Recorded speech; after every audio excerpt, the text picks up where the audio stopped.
The post-mortem of actor and BJP leader Sonali Phogat was to take place at Goa Medical College and Hospital, but the family has demanded that a murder case be lodged as well. The Phogat family suspects foul play in the case and has demanded a CBI investigation. Following the untimely death of Sonali Phogat, Goa Chief Minister Pramod Sawant assured that they will take the matter very seriously and that the DGP of Goa himself will monitor the probe. ये उसके बारे में seriously देख रहे हैं, DGP खुद monitor कर रहे हैं, प्रिलिमिनरी उसको लगा है कि this is an cardiac arrest, but फिर भी उसका जो इन्वेस्टिगेशन पोस्टमार्टम का रिपोर्ट्स उसके पास आ जाएगा। प्रिलिमिनरी डॉक्टर्स और डीजीपी के कहने के अनुसार वो कार्डियक अरेस्ट जैसे लग रहा है। The court battle for the Shiv Sena in relation to the petitions filed by Maharashtra Chief Minister Eknath Shinde and his predecessor Uddhav Thackeray's, their factions, is set to begin today and be heard by a 5-judge constitution bench of the Supreme Court. While the Shinde camp was the first to move the apex court against the disqualification notice issued to it by the then Deputy Speaker, the Thackeray faction has challenged the new government's formation and the new Speaker's election. Downplaying speculations of himself being a candidate for the next Congress party president, senior Congress leader and Rajasthan Chief Minister Ashok Gehlot has said that he wants Rahul Gandhi to be the party president instead. Rahul Gandhi ji को आप चाहेंगे कि वो president बने? वो राहुल गांधी को आज हम चाहेंगे वो अध्यक्ष बने। The Jammu and Kashmir police carried out raids across 4 locations, including at the residence of former Kashmir High Court Bar Association President Mia Abdul Qayyum in Srinagar as part of the 2020 probe into the murder of advocate Babar Qadri. The police informed that they had recovered digital devices, bank statements, property sale agreements, suspicious books and other relevant materials. Members of the Bharatiya Janata Yuva Morcha, the BJYM, took out a massive protest against the Chhattisgarh government, during which many of the protesters had to be detained. The BJYM members breached the barricades and raised slogans against Chief Minister Bhupesh Baghel and his government as police used water cannons in order to stop them. In a massive protest against Chhattisgarh Chief Minister Bhupesh Baghel, BJP workers broke barricading and hundreds of workers were detained. A huge ruckus was witnessed as some workers were also injured. The BJP's movement in Chhattisgarh is against unemployment, state law and order and corruption, they say. Bhupesh जी इस मौके पर स्पष्ट रूप से चेतावनी देना चाहता हूं। Your time is up Bhupesh ji, आपका समय समाप्त हो चुका है। TMC Birbhum District President Anubrata Mandal, who was arrested in connection with the cattle smuggling case in West Bengal, was presented in the Asansol court at the end of his CBI custody, following which he has now been sent to judicial custody for 14 days. Mamata Banerjee's man Anubrata Mandal has denied links to the threat letter sent to the judge who was hearing his bail case and has requested the judge to probe the threat letter. The Supreme Court will pronounce the order in the matter of the security lapse of Prime Minister Narendra Modi's visit to Punjab before the elections there. The CJI bench had on January the 5th appointed an inquiry committee headed by former Judge Justice Indu Malhotra to probe the security breach that had befallen the Prime Minister, wherein he had been stuck on a bridge for a long time. The Supreme Court has asked the centre why it cannot call an all-party meeting to determine issues relating to the promise of freebies during election campaigns. Chief Justice of India N.V. Ramana's observation came after Solicitor General of India Tushar Mehta, appearing for the centre, said that there are parties who may not be in power who are rolling out promises to influence the voters unduly. The Supreme Court reserved its order on a plea challenging the decision to deny sanction to prosecute Uttar Pradesh Chief Minister Yogi Adityanath in a matter pertaining to alleged hate speech in 2007. With the aim to create synergy between the centre and the state governments on labour issues and matters related to welfare of workers, Prime Minister Narendra Modi will address the National Conference of Labour Ministers of States and Union Territories today via video conferencing. The autumn session of the Assam Legislative Assembly is scheduled to begin on September the 12th and will go on till September the 19th. This comes after the monsoon session that began on July the 18th ended 4 days early. The Congress Working Committee, the party's highest decision-making body, will hold a virtual meeting on Sunday to approve the exact schedule of dates for the election of the Congress president. Congress interim president Sonia Gandhi will preside over the CWC meeting. Congress leader Rahul Gandhi will launch his party's campaign for the upcoming Gujarat Assembly elections during his visit to the BJP-ruled state on September the 5th. The Congress says it has started the process of candidate selection and will release its first list of nominees for the year-end polls before September 15th. In massive raids over the Mundra Port drug haul valued at almost 20,000 crore rupees, the ED conducted a series of raids. The DRI had seized 3,000 kilos of drugs from the port in September last year, originating from Afghanistan. A shocking incident of attack on an RPF woman constable has come to the fore from the Chennai Beach railway station. The constable was attacked by an unidentified person in the train. She is undergoing medical treatment. As many as 7 persons were injured after a reactor blast occurred in a company in the Nalgonda area of Telangana. The injured were rushed to the hospital and at least one of them is said to be in critical condition. A special NIA court said that one more witness in the 2008 Malegaon bomb blast case has turned hostile. The said witness was the landlord of accused Sudhakar Chaturvedi for some time in 2006-2007. He has denied having given any statement to the agency in the case. A station in charge and constable were injured when a man accused of stealing a tractor allegedly attacked a police team in Madhya Pradesh's Katni district. The accused allegedly attacked the policeman with an iron rod. One of the injured policemen suffered serious injuries and has been admitted to the hospital.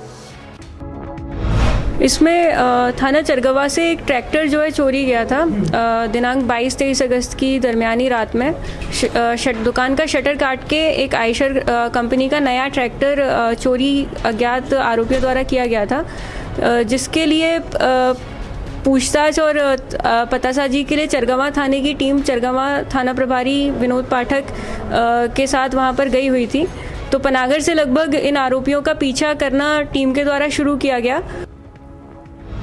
With heavy rainfall lashing parts of Madhya Pradesh, Chief Minister Shivraj Singh Chauhan took stock of the flood situation in affected areas of the state, including Vidisha. He also conducted an aerial survey of the rain-affected districts in the state once again. Swatantra Dev Singh, the BJP UP President and UP Minister of Jal Shakti, began the Plastic Liberation and Cleanliness campaign in Varanasi. In a bid to spread the message, he even swept the road in Varanasi himself. हम लोगों ने तय किया था और mayor संगठन हमारे महानगर अध्यक्ष कि सभी वार्डों 7 से 8 ऐसा प्लास्टिक मुक्त वार्ड किया जाए और हम लोग एक बार प्लास्टिक जितना हो सकते हैं पीने और स्वच्छ रखें। देश के प्रधानमंत्री आदरणीय नरेंद्र मोदी जी उनके नेतृत्व में प्रधानमंत्री बनने के बाद स्वच्छता का जो अभियान चलाया काशी घाट से प्रारंभ होकर पूरे देश और दुनिया के स्वच्छता को स्वीकार किया और स्वच्छता आदरणीय मोदी के कारण विश्व में लोकप्रिय थी। उसको पकड़ा जो सपना था कि एक स्वच्छ रहेगा, स्वच्छ काशी सुंदर काशी के साथ साथ पूरा देश और विश्व भी सुंदर रहेगा। Himachal Pradesh has been reeling under the impact of flash floods and cloudburst-like conditions since last week, with the state's rain-related death toll racking up an alarming rate. The meteorological department has warned of heavy rains in the state till August 29th at least. 2 days of incessant rainfall have led to a flood-like situation in parts of Rajasthan as well. In the midst of this, officials informed that efforts were underway to rescue thousands of stranded people in many districts. NATO chief Jens Stoltenberg called upon the members of the alliance to invest more on defense in an increasingly dangerous world, he said. He also added that in this pretext of ongoing Russia-Ukraine conflict, it's important for the nations to do so. Need to spend more on defense, and I have been a politician myself for many years, and I know that of course it is always more tempting to spend on healthcare, on education, on infrastructure, instead of spending on defense. But when we live in a more dangerous world, when we see the aggressive actions of President Putin against a sovereign, peaceful nation in Europe, Ukraine, and all the threatening rhetoric against NATO allies, then we need to invest more, and that's exactly what NATO allies are doing. The UK. Pakistan's Prime Minister Shehbaz Sharif met his Qatari counterpart in Doha at the start of a two-day official visit to the country where he's seeking more help for his bankrupt nation. Remember, Pakistan has struggled to secure a $7 billion bailout from the International Monetary Fund amid an economic crisis exacerbated by rising global food prices as part of Russia's war of Ukraine. Meanwhile, trouble mounted for Imran Khan as another FIR was lodged against him by the Islamabad police for flouting a ban on public gatherings in Pakistan's capital city. He was booked for violating Section 144 and addressing a rally in Islamabad's F9 Park on August the 20th in a protest against the alleged torture meted out to PTI chairman's chief of staff Shehbaz Gill. South Korea continued nationwide anti-terror drills as part of an annual exercise. One of the anti-terror drills took place at the headquarters of the Seoul Metro. During the simulated training, fire crews, police and military forces practiced handling hostage crises and countering chemical and drone attacks to the major national facility. A whistleblower complaint filed with US officials has alleged that Twitter misled regulators about its poor cybersecurity defenses and its negligence in attempting to root out fake accounts that spread misinformation. The revelation could create serious legal and financial problems for the social media platform, which is currently attempting to force Tesla CEO Elon Musk to complete his $44 billion offer to buy the company. Russian President Vladimir Putin discussed the wildfire situation across the country with government and regional officials, asking them to take all necessary measures to eliminate fires and minimize damage. He asserted that this year the total area of forest fires in the country is almost 3 times less than last year.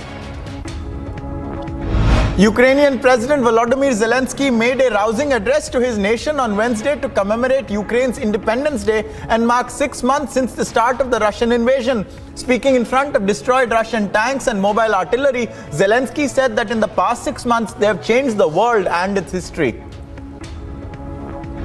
Israel's caretaker Prime Minister Yair Lapid said that the West, led by the US, should not strike a bad deal with Iran over its nuclear capabilities. Addressing the media, he said that the deal on the table would provide Iran with $100 billion a year. Protesters gathered in Bangkok following the suspension of Prime Minister Prayut Chan-o-cha and the announcement that his deputy Pravit Wongwusan will become the acting premier. Thailand's constitutional court ruled that Prayut must suspend his active duties while the court decides whether he has overstayed his legal term in office. Schools in Bangladesh will close an additional day each week, and government offices and banks will shorten their workdays by an hour to reduce electricity usage amid concerns over rising fuel prices and the impact of the Ukraine war. French President Emmanuel Macron gathered his ministers for the government's first cabinet meeting in the wake of a summer break marked by drought, dramatic forest fires and the war in Ukraine. He assured to take bold measures to hasten France's environmental transition as well. South Korea's Truth and Reconciliation Commission has found the country's past military governments responsible for atrocities committed at Brothers Home, which is a state-funded vagrants facility where thousands were enslaved and abused from the 60s to the 80s. This comes 35 years after a prosecutor first exposed the horrors at the facility. Iraq's President Barham Salih met with US Ambassador to Iraq Alina Romanovsky in Baghdad. According to a statement by the Iraqi presidency, bilateral relations and regional developments were on the agenda, as well as fighting terrorism and mitigating the effects of climate change in a region very hard hit by changes in the environment. Japan's Prime Minister Fumio Kishida said that he had instructed his government to consider developing safer, smaller nuclear reactors, signaling a renewed emphasis on nuclear energy years after many of the country's plants were shut down after the Fukushima Daiichi nuclear disaster.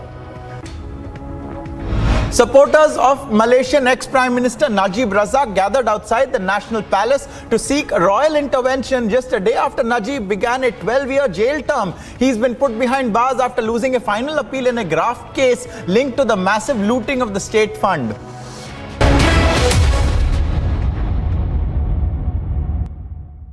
Good evening and welcome, viewers. The time has come. The time has come for all of us, all Indians, to take a call on whether we will allow or bring to a stop this sar tan se juda mindset. If we all speak out against it, this sar tan se juda philosophy, whether we are Muslim or Hindu, if we speak out against it, it will stop. If we don't, then this very sar tan se juda chant, which you are hearing everywhere nowadays, sar tan se juda, sar tan se juda, this very chant will become a philosophy and then a greater and greater reality.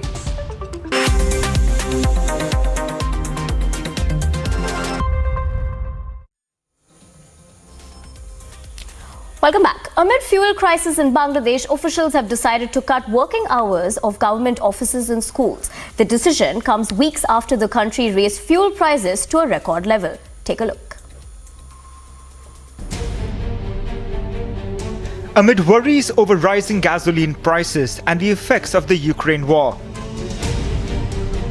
officials in Bangladesh have decided to close schools an additional day every week, in addition to cutting the length of their work days by 1 hour.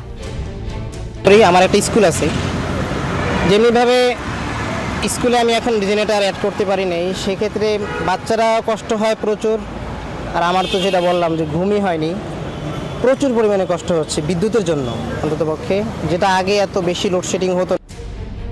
Officials have also said that government offices and banks will cut their work days to 7 hours from the previous 8 hours. The government has said it is exploring options to get cheaper fuel from Russia under a special arrangement. The decision has drawn criticism, but the government has said it is necessary to cut losses amid rising international fuel prices.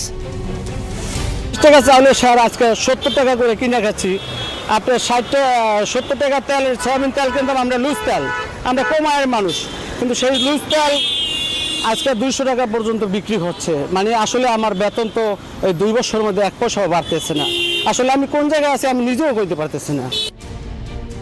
The conflict in Ukraine has disrupted supplies, which has prompted oil and food costs to skyrocket globally. Since the Bangladesh government shut down all diesel-powered power facilities, the nation has seen more frequent power outages, which has resulted in a 1,000 megawatt reduction in daily electricity production. 65% জ্বালানি তেল ব্যবহৃত হয় পরিবহনে, 10% ব্যবহৃত হয় বিদ্যুৎ উৎপাদনে। ফলে তেলের দাম বৃদ্ধির প্রভাব কিন্তু সবচেয়ে বেশি পড়েছে পরিবহনে, যার প্রভাব আমরা দেখছি চালের দামে। যে চালের কেজি পরিবহন খরচ বেড়েছে 50 পয়সা, বাজারে দাম বাড়িয়ে দেওয়া হচ্ছে কেজি প্রতি 5 টাকা। সবজি থেকে শুরু করে ডিম থেকে শুরু করে জীবনযাপনের এমন কোনো বিষয় নাই যেখানে এই তেলের মূল্যবৃদ্ধির প্রভাবটা পড়েনি। But the authorities have promised to continue supplying power to industrial zones to help support the country's $416 billion economy, which has been growing rapidly over the last decade. Meanwhile, the country's opposition has accused the government of failing to control corruption and eliminate losses in the energy sector. Bureau Report, Republic TV. As the Ukraine-Russia war continues, a mall in Donetsk was attacked. Local authorities blame the Ukrainian side for the shelling. However, no casualties have been reported so far.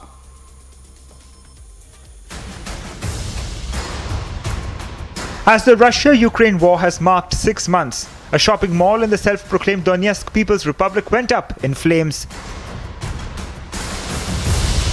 The local authorities blamed the tragic incident of shelling from the Ukrainian side. The mall named Galactica was struck at around 10 a.m. As per initial reports, no casualties have been reported. Following the massive fire, a total of 20 fire brigades were rushed to the spot. Sources in the know informed that the massive fire engulfed around 5,000 square meters of area. Сложность заключается в большом количестве горючего материала. Там внутри, как вы знаете, шины, лакокрасочная продукция, линолеум и синтетика. Speaking to the media, Chief Donetsk firefighter Vladimir Murenkov informed that many of the flammable objects in the mall made it difficult to contain the fire. Meanwhile, an unidentified investigator informed that the fragments were being sent to a ballistic expert for analysis. Agency report for Republic TV. The other international news that we're tracking at this hour, NATO chief Jens Stoltenberg called upon the members of the alliance to invest more on defense in an increasingly dangerous world. He said this in the pretext of the ongoing Russia-Ukraine conflict. Ukrainian President Zelensky made a rousing address to his nation on Wednesday to commemorate Ukraine's Independence Day and mark 6 months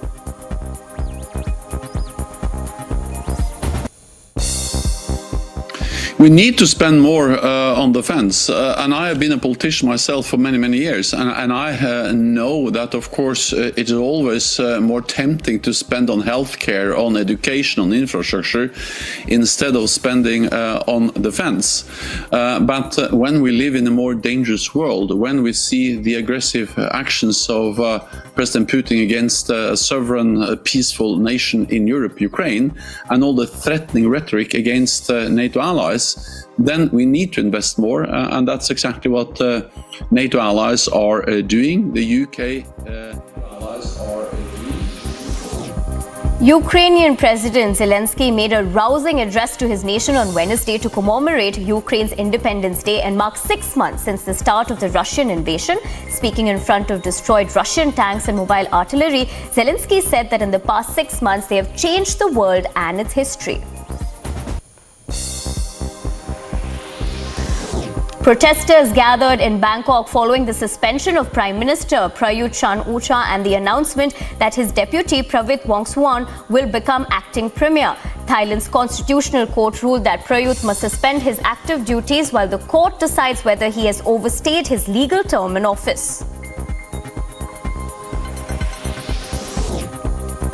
Iraqi President Barham Saleh met with US Ambassador to Iraq Alina Ronosky in Baghdad. According to a statement by the Iraqi presidency, bilateral relations and regional developments were on the agenda, as well as fighting terrorism and mitigating the effects of climate change in a region hard hit by changes in the environment.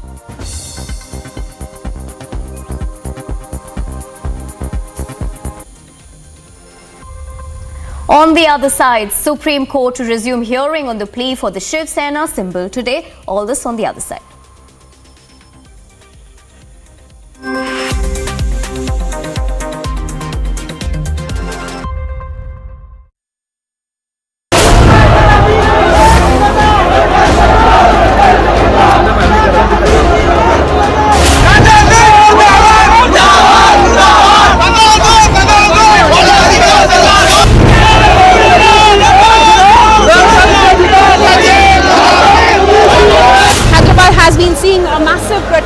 Since last 2 days after Raja Singh's controversial statement and also after the court had given a release order for Raja Singh. This officials, forces have been called in to move all these protesters here.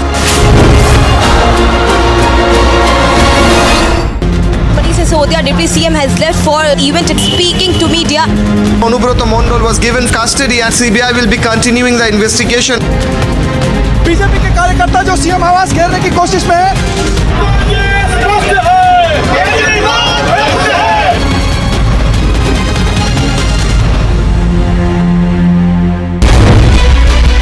This is a big breaking news, big breaking development that RJD Treasurer and MLC as well as Chairman of Disco Man Sunil Singh's house raided by the CBI. 25 plus locations where these searches are being carried out, including Delhi as well as in Gurgaon.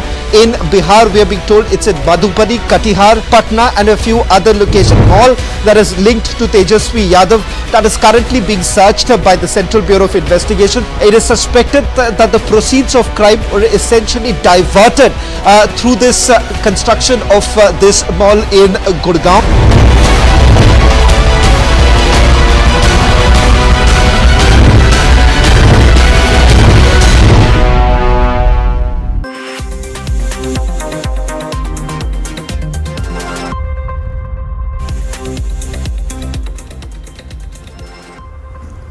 Top headlines this morning: late night protests in Hyderabad hours after the flag march. Stones pelted, more provocative slogans raised. Two Congress leaders issue open threat to T. Raja, say he has to apologize or will be attacked. Family of deceased BJP leader Sonali Fogart alleges foul play, says she was poisoned by her associate. Watch this. Pakistan terrorist exposed the Pakistan-backed terror plot, admits he was sent to India to target the army.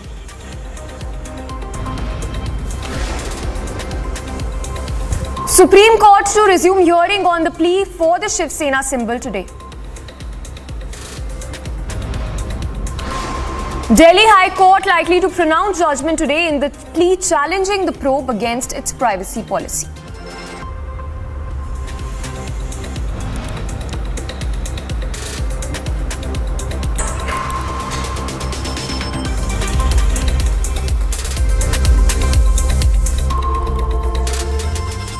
Thanks for tuning in this morning. I'm Samiksha Srivastava. Lots lined up for you in this edition. Straight away starting with our top focus.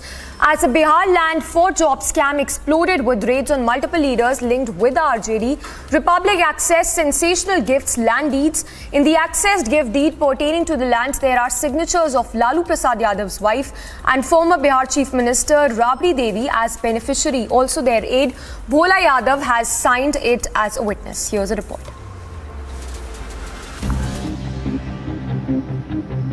On Wednesday, the CBI raided parts of the 1.5 lakh square feet of land that was allegedly acquired by Lalu and his family.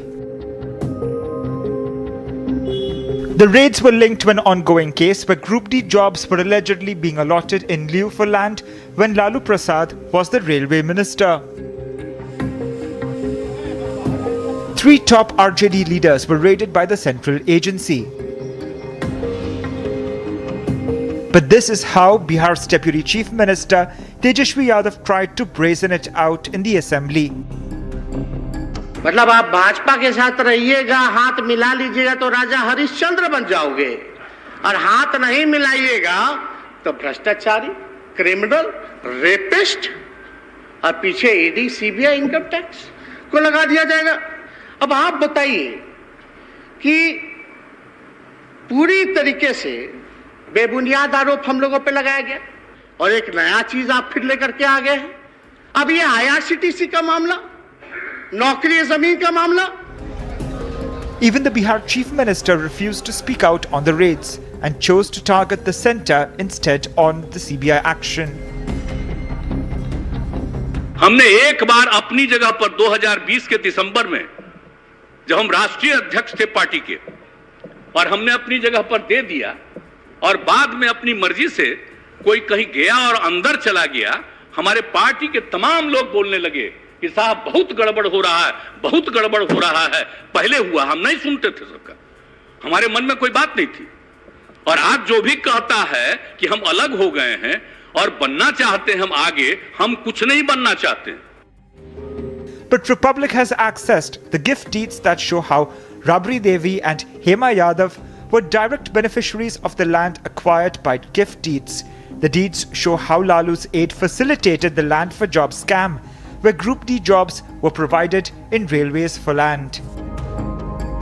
But now Republic Media Network has accessed the gift deeds, which only goes on to show that Rabri Devi and Hema Yadav were direct beneficiaries of the land that was acquired through these gift deeds. The entire modus operandi has now been revealed with the documents accessed by Republic Media Network, which shows that undeserving candidates who had basically applied for Group D and Group C appointments in the railway department were basically given jobs in lieu of land that was given in the name of Lalu Prasad Yadav's family members. In fact, some of the documents accessed by us shows that land parcel worth about 62 lakh rupees was handed out to Lalu Prasad Yadav and his family members for just about 4 lakh rupees. And this was not just one such case. There have been multiple such cases where land parcels were gifted to his family members at throwaway prices.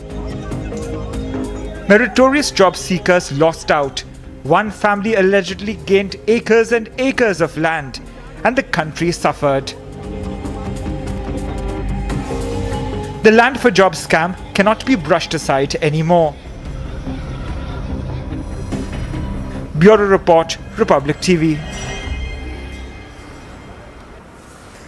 Now, as a protest rages on in Hyderabad, certain leaders of the Congress are calling for an all-out anarchy over the controversial remarks that were made by suspended BJP leader T. Raja. Meanwhile, the police and the RAF held flag marches across the city on Wednesday to maintain calm in the city. Here's what ensued in the city of Hyderabad. Protests continued in Hyderabad for the second day following the release of suspended BJP leader T. Raja for his controversial comments against a particular religion. This is what we are showing you right now. These are the visuals from the ground where the protesters had been asked by the police officials to disperse, but when they had not agreed to it, they have now been detained. That was another sporadic protest that we are seeing. So, of course, these are the kind of protests that we have been witnessing since late last night, where stone pelting had taken place as well, and after which we have seen that the police had come into action, and the RAF companies, in fact, have also been deployed. The Hyderabad police, along with RAF personnel, conducted a flag march to maintain law and order situation in the city. The situation is under control. In fact, yesterday they had said that tomorrow, in fact, is going to be a bandh that will also be called for. The protesters, in fact, had been stating that, and we have seen that the police officials have been in action ever since these kind of protests had broken out in the midnight. During the time, there was stone pelting incidents had also been reported. But even as the security forces attempt to maintain a sense of peace and calm in the city, there are others who are trying to provoke. इसको jail को भेजाइए और राजा सिंह, जो भी तू statement दिया, वो statement को तू माफी चाह, और अगर से तू नहीं चाहेगा माफी, हर एक मुसलमान को बोल रहा हूं मैं, राजा सिंह जिधर भी देखा गाड़ी रोक के मारो उसको। अगर से कानून हाथ में लेना है, एक टाइम नहीं 1 लाख टाइम लेते हम। That was a Congress leader giving an open call for violence, and when Republic confronted him, here's how he brazenly justified his comment. 1 lakh time लेते हम। नहीं, अगर से आप इसको अरेस्ट नहीं करेंगे और आप इसको जेल में नहीं रखेंगे तो आगे जाके दंगे होंगे। तो अगर से इसको जेल को नहीं डालेंगे इसको अंदर, तो दंगे होना जरूरी है। तो उसको जाके उनके घर पे जाके मारेंगे आप? घर में घुस के मारेंगे उसको? नहीं, उन्हें जिधर दिखा घर में घुस के तो नहीं मारते, मगर उन्हें रोड के ऊपर जिधर दिखा, पब्लिक मीटिंग में जिधर दिखा उधर मारते जाके। मैं बोल रहा हूं, अगर से Listen into this Congress leader Rashid Khan, who makes another open call for violence in front of a police station in Hyderabad. मैं बोल रहा हूं, अगर से 23rd के दिन उसको अरेस्ट नहीं करेंगे राजा सिंह को, 24th के दिन मैं राशिद खान गोशा महल को अंगार में बदल दूंगा मैं। Open calls for beheading were made in another round of protests in the Shalibanda area of Hyderabad. The situation under control, and they also continue to raise slogans against Raja Singh, demanding his arrest, and also in the meantime, the political war of words. The fact is, the BJP has taken action against their leader and has suspended him for his comment. The law enforcement agencies are probing the matter. But is it not time for the courts to decide on the matter and not allow some to take law into their own hands? Bureau Report, Republic TV.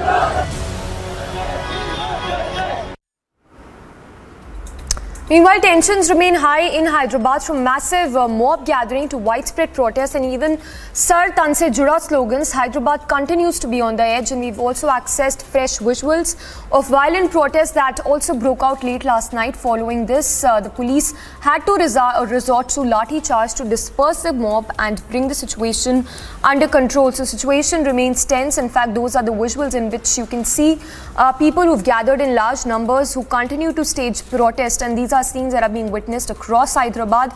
And this visual coming in from late last night, where the police had to resort to lathi charge to bring the situation under control.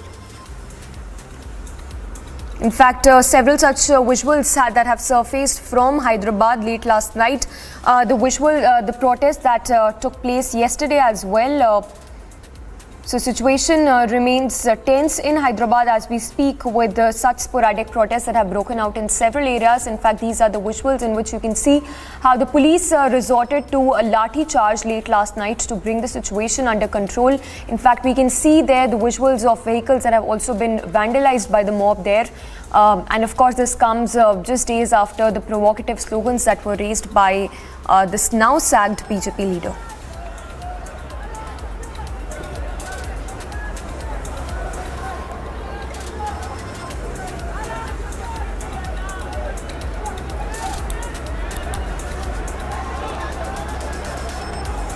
And on to more news then. BJP's youth wing members carried out a mega morcha raising slogans and flags against Bhupesh Baghel government in Chhattisgarh on Wednesday. Joining the protest, the BJYM President Tejasvi Surya said it was a fight against corruption and the insensitive government, what he termed.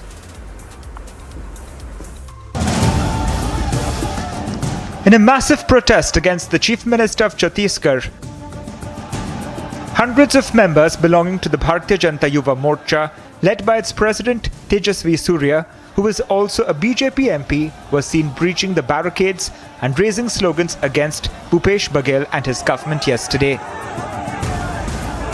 As Raipur bore witness to the mayhem that unfolded with scuffles breaking out between protesters and police, Tejasvi Surya justified the protests, claiming they were merely expressing their anger against corruption and rise in unemployment in the state.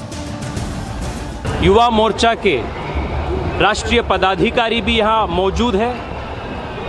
Chhattisgarh के कोने कोने से लाखों संख्या में आज युवा रायपुर में पधारे हैं। मैं भूपेश जी को इस मौके पर स्पष्ट रूप से चेतावनी देना चाहता हूँ। Your time is up Bhupesh ji, आपका समय समाप्त हो चुका है। According to the police officials, as many as 461 protesters were formally detained under preventive measures and taken to the central jail premises, from where they were released unconditionally, while more than 15 police personnel sustained injuries in a bid to control the situation and have been shifted to the hospital for treatment. As the BJP youth wing steps up protests against the Congress government in Chhattisgarh, they have demanded that the government posts be filled up within 3 months and regularize non-regular and contractual employees, failing which they will step up their agitation. Bureau Report, Republic TV.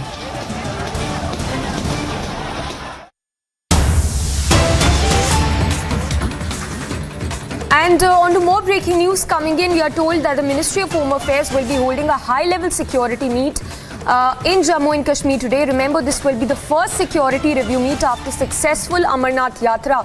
In fact, the MHA top brass will be briefed on the present security scenario, including recent attempts of Pakistan to carry out terror strike, including the Fidain attack on Army's operational base in Rajouri.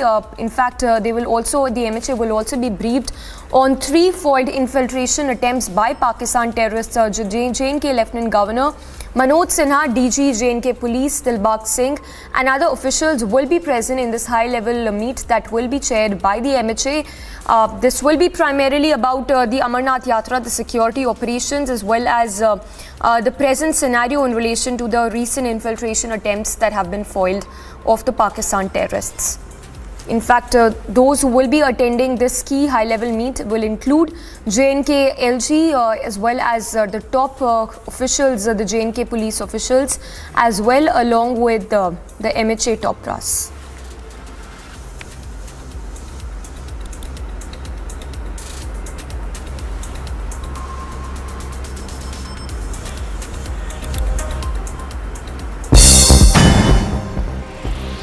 And a quick roundup of news in brief. TMC Birbhum District President Anubrata Mondal, who was arrested in connection with a cattle smuggling case in West Bengal, was presented in the Asansol court at the end of his CBI custody, following which he has now been sent to judicial custody for 14 days. Special NI court said that one more witness in the 2008 Maligaon bomb blast case has turned hostile. The said witness was a landlord of accused Sudhakar Chaturvedi. For some time between 2006-2007, he denied having given any statement to the agency. The court battle for the Shiv Sena in relation to the petitions filed by the Maharashtra Chief Minister Eknath Shinde and Uddhav Thackeray factions is set to begin today and will be heard by a 5-judge constitution bench of the Supreme Court, while Shinde camp was the first to move the apex court against a disqualification notice issued by the Deputy Speaker. The Thackeray faction has challenged the new government formation and the Speaker's election. With heavy rainfall lashing parts of Madhya Pradesh, Chief Minister Shivraj Singh Chauhan took stock of the flood situation in affected areas of the state, including Odisha. The Chief Minister also conducted an aerial survey of the rain-affected districts in the state once again. 2 AK rifles were found during raids on an alleged middleman in the entire illegal mining matter, in which key political aide Pankaj Mishra is under arrest. This comes after ED conducted raids at 17 locations, including Armam and Ashok Nagar areas of Ranchi. Along with the ED, CRPF was also deployed for security.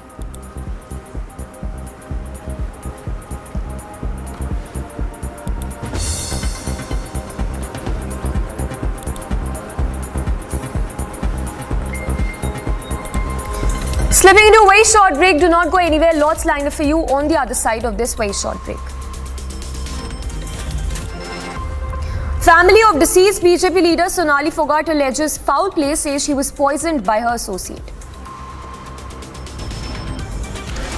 Pakistan terrorist exposes the Pak-backed terror plot, admits he was sent to India to target the army.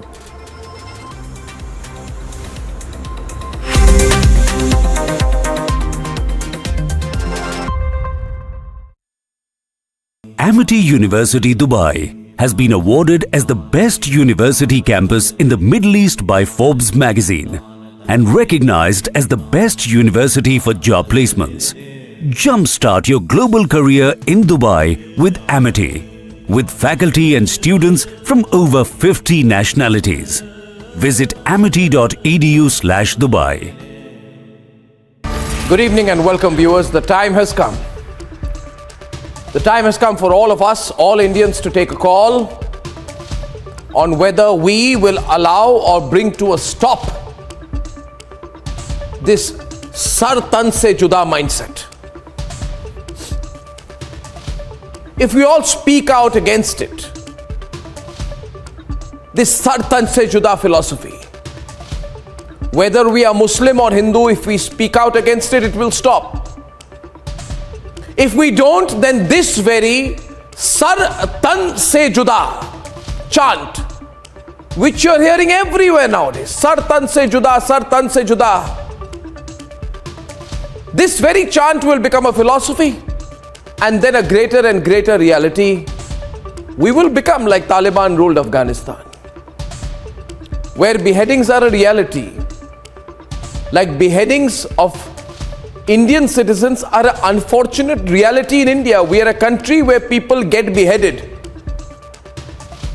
This Sar Tan Se Juda mindset, viewers, is not a falsification or an exaggeration. It is a reality.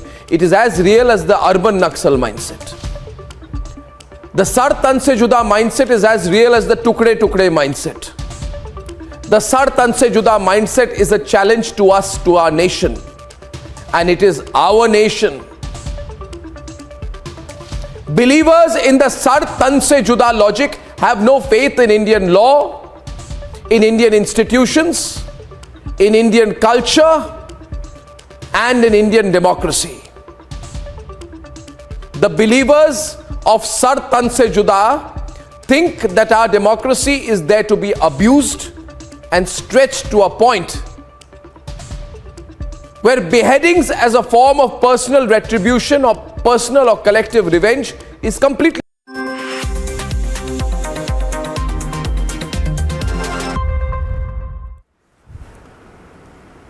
Meanwhile, all eyes will be on the Delhi High Court, that is all set to pronounce a judgment on the Facebook versus the Competition Commission of the India case. The matter came before the Supreme Court after WhatsApp changed its privacy policy last year. Here's a full report on what to expect.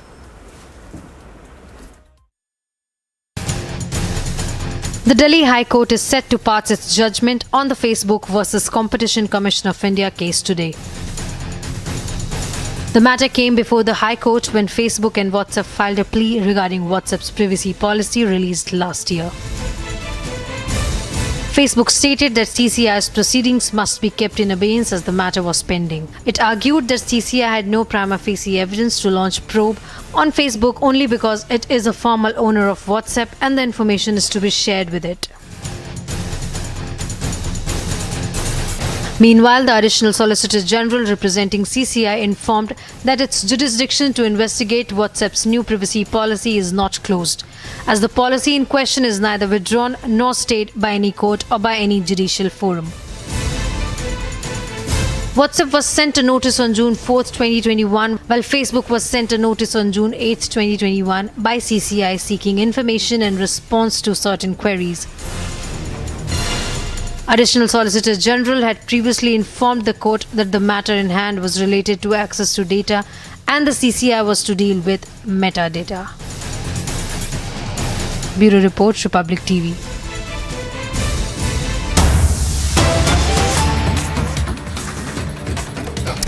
And more breaking news coming in. Ex-SSC chairman Subiresh Bhattacharya, we are told, is now under the CBI lens. This after the CBI raids were conducted both in his Siliguri and Kolkata flats. In fact, the Kolkata flat has now been sealed by the CBI. The ex-SSC chairman, we are told, was questioned for over 6 hours.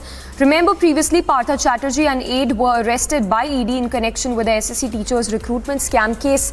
We have Kishle joining us from the Bangla newsroom to get us more details on the probe into the case so far. But what we understand is that the ex-SSC chairman is also now under the CBI scanner after his flats were raided, which are in Siliguri and Kolkata. Kishle is joining us. Kishle, if you could give us more details. It seems that the rot definitely runs very deep when we talk about this SSC recruitment scam case. Yes, Samiksha, this person, Subiresh Bhattacharya, is not only the ex-SSC chairman, but also presently serving as North Bengal University Vice Chancellor. So he is in a very important position presently in West Bengal in terms of education department.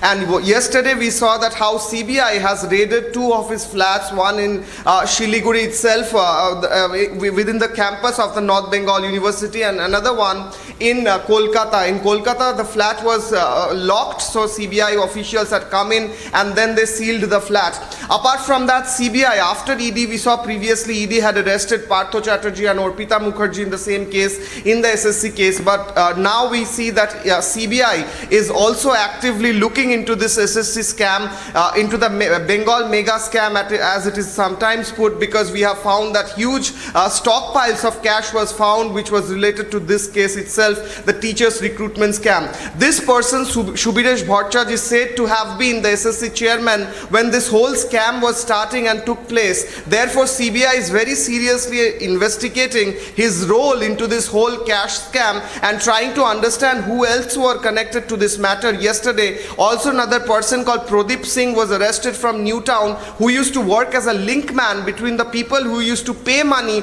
to be recruited and with the people who were recruiting them.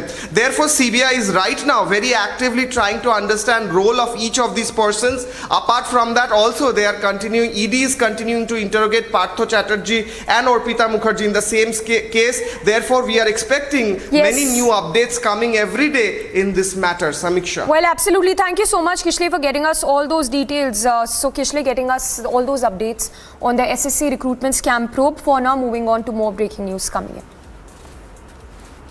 And news coming in the Conman Sukesh case, where we are told that Nora Fateh, who's been made a witness, whereas she's an accused, Jacqueline has alleged that ED probe is differentiating. That's the claim that has been made by Nora. In fact, beg your pardon, that's a claim that's been made by actress Jacqueline Fernandez, who is an accused in the 200 crore money laundering case, saying that Nora Fateh has been made a witness, whereas she is an accused. That's a statement coming in from actress Jacqueline Fernandez, adding that Nora Fateh was in fact one of those who was also gifted, she was also given gifts by conman Sukesh.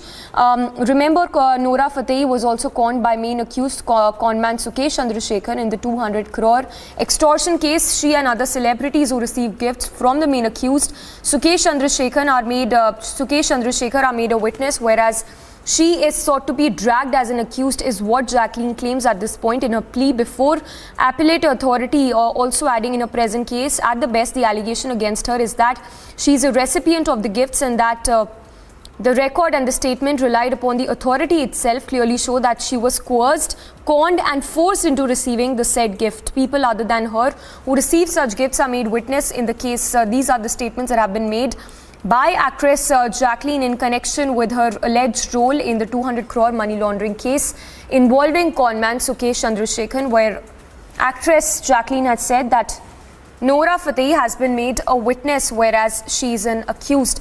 So the statement coming in by actress Jacqueline Fernandez in connection with the 200 crore money laundering case, claiming that actress Nora Fateh has been made as a witness, whereas the latter has been named as an accused in the conman Sukesh Chandrasekhar 200 crore money laundering case.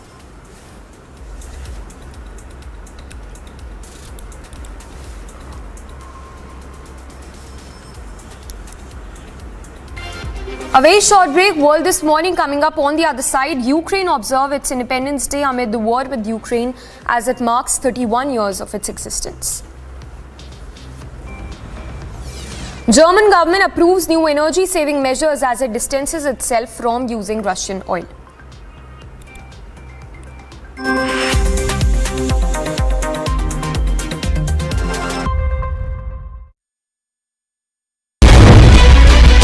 This is a big breaking news, breaking development that RJD treasurer and MLC as well as chairman of Disco Man Sunil Singh's house raided by the CBI. 25 plus locations where these searches are being carried out, including Delhi as well as in Gurgaon.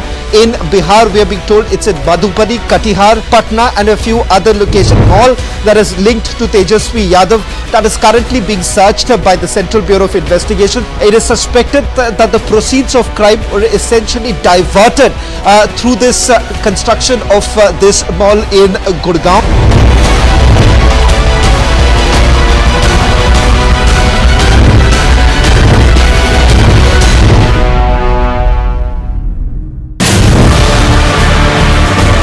These are basically the Norris surveillance video. What you can see is the two movement that's taking place. That's where the terrorists are basically trying to move crossover, and this is where they're trying to hide. The moment they reach here, that's the place that they are hiding, and you'll see that in a short while, that's the explosion.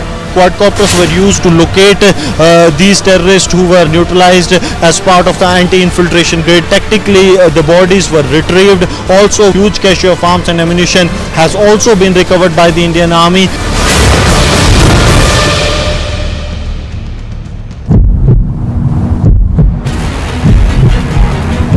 Officials, forces have been called in to move all these protesters here from Shalibanda area. Well, they have been protesting since early morning. This protest was being led by AIMIM corporator of Patargatti.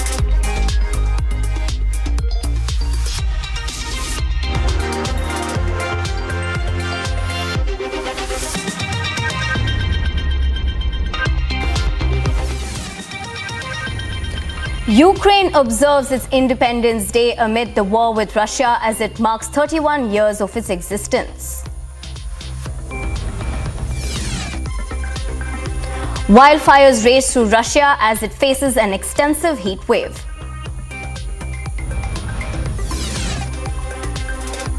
The German government approves new energy-saving measures as it distances itself from using Russian oil. Bangladesh mulls over a new fuel deal with Russia as it faces a power crisis due to high fuel prices. Court deliberations over whether Thailand's Prime Minister overstayed his legal welcome leads them to order him to leave office.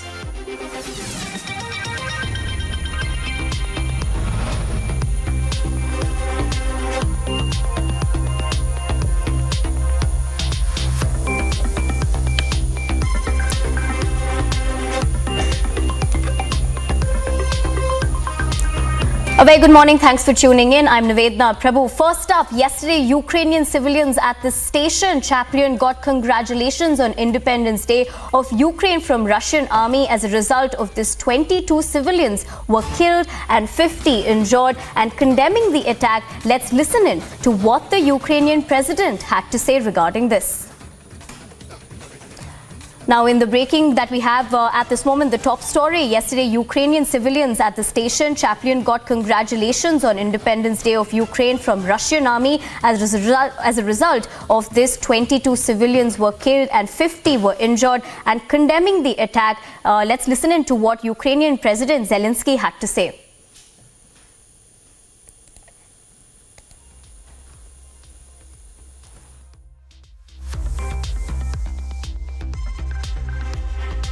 Хвилину 22 загиблих, з них 5 людей згоріли в машині.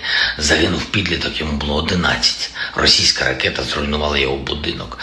Пошуково-рятувальні роботи на залізничній станції триватимуть обов'язково. Змусимо окупантів відповісти за все це, що вони наробили, і обов'язково викинемо загарбників з нашої землі.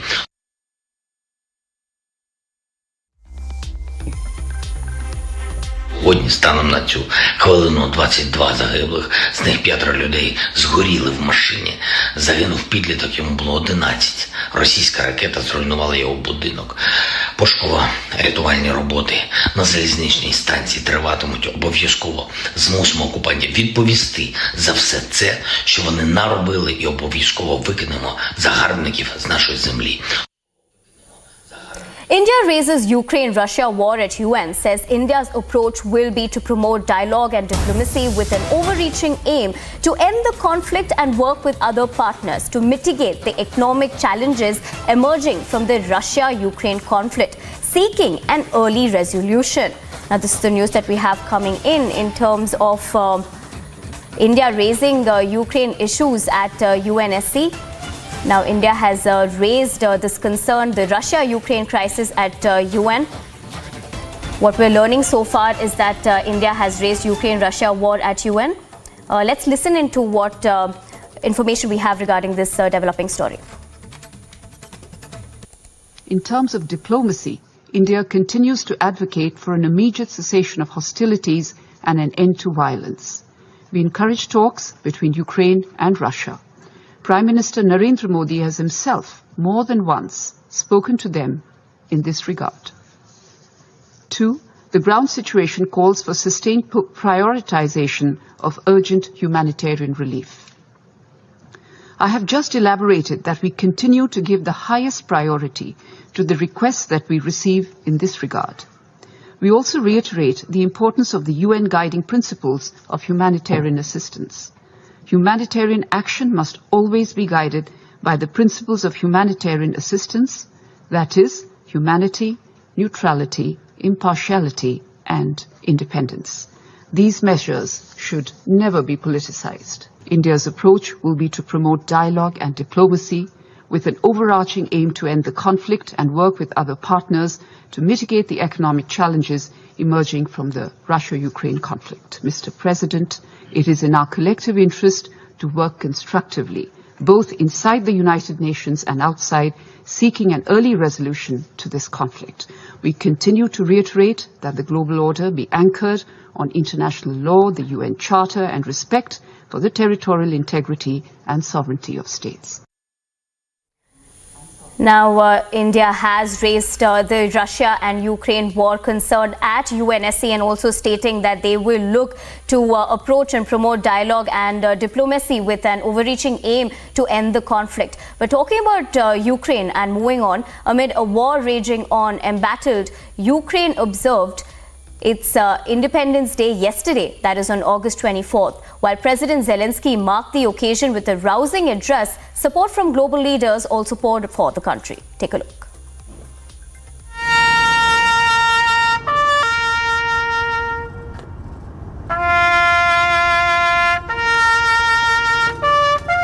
As Ukraine marked its Independence Day on Wednesday, the 24th of August, Ukraine's President Volodymyr Zelensky and First Lady Olena Zelenska laid flowers at a memorial dedicated to Ukrainian soldiers killed in the Donbas region during the war. Zelensky made a rousing address to his nation to commemorate the day and mark 6 months since the start of the Russian invasion. Як нас намагаються знищити, ми вільний народ незалежної України. І це правда про наше майбутнє. Вільний народ незалежної України. Півроку тому Росія оголосила нам війну. 24 лютого вся Україна почула вибухи і постріли. І 24 серпня не мала почути слів з Днем Незалежності. 24 лютого нам казали, у вас немає шансів. Hundreds of people gathered in Brussels' Grand Palace carrying a giant Ukrainian flag to mark its Independence Day. I just came back from home. I visited Kyiv just 2 weeks ago, so I experienced it all on the ground with my family because they're still home. It's very scary, but people are different. People are very determined. People are very gathered together. They are united, and we all believe in our victory. And we really need Europe to still support us and to stand with us till our victory, to celebrate together. Meanwhile, the outgoing UK Prime Minister Boris Johnson, who visited Kiev and met Zelensky on the occasion, pledged to keep giving Ukraine all the military, humanitarian, economic and diplomatic support it needs. We've supplied Ukraine with more defensive weapons than any other European country, including nearly 7,000 anti-tank missiles, and we've welcomed over 100,000 of our Ukrainian friends to find safety here in the UK. One day, Ukraine will come through this ordeal and achieve victory. And when that moment comes, as it will, we in the UK will be even prouder to be friends of Ukraine. The NATO chief, while citing the war situation in Ukraine, emphasized on defense expenditure to avert any such threat. It is always more tempting to spend on healthcare, on education, on infrastructure, instead of spending on defense.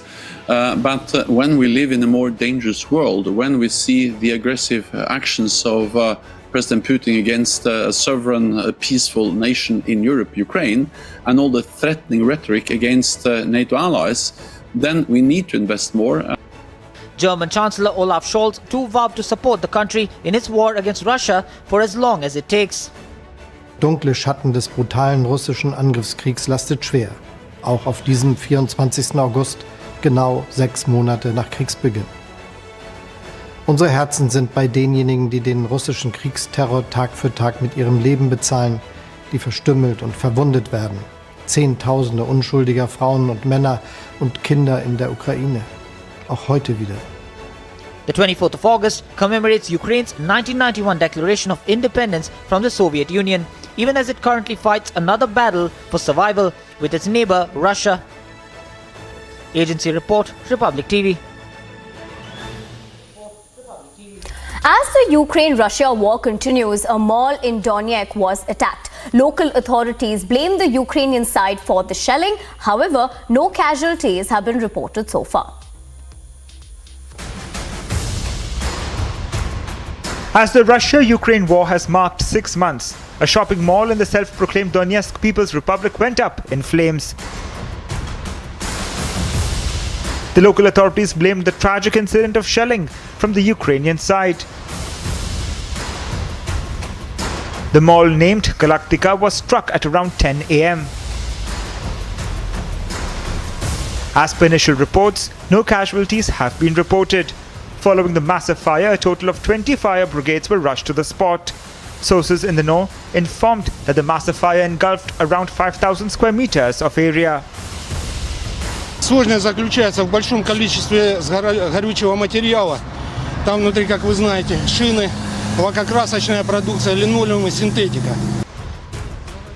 Speaking to the media, Chief Donetsk firefighter Vladimir Murenkov informed that many of the flammable objects in the mall made it difficult to contain the fire. Meanwhile, an unidentified investigator informed that the fragments were being sent to a ballistic expert for analysis. Agency report for Republic TV. Moving on, a small group of protesters who have been calling for Thai Prime Minister Prayut Chan-o-cha to step down gathered at an intersection close to Government House where the Prime Minister holds office. They welcomed a ruling by the Constitutional Court to suspend Prayut from his duties while it decides whether the man who led a military coup in 2014 has violated the country's term limits. Take a look.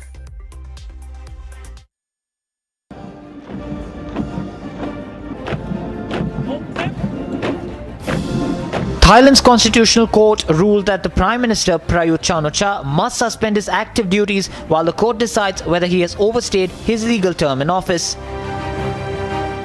หยุดตรงนี้ที่เธอเพราะเธอนั้นแสนดี หยุดตรงนี้ที่โคราชหยุดตรงนี้ที่ขอนแก่นหยุดตรงนี้ที่76จังหวัดหมู่หนึ่งของประเทศไทยอยู่ที่เธอและเธอ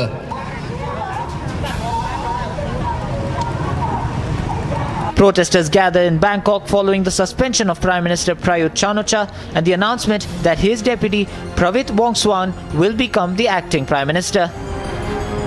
ถึงแม้ว่าประยุทธ์ลงแล้วประวิตรขึ้น3 ป.คือทรราชเราไม่ยอมรับคนพวกนี้เด็ดขาดจะไม่มีวันที่จะที่จะยอมรับเราจะมีการไล่ประวิตรวงษ์สุวรรณอีกต่อไปเพราะว่าประวิตรวงษ์สุวรรณนั่นหมายความว่าคุณไม่เคยมีพระคุณกับประชาชนคุณใช้พระเดชตลอด They welcomed the ruling by the Constitutional Court to suspend Prayut from his duties.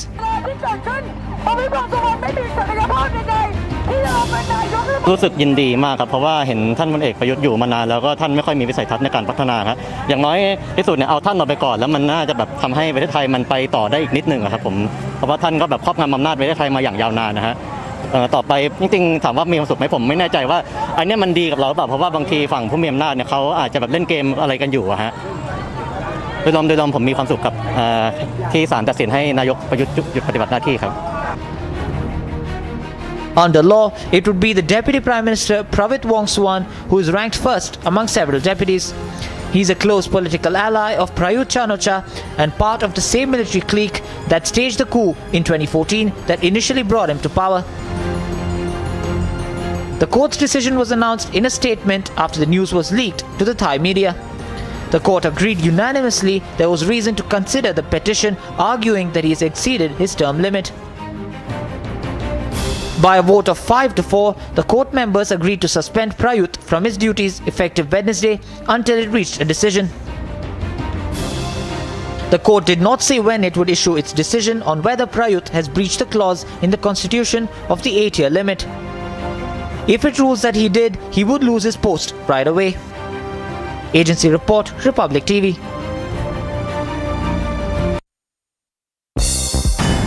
The other international news that we're tracking at this hour, NATO chief Jens Stoltenberg called upon the members of the alliance to invest more on defense in an increasingly dangerous world. He said this is in the pretext of the ongoing Russia-Ukraine conflict.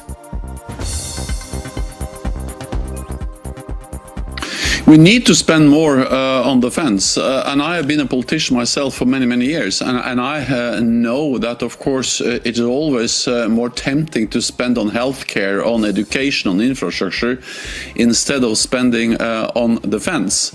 But when we live in a more dangerous world, when we see the aggressive actions of President Putin against a sovereign, peaceful nation in Europe, Ukraine, and all the threatening rhetoric against NATO allies, then we need to invest more, and that's exactly what NATO allies are doing. The UK already spends more than 2%, but we need to do more together, and we need to invest in new and more modern capabilities to ensure that we are able to also protect all allies in the future.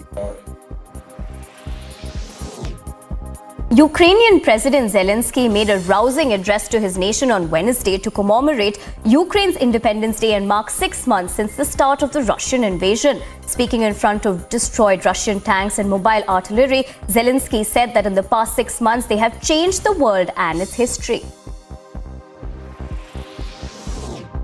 Protesters gathered in Bangkok following the suspension of Prime Minister Prayut Chan-o-cha and the announcement that his deputy Pravit Wongsuwan will become acting premier.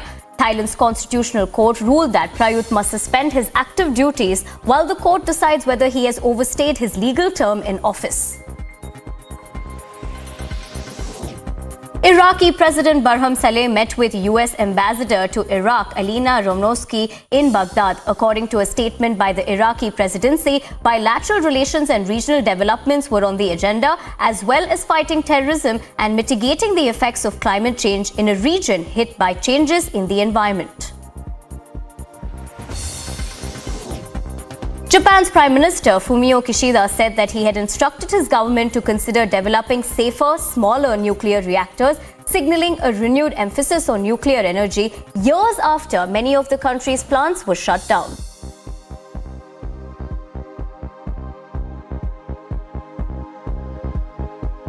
To more news now, amid fuel crisis in Bangladesh, officials have decided to cut working hours of government offices and schools. The decision comes weeks after the country raised fuel prices to a record level. Here's a report. Amid worries over rising gasoline prices and the effects of the Ukraine war, officials in Bangladesh have decided to close schools an additional day every week, in addition to cutting the length of their work days by 1 hour.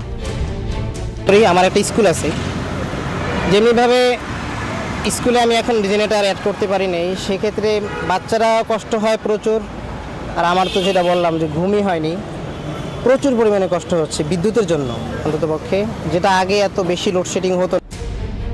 Officials have also said that government offices and banks will cut their work days to 7 hours from the previous 8 hours. The government has said it is exploring options to get cheaper fuel from Russia under a special arrangement. The decision has drawn criticism, but the government has said it is necessary to cut losses amid rising international fuel prices. টাকা চাউলের সার আজকে 70 টাকা করে কিনে খাচ্ছি আপনার 70 টাকা তেলের সয়াবিন তেল কিনতাম আমরা লুজ তেল আমরা কমায়ের মানুষ কিন্তু সেই লুজ তেল আজকে 200 টাকা পর্যন্ত বিক্রি হচ্ছে মানে আসলে আমার বেতন তো এই 2 বছরের মধ্যে 1 পয়সাও বাড়তেছে না আসলে আমি কোন জায়গায় আছি আমি নিজেও কইতে পারতেছি না. The conflict in Ukraine has disrupted supplies, which has prompted oil and food costs to skyrocket globally. Since the Bangladesh government shut down all diesel-powered power facilities, the nation has seen more frequent power outages, which has resulted in a 1,000 megawatt reduction in daily electricity production. 65% জ্বালানি তেল ব্যবহৃত হয় পরিবহনে 10% ব্যবহৃত হয় বিদ্যুৎ উৎপাদনে ফলে তেলের দাম বৃদ্ধির প্রভাব কিন্তু সবচেয়ে বেশি পড়েছে পরিবহনে যার প্রভাব আমরা দেখছি চালের দামে যে চালের কেজি পরিবহন খরচ বেড়েছে 50 পয়সা বাজারে দাম বাড়িয়ে দেওয়া হয়েছে কেজি প্রতি 5 টাকা সবজি থেকে শুরু করে ডিম থেকে শুরু করে জীবনযাপনের এমন কোনো বিষয় নাই যেখানে এই তেলের মূল্যবৃদ্ধির প্রভাবটা পড়েনি. But the authorities have promised to continue supplying power to industrial zones to help support the country's $416 billion economy, which has been growing rapidly over the last decade. Meanwhile, the country's opposition has accused the government of failing to control corruption and eliminate losses in the energy sector. Bureau Report, Republic TV.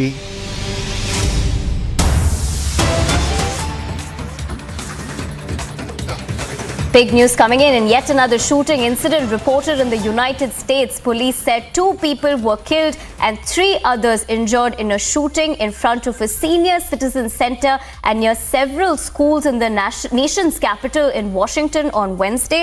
What we're learning so far about this incident is that the shooting happened just before 1 p.m. local time when a black SUV pulled up in front of the senior residence and 2 men hopped out and opened fire, according to Executive Assistant Police Chief Ashan Benedict.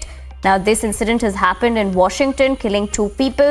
2 men opened fire. 3 others have been injured in this unfortunate US shooting that has taken place. Now, a total of 5 men were shot. 2 died at the scene and 3 others were taken to area hospitals. This is the information that is coming out in terms of this shooting incident that's taken place in the United States. Now, police have said that 2 people were killed and 3 others were injured. This has taken place in Washington on Wednesday, according to local time of 1 p.m. Now, the Metropolitan Police Department said that Wednesday's shooting happened in Truxton Circle neighborhood of Washington in front of a residence for senior citizens and near several high schools.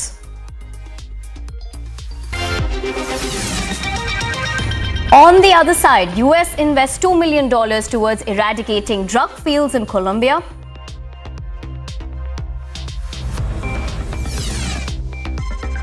Wildfires rage through Russia as it faces an extensive heat wave. All of this and much more on the other side on Around the World.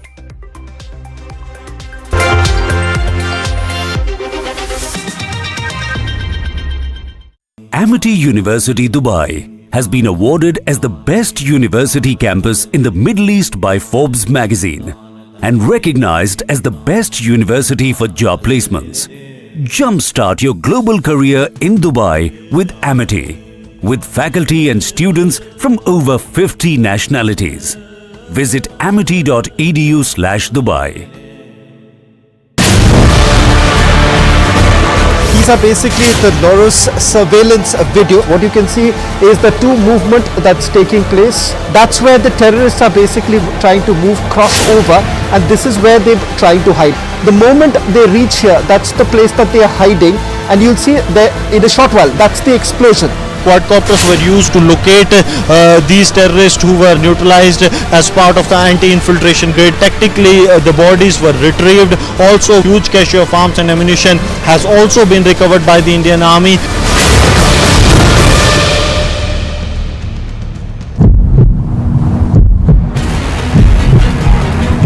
Officials, forces have been called in to move all these protesters here from Shalibanda area while they have been protesting since early morning. This protest was being led by AIMIM corporator of Patargatti. Hyderabad has been seeing a massive protest since last 2 days after Raja Singh's controversial statement and also after the court had given a release order for Raja Singh.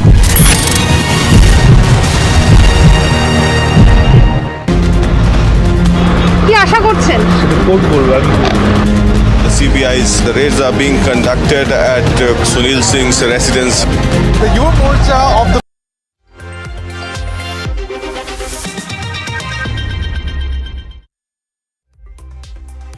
The US military has said that it has carried out airstrikes in areas of eastern Syria used by Iran-backed militants. This comes after Biden ordered airstrikes against Iranian-backed groups in Syria following attacks near base holding US troops last week. Now, this is the big news that is coming in. Iranian-backed groups, in terms of US carries out airstrikes in Syria. What we're learning so far about this is that the strike was carried out in Syria, and Iranian-backed groups were targeted. For more information on this, let's listen into what further information we have regarding this story. Necessary to protect and defend U.S. personnel in Syria, which have been the targets of several recent attacks by Iran-backed militia groups, including the most recent ones on August 15th. Our response was proportionate and precise.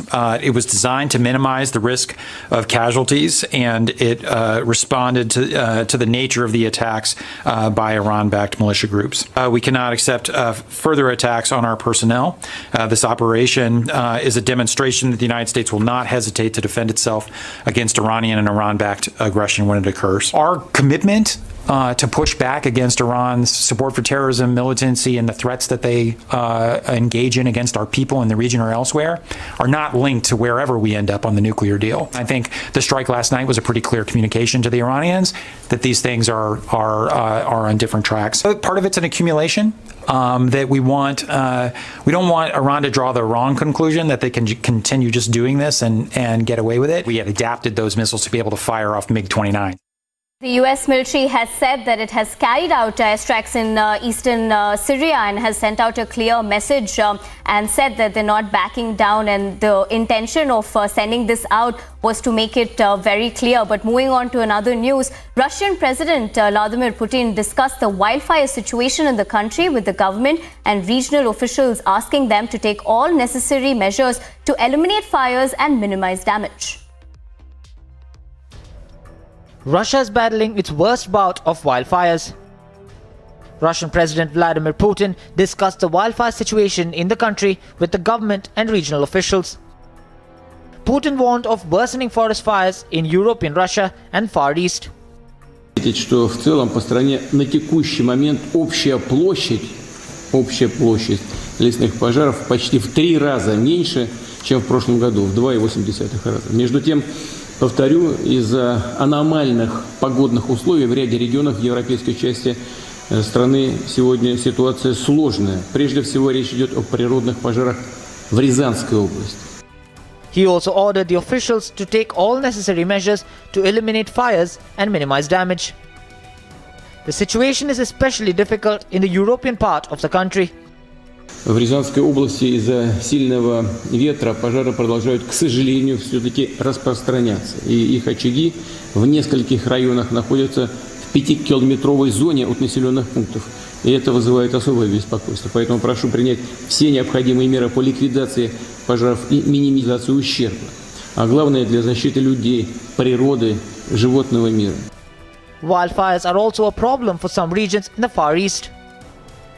Meanwhile, some cities have been put under emergency as smoke from the forest areas have blanketed the city. Agency report, Republic TV. On the other side, late-night protests in Hyderabad hours after flag march, stones pelted, more provocative slogans raised.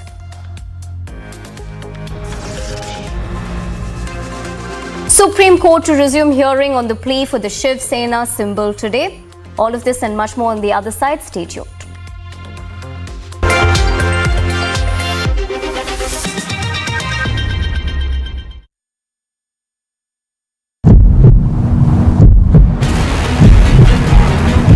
Officials, forces have been called in to move all these protesters here from Shalibanda area. Well, they have been protesting since early morning. This protest was being led by AIMIM Corporator of Patargatti. Hyderabad has been seeing a massive protest since last 2 days after Raja Singh's controversial statement and also after the court had given a release order for Raja Singh.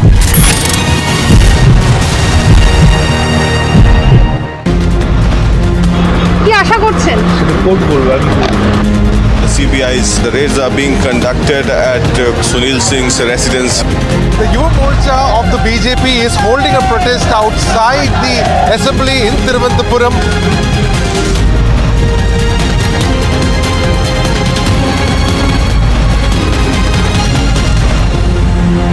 Manish Sisodia के पुतले को आग लगा दी गई है, केजरीवाल के पुतले को आग लगा दी गई है.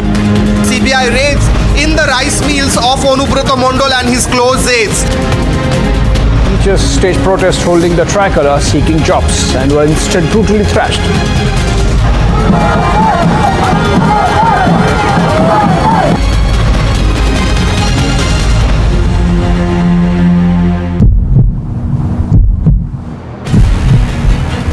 Sporadic protests, in fact, that are breaking out right now.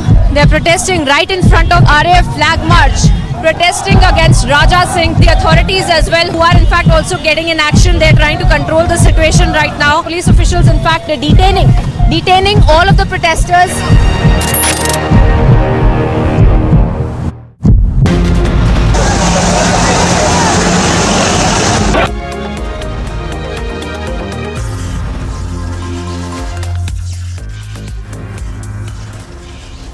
Late-night protests in Hyderabad, hours after a flag march, stones are pelted, more provocative slogans are raised.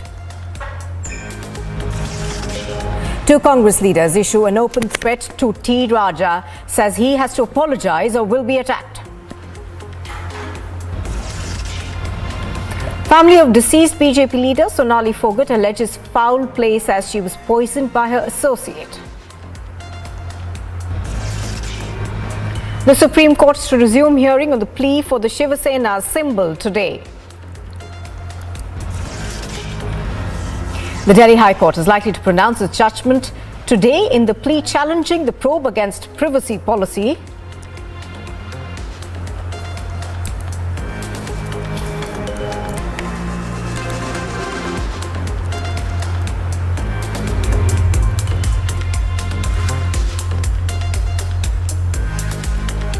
Good morning and welcome. You are watching Republic TV. This is the Morning Express. I'm Nupur Talwar Suri. We begin with the big story that we are tracking this morning. Now, even as protests rage on in Hyderabad, certain leaders of the Congress party are calling for an all-out anarchy over the controversial comments made by the suspended BJP leader T. Raja.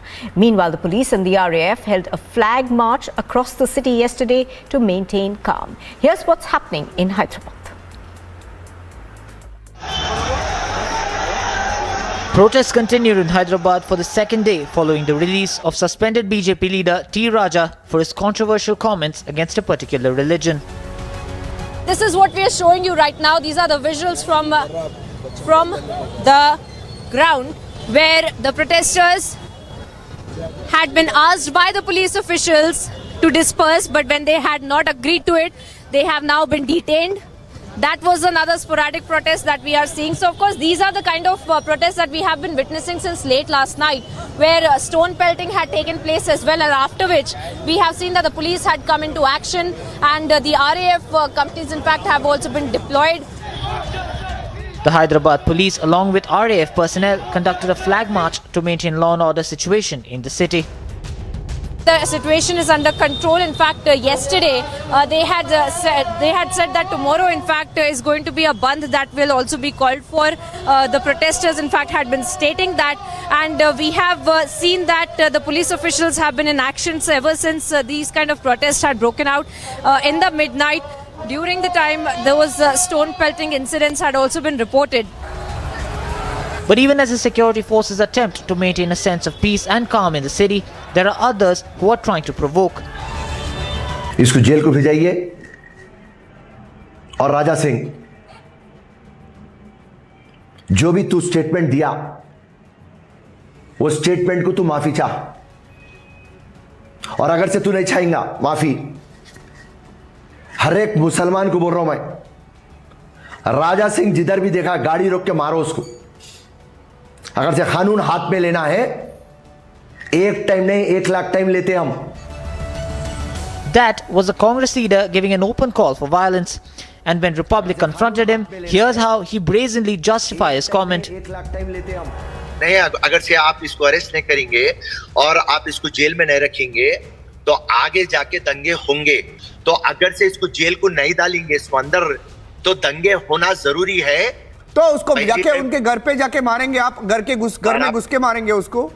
नहीं, उन्हें जिधर दिखा, घर में घुस के तो नहीं मारते, मगर उन्हें रोड के ऊपर जिधर दिखा, पब्लिक मीटिंग में जिधर दिखा उधर मारते जाके। मैं बोल रहा हूं, अगर से Listen into this Congress leader Rashid Khan, who makes another open call for violence in front of a police station in Hyderabad. मैं बोल रहा हूं, अगर से 23rd के दिन उसको अरेस्ट नहीं करेंगे राजा सिंह को, 24th के दिन मैं राशिद खान गोशा महल को अंगार में बदल दूंगा मैं।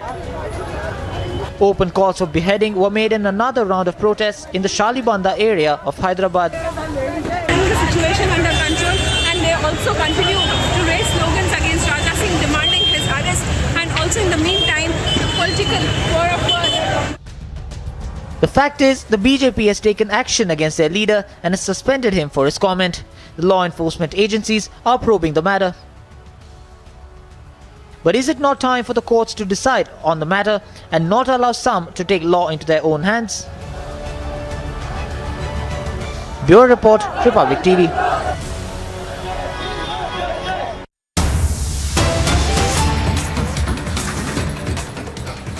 Now, from massive mob gatherings to widespread protests and the Tan se jura hai slogans, Hyderabad continues to be on the edge, and we have now accessed visuals of violent protests that broke out late last night. Following this, of course, the police had to resort to lathi charge to disperse the mob and bring the situation under control. And in fact, we have been seeing protests and large gatherings like this one from day before night after Raja Singh was arrested and then released on bail.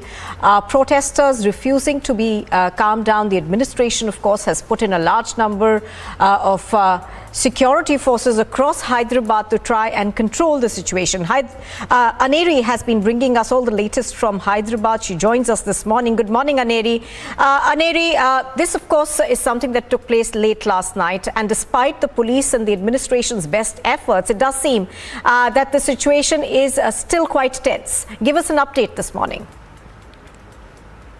Well, the situation still continues to remain tense, Nupur. Well, we have been seeing that yesterday also, despite special forces being called in, RAF also being called in at the Old City area, especially in the critical pockets of the Old City area. We see that there were protests which once again erupted, and now we see that protesters were being dragged and taken in custody. But also at the same time, not to forget, they once again raised slogans like Sartan Se Juda, and also many such slogans like Raja Singh Murdabad and many other slogans which were raised against Raja Singh and demanding justice for them. But also at the same time, not to forget that the BJP has already taken action against Raja Singh and has demanded that he should give an explanation. He faces an explanation, and so within the next 10 days of time, he has to give an explanation that why did he make that controversial statement. But it doesn't get over here, Nupur. We see that political war of words also continue as AIMIM chief Asaduddin Owaisi himself says that Raja Singh should be arrested. In an exclusive conversation with us yesterday, he had said that why wasn't Raja Singh arrested? When we talk about such statements which are made by him, then why action is not being taken is what Asaduddin Owaisi says. So now AIMIM party has also given a letter to the speaker that there should be an expulsion of Raja Singh from the Telangana Assembly as well. He is an MLA from the Goshamahal constituency. So we definitely see a lot of war of words, but massive protests once again erupting, as we also have accessed all these videos which we are seeing on our screens from various locations like Sartan Se Juda, statements, effigies being burned, and so now the police had to restore to lathi charge to make sure that the situation is under control. But still, many groups of people coming in, protesting, raising slogans, and such other situation is turning out to be very sensitive here in Old City. Right now, Aneri, there also seems to be a call for violence that's been given by various political outfits. We just had a Congress leader speak about it on Republic TV yesterday. We've had the AIMIM leadership, of course, all out organizing these demonstrations in full flow at various parts in Hyderabad. So in those terms, is the political leadership at least perhaps looking to douse the flames and to maintain calm and, of course, communal harmony? That's right. Political war of words definitely continues, as we have been seeing that the Congress party leaders, how they have been giving out statements, especially when Republic also confronted them, they still continue to say that there will be violence and law and order will be taken in their hands. But also at the same time, we see that now, since yesterday afternoon, we had not seen any sort of cases being registered, but since yesterday evening we have been seeing that after any sort of protest, any person who is protesting out there are being taken in custody and cases are being registered. Well, we are yet to get any sort of confirmation in regard of how many cases are booked yet, but shortly we will be getting the confirmation in regard of how many cases are being registered. But yes, now police is taking action, but when we happen to speak to the police officials that why isn't any sort of action being taken on Sartan Se Juda like statement slogans, he said that we are still yet to get any sort of proofs in that regard, and so we have been seeing how this is going on, and still high alert continues to remain in Hyderabad and especially in the Old City area.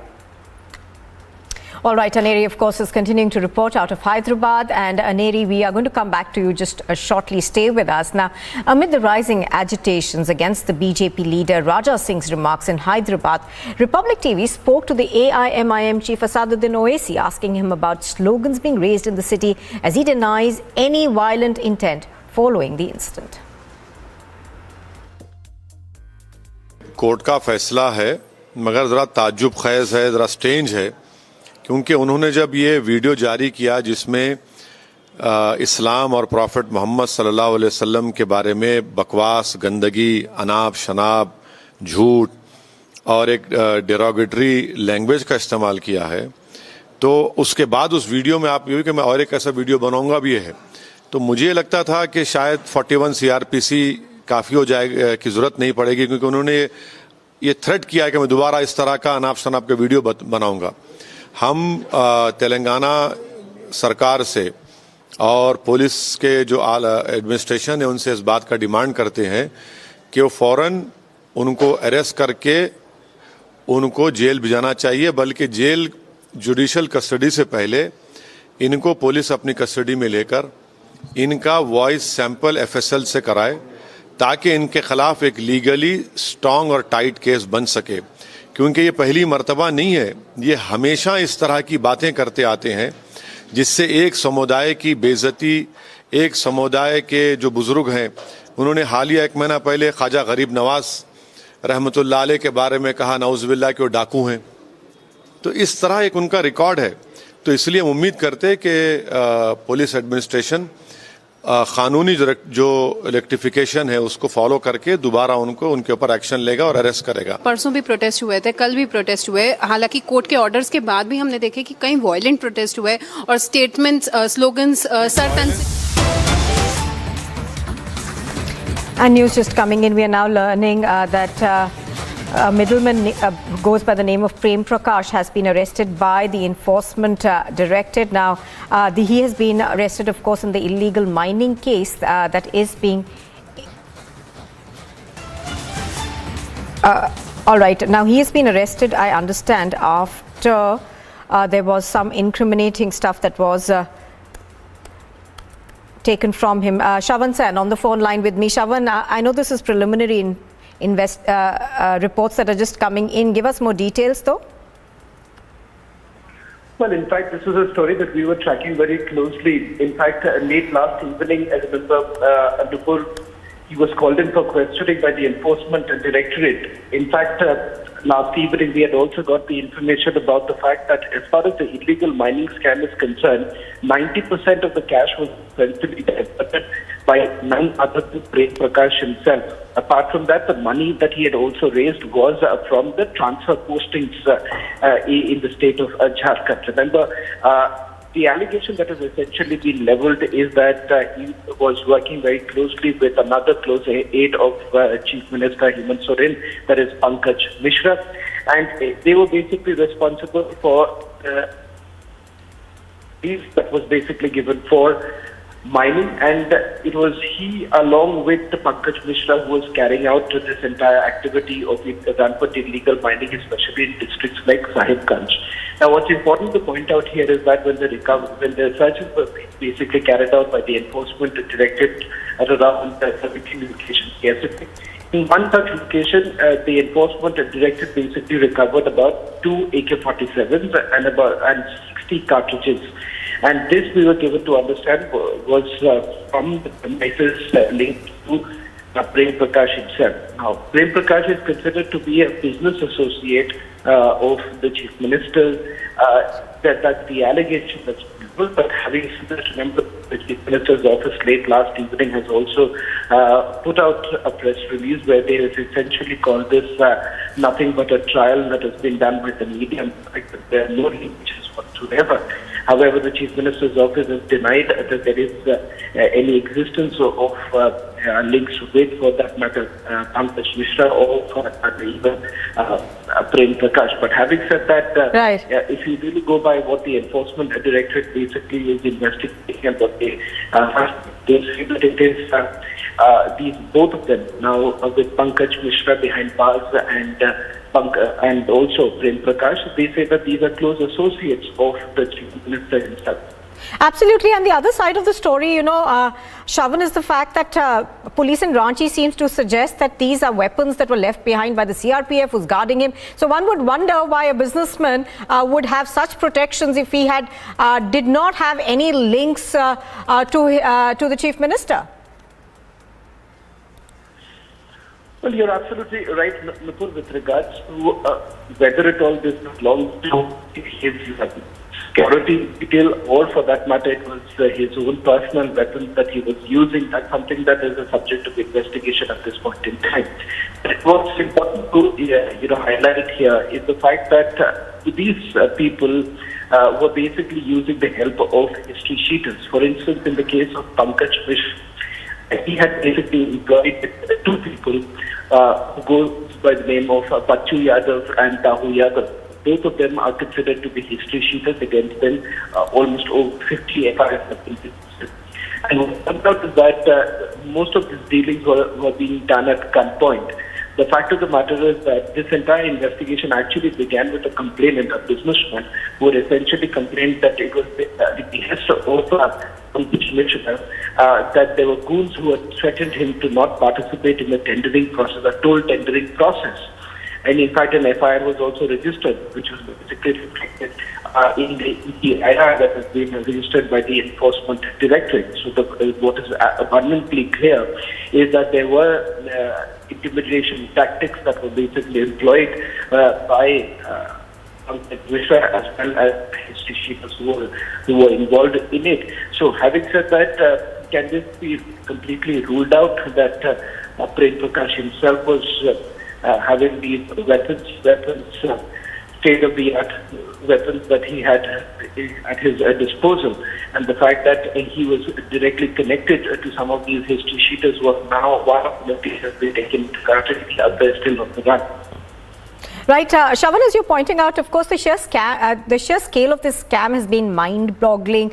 We are also learning that from the residence of Prem Prakash, there was a lot of documents that were recovered that seem, to suggest to the proceeds of crime and how they were used.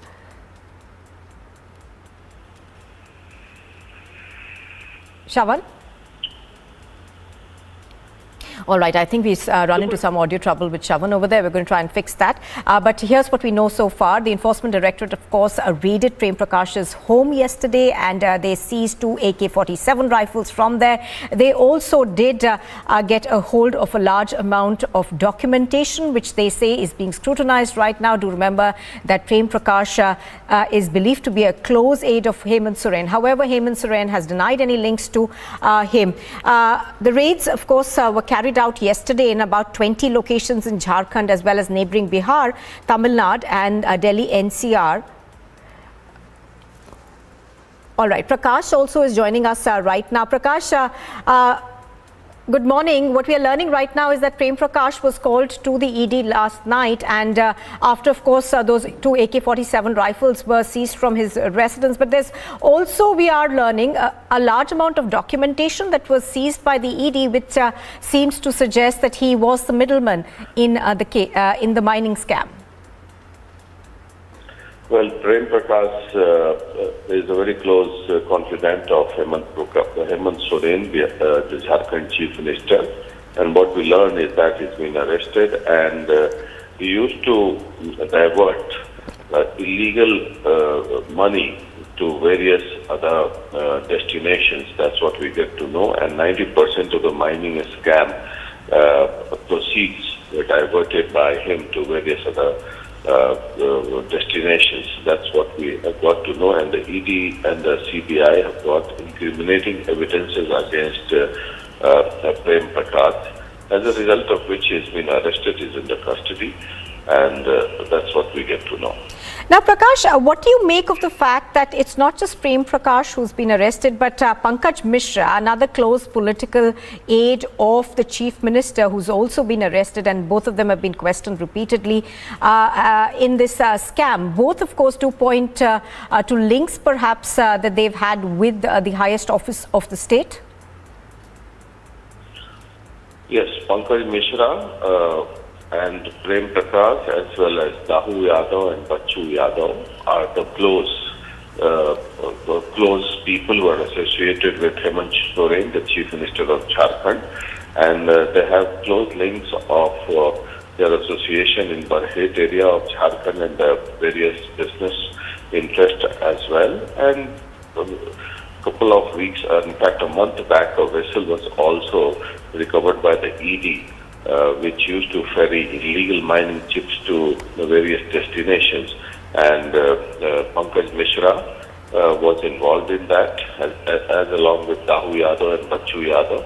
So the investigating agency is getting much closer to the Chief Minister Hemant Soren as far as his involvement in the mining scam is concerned, and he already faces a case of Office of Profit, which is being heard in the Election Commission of India as to why not his membership of the Jharkhand Legislative Assembly be terminated, and a decision for which is pending before the Election Commission.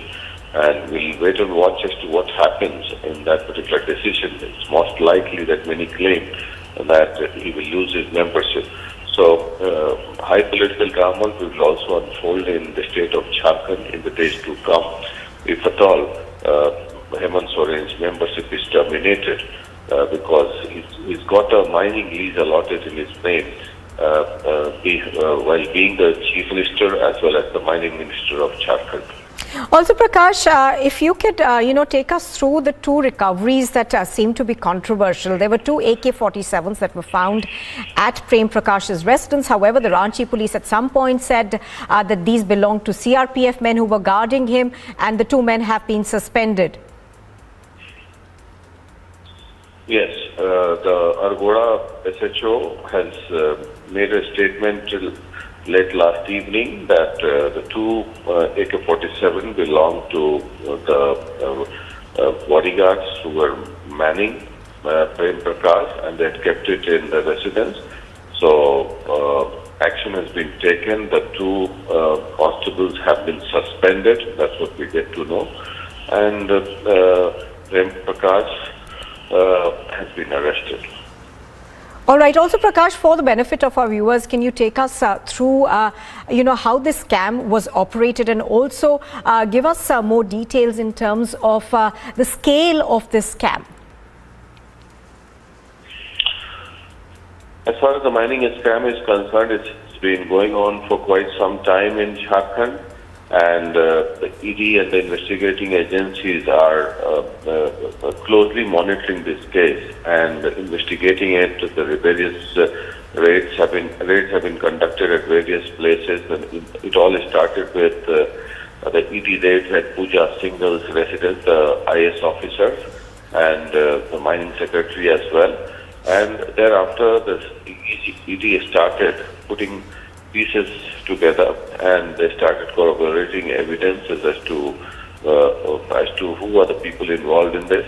And thereafter, they started nailing Bachu Yadav, Tahu Yadav, Pankaj Mishra in Barhet, as well as the recent catch has been Prem Prakash. And there are several other places which were raided, and money to the tune of more than 20 crore in cash have been recovered so far. And the illegal proceeds of this entire mining scam goes to the tune of more than, say, 300 to 400 crores rupees so far, which has been accounted as yet. And there are many unaccounted money as well, because the more investigation is done, the more facts will come out.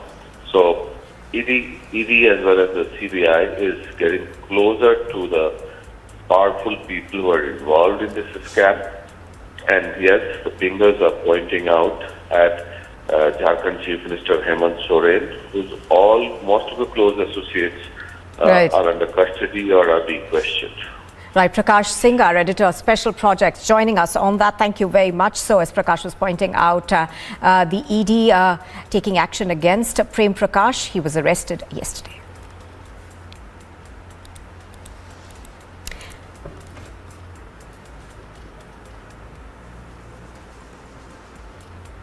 Now, from massive mob gathering to widespread protests and Sartan Se Jura Hai slogans, Hyderabad continues to be on the edge, and we have now accessed visuals of violent protests that broke out late last night. Following this, of course, the police had to resort to lathi charge to disperse the mobs and bring the situation under control. Now, protests like this one have sporadically broken out in various parts of old Hyderabad city. Security forces, of course, are on high alert. There's been a deployment of paramilitary forces as well to try and control the situation. However, tensions still are mounting, and police, of course, have now registered cases against these protesters as well, who've been taking to the streets since day before night. Their main demand, of course, is the arrest of Raja Singh, the BJP leader who's now been suspended by the party following his controversial remarks. Aneri's been bringing us all the details from Hyderabad on this. I think I'm going to go across to her in just a bit to give us a ground situation update currently. Aneri, if you can hear me. Right. Aneri, if you can hear us, give us a sense of how tense the situation is even this morning, and also brief us on the kind of security detail that has been put in place to make sure that things don't really go out of hand. Well, as of now, we have been seeing that extra forces have been called in. Task force also has been put in place so that situation doesn't go out of hand, because yesterday also, despite so many measures being put in place, despite high alert being called in, and also the shops there in the surrounding areas in Old City were also closed by around 7 p.m. We see that there were massive protests which took place. Effigies were burnt, and also slogans like Sartan Se Juda and many such slogans were being raised by these protesters who were trying to protest against Raja Singh. But once again, we have been seeing that now the security forces have also been put in place once again. High alert continues to remain in Hyderabad, as we have been seeing that there could be many such protests which would be taking place today also. So that is one of the reasons why security also has been increased in the Old City area, in the critical pockets like Charminar, which is one of the tourist place. Shalibanda is also one of the place where major of these protests are taking place, and then Dabirpura, Chadargarh areas are these areas which are very critical, and so we have been seeing that there are security forces which have been deployed in these locations. So now we'll have to see how the day proceeds, because tomorrow being Friday also could be a very critical day. So we'll have to wait and watch how the situation turns out to be. But yes, the protesters still continue to demand that Raja Singh should be arrested after the court orders also. All right, Aneri, do stay with us. As Aneri is pointing out, of course, it remains to be tense, the situation in Hyderabad. And what we are learning right now, of course, is the fact that the BJP has asked Raja Singh to explain within the next 10 days why he should not be expelled from the party. As massive protest erupts in Hyderabad, and especially in the Old City area, we have been seeing how the police used lathi charge to bring the situation under control. But the protesters continue to do stone pelting and burn the effigies of Raja Singh, demanding that he should be arrested immediately. Keep watching Republic TV. We'll be right back after a short break.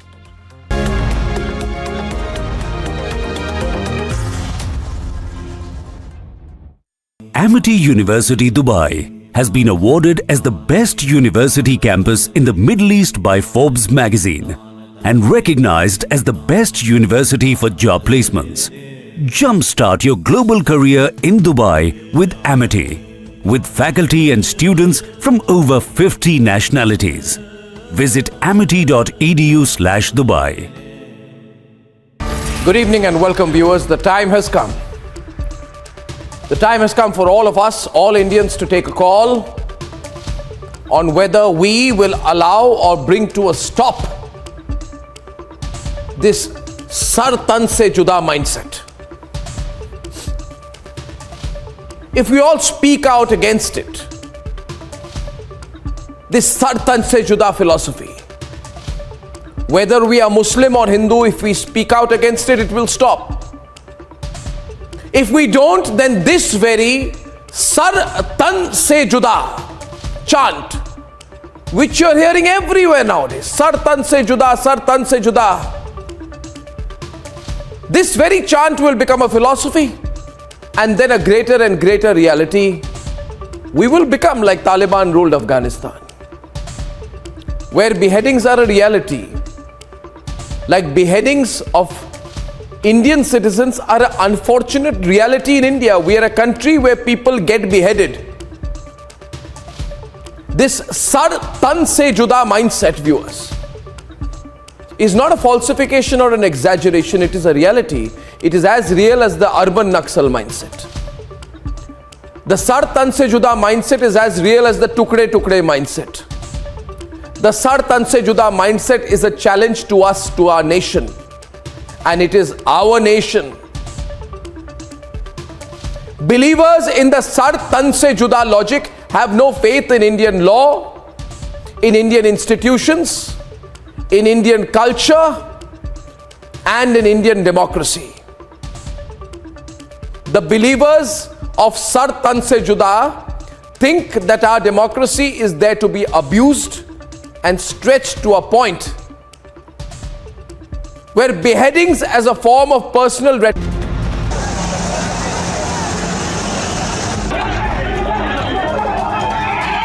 are protesting against Manish Sisodia and through it the Aam Aadmi.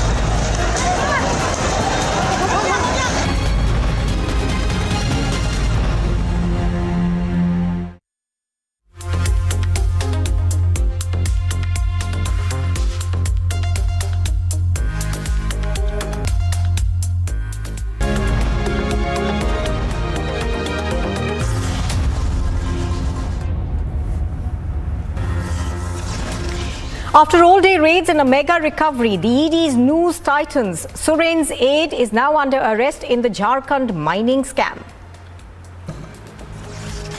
Late-night protests in Hyderabad. Hours after the flag march, stones are pelted, more provocative slogans raised. Two Congress leaders issue an open threat to T. Raja, say he has to apologize or will be attacked. Family of the deceased BJP leader Sonali Phogat alleges foul play, says she was poisoned by her associate. The Supreme Court is to resume hearing on the plea for the Shiva Sena symbol today. The Delhi High Court is likely to pronounce judgment today in the plea challenging the probe against its privacy policy.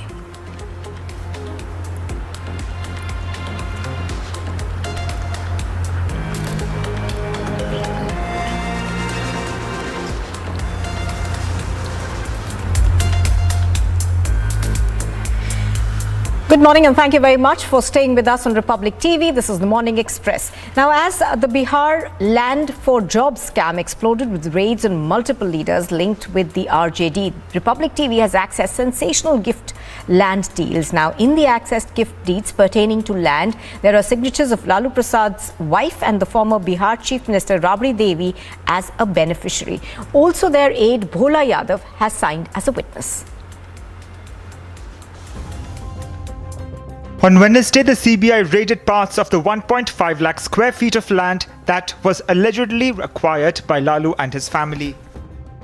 The raids were linked to an ongoing case where Group D jobs were allegedly being allotted in lieu for land when Lalu Prasad was the railway minister. 3 top RJD leaders were raided by the central agency. But this is how Bihar's Deputy Chief Minister Tejashwi Yadav tried to brazen it out in the assembly.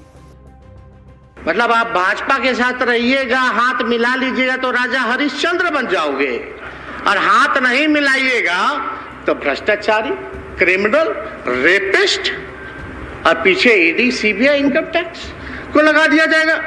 अब आप बताइए कि पूरी तरीके से बेबुनियाद आरोप हम लोगों पे लगाया गया और एक नया चीज आप फिर लेकर के आ गए हैं। अब ये आईआरसीटीसी का मामला, नौकरी जमीन का मामला।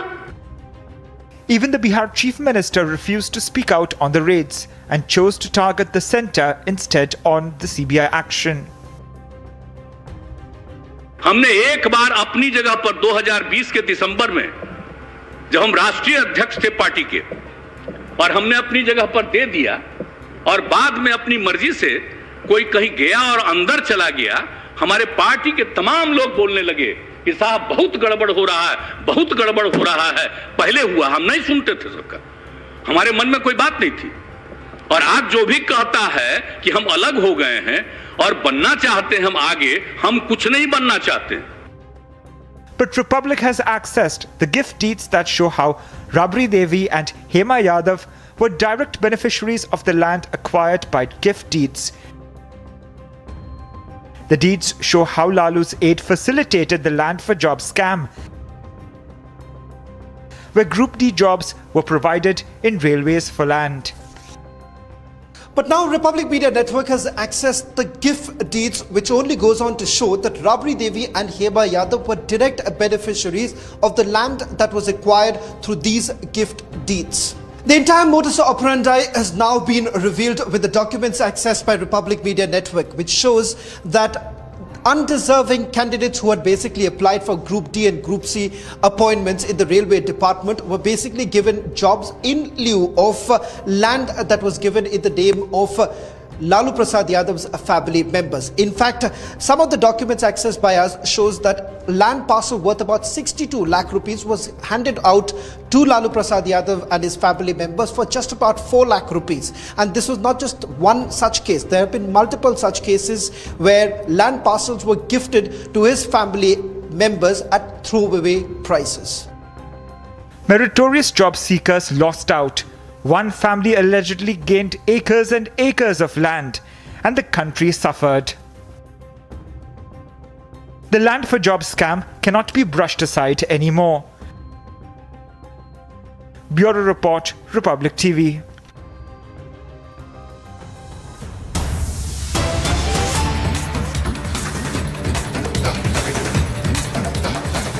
Now, addressing a large gathering on the banks of the Indus River in Leh, the 14th Dalai Lama expressed hope that Ladakhis would be able to visit Lhasa once again. The Dalai Lama said the times are changing and the time may come when Ladakhis would be able to visit Lhasa again. This statement, of course, is being seen as extremely significant as the Tibetan spiritual leader was speaking about Tibetans being able to visit Lhasa again. I'm going to try and go across to Abhishek on the phone line, our senior executive editor. Abhishek, if you can hear me. All right, we don't have Abhishek yet, but as I was pointing out, this of course is a statement that is seen as very, very significant, given the fact that there has been a Sinicization essentially of the Tibetan plateau by China over the years, and China of course has made its intent very, very clear as far as Tibet goes. But addressing a large gathering on the banks of the Indus River in Leh, the Dalai Lama expressed hope that Ladakhis would be able to visit Lhasa once again. He said, and I quote, he said, times they are changing and we hope perhaps that one day Tibetans will be able to visit Lhasa once again. It is being seen as a very significant statement coming as it does at the back of China's efforts to sinicize Tibetan plateau. Now, the Defence Minister Rajnath Singh is on a 3-day visit to Tashkent over his first day of his power-packed trip. He also held separate bilateral talks with his Uzbek, Kazakh and Belarusian counterparts. Defence Minister Rajnath Singh is on a 3-day visit to Tashkent. In his address, Singh reaffirmed India's resolve to fight all forms of terrorism to make the region peaceful, secure and stable. In an oblique reference to Pakistan's support to terrorist activities against India, Raksha Mantri said that any form of terrorism, including cross-border terrorism, is a crime against humanity and the menace must be dealt with unitedly. On his first day of his power-packed trip, he also held separate bilateral talks with his Uzbek, Kazakh and Belarusian counterparts. About his talks with Uzbek Defence Minister, Rajnath Singh said both sides reviewed the bilateral defence ties. The talks with Belarusian Defence Minister, Lieutenant General Viktor Kerenin, also focused on ways to boost bilateral defence cooperation. The Defence Minister also expressed India's concern over the situation in Ukraine and noted that New Delhi supports resolution of the crisis through talks between Moscow and Kyiv.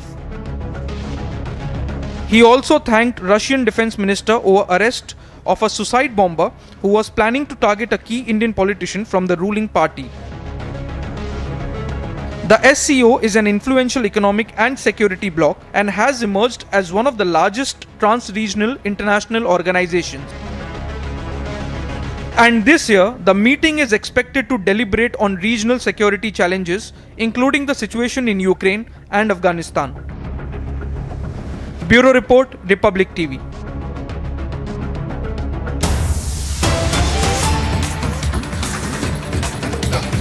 Well, the BSF has foiled a major smuggling bid in Samba area. One Pakistani intruder was shot and injured, and narcotics were recovered from him. Gursimran is reporting on this. He joins us right now live from Jammu. Gursimran, good morning. Give us more details of what really happened. We are learning that at least one Pakistani intruder was shot and injured.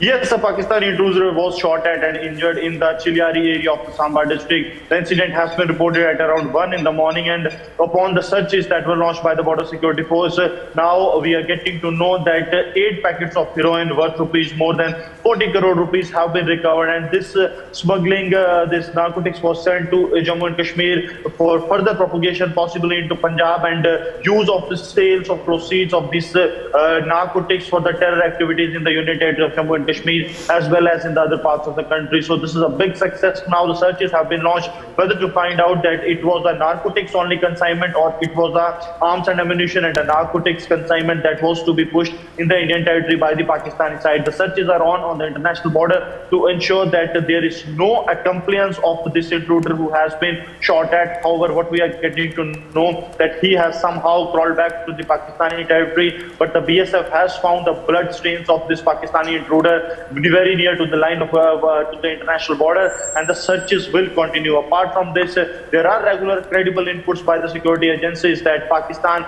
will try to push terrorists into the Indian territory to carry out major terror strikes, because if we speak of last 4 days, there have been 4 attempts, 3 of the terror infiltration and 1 of smuggling of narcotics into the Indian territory that stands foiled by the BSF and the Indian Army in past 4 days, clearly showing the desperation of Pakistan, that how they want to vitiate the peace in the Union Territory of Jammu and Kashmir, and ahead of the snowfall in the upper reaches, they are trying to push as much as terrorists they can into the Jammu and Kashmir to make the winters hot.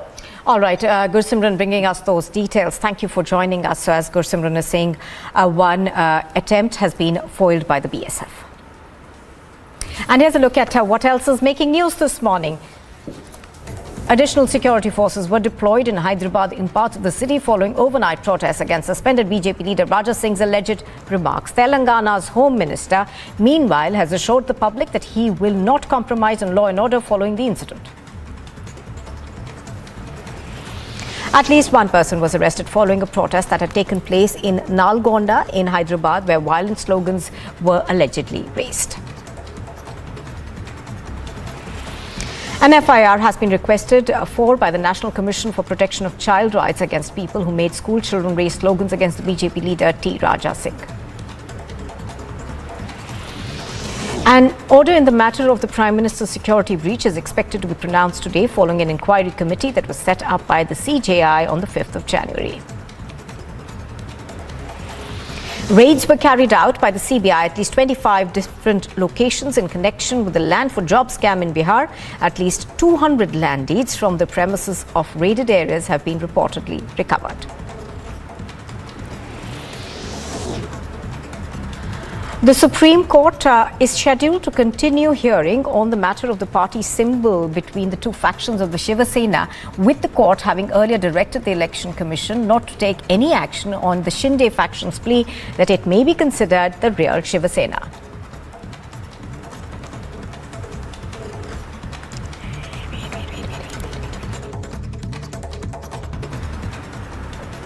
Now, the BJP leader Sonali Phogat's death in Goa has been met with suspicion by her family members. In fact, her family members have said that they suspect that she was poisoned by an aide. Here's more. Days after TikTok star and BJP leader Sonali Phogat was found dead in Goa, the family has levelled serious allegations of foul play into the death. Sonali's brother Rinku Dhaka has filed a formal complaint with the Goa police claiming she was murdered by 2 of her associates. तो यहाँ ऐसा कुछ नहीं है, normal death नहीं है, ये एक प्री प्लान मर्डर था और मेरी मांग है कि इसकी सीबीआई जांच हो। तो हमें यहाँ के पोस्टमार्टम से हमें संतुष्ट नहीं है हम, और हम हमारी बहन सोनाली फोगाट का पोस्टमार्टम दिल्ली एम्स या जयपुर एम्स में करवाएंगे। Hours after a demand by the brother, Sonali Phogat's 15-year-old daughter made this plea. मेरे को जस्टिस मिलना चाहिए, इन्वेस्टिगेशन होनी चाहिए प्रॉपर। मुझे कल्प्रिट है उन्हें पनिशमेंट मिलनी चाहिए. Her sister Rupesh also leveled allegations of a foul play based on the last call that she had with Sonali. The actor and BJP leader was brought dead to the St. Anthony's Hospital in Anjuna on the early hours of 23rd August when she was in Goa for a shoot. Moreover, the preliminary report and as per the DJP and the hospital doctor, which clearly mentioned that she died because of cardiac arrest. But the family has raised a question and even mentioned that the laptop, CCTV cameras was not present in the farmhouse in Haryana after her death. Goa's chief minister also issued a statement on the matter. जो case हुई है उसके बारे में seriously देख रहे हैं. DGP खुद मॉनिटर कर रहे हैं. प्रिलिमिनरी उसको लगा है कि this is an cardiac arrest, but फिर भी उसका जो इन्वेस्टिगेशन पोस्टमार्टम का रिपोर्ट्स उसके पास आ जाएगा. प्रिलिमिनरी डॉक्टर्स और डीजीपी के कहने के अनुसार वो कार्डियक अरेस्ट जैसे लग रहा है. Meanwhile, the police have registered a case of unnatural death and questioned her associate Sudhir Sangwan after her family alleged that she was poisoned by him. There continues to be uncertainty over her post-mortem as the family has demanded for the post-mortem to be carried out at AIIMS in Delhi or in Jaipur. Bureau Report, Republic TV. Now, the Indian Air Force has deployed its aircraft in Madhya Pradesh and Rajasthan for humanitarian assistance and disaster relief operations. Yesterday, relief materials were dropped by IAF helicopters at Bhind and Morena near Gwalior in Madhya Pradesh as well as in Rajasthan.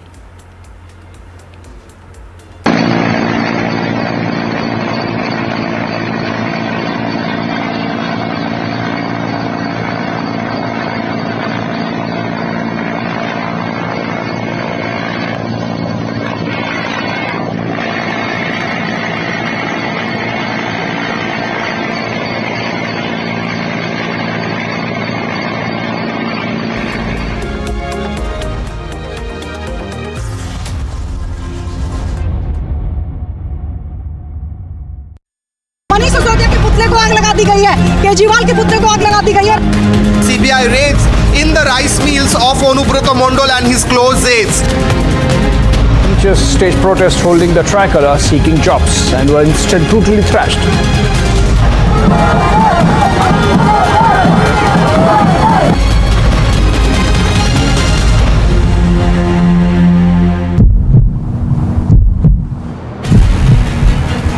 Sporadic protests, in fact, that are breaking out right now. They're protesting right in front of RAF flag march, protesting against Raja Singh. The authorities as well, who are in fact also getting in action. They're trying to control the situation right now. Police officials, in fact, are detaining all of the protesters.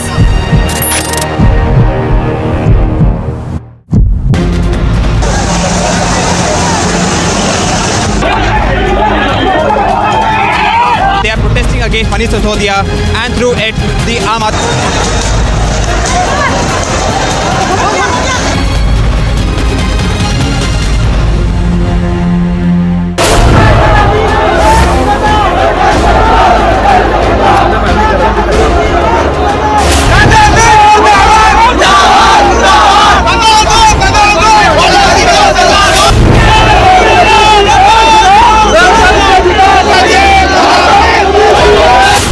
Has been seeing a massive protest since last 2 days after Raja Singh's controversial statement and also after the court had given a release order for Raja Singh. This officials, forces have been called in to move all these protesters here. Manish Sisodia, Deputy CM, has left for event speaking to media. Onubroto Mondal was given custody and CBI will be continuing the investigation. BJP के कार्यकर्ता जो CM आवास घेरने की कोशिश में है.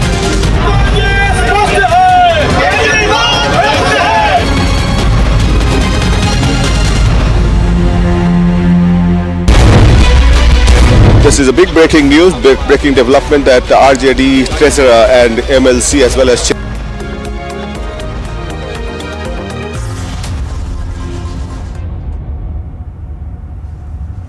Welcome back. You are watching the Morning Express on Republic TV. Now, the Congress party has suffered another major blow as its former spokesperson and advocate Jaivir Shergill has quit the party. Now, he's called out the leadership of the party, accusing them of pursuing selfish interests. The Congress received another big blow to their cadre strength as National Party spokesperson Jaivir Shergill resigned from the post of national spokesperson and all other designations.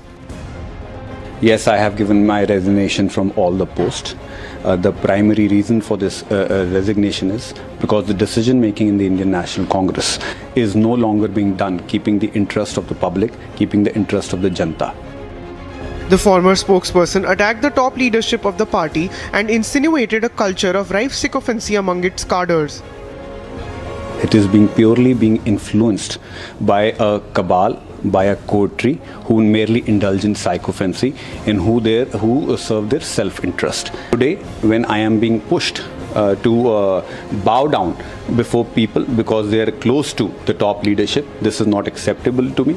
And secondly, and most important part, the decision making of the Congress party is not in sync with the ground reality anymore. As if this was not enough, veteran Congress leader Anand Sharma admitted to the Congress being bowled over in politics.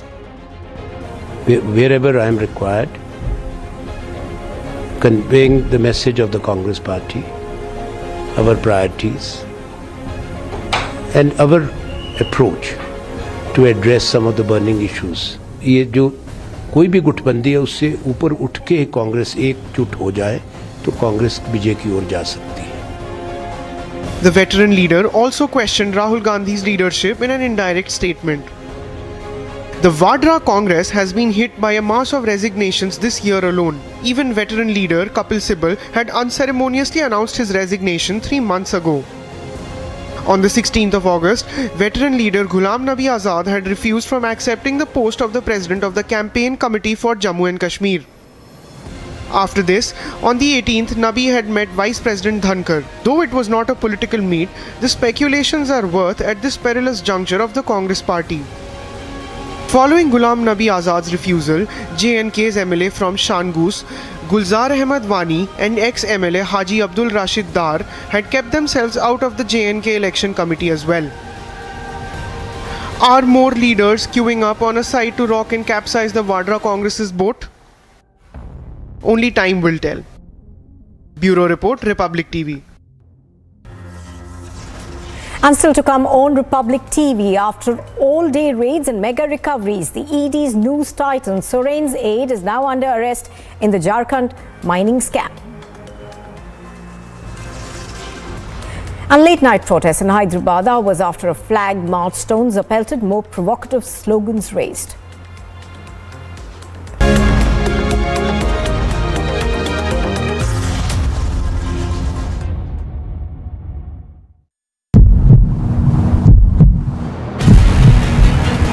Sporadic protests, in fact, that are breaking out right now. They're protesting right in front of RAF flag march, protesting against Raja Singh. The authorities as well, who are in fact also getting in action. They're trying to control the situation right now. Police officials, in fact, are detaining all of the protesters.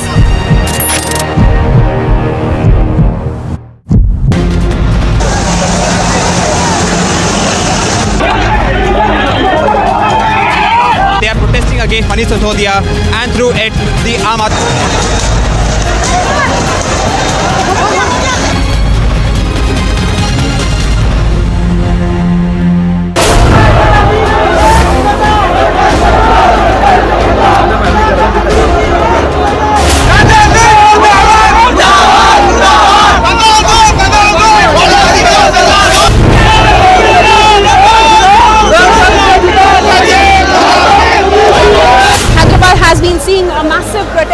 Since last 2 days after Raja Singh's controversial statement and also after the court had given a release order for Raja Singh. This officials, forces have been called in to move all these protesters here.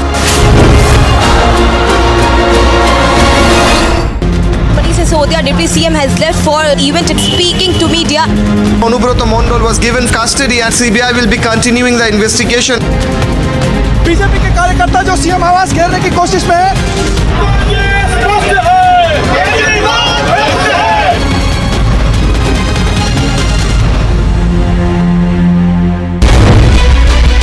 This is a big breaking news, breaking development that RJD Treasurer and MLC as well as Chairman of Disco Mal Sunil Singh's house raided by the CBI. 25 plus locations where these searches are being carried out, including Delhi as well as in Gurgaon. In Bihar, we are being told it's in Madhubani, Katihar, Patna and a few other locations. All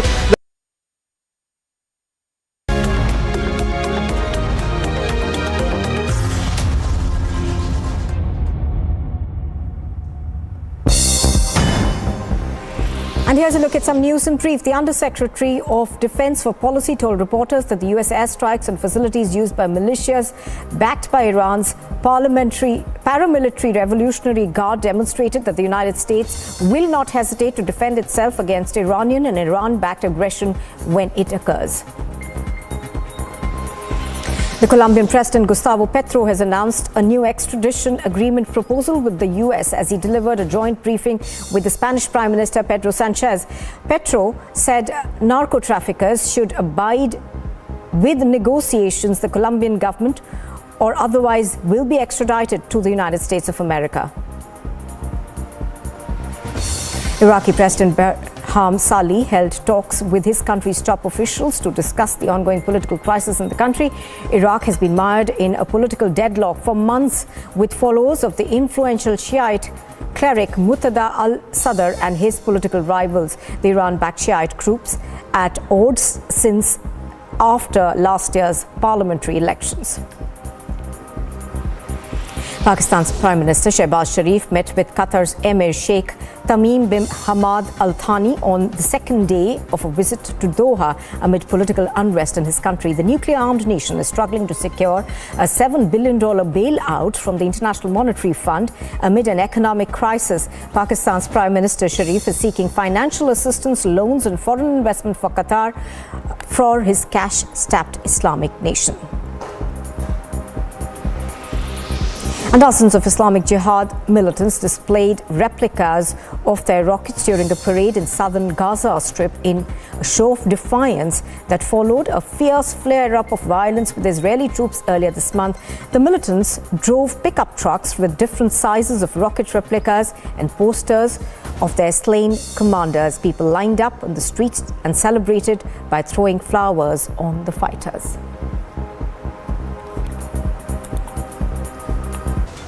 You are watching Republic TV, and coming up next on Live and Breaking, late-night protests in Hyderabad hours after a flag march. Stones are pelted, most provocative slogans raised. And two Congress leaders issue an open threat to T. Raja, say he has to apologize or will be attacked.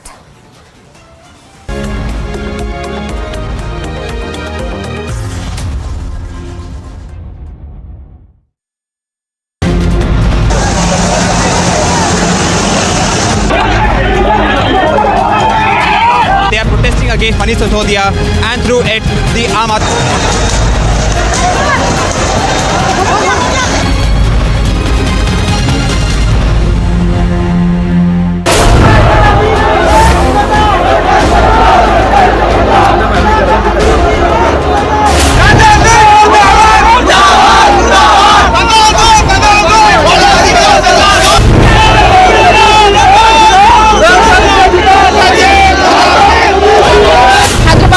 Seeing a massive protest since last 2 days after Raja Singh's controversial statement, and also after the court had given a release order for Raja Singh. This officials, forces have been called in to move all these protesters here.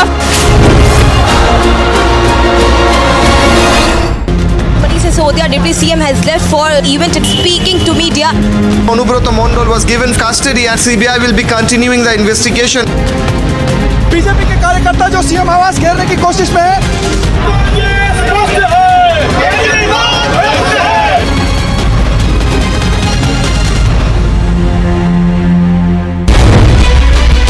This is a big breaking news, breaking development that RJD Treasurer and MLC as well as Chairman of Disco Mal Sunil Singh's house raided by the CBI. 25 plus locations where these searches are being carried out, including Delhi as well as in Gurgaon.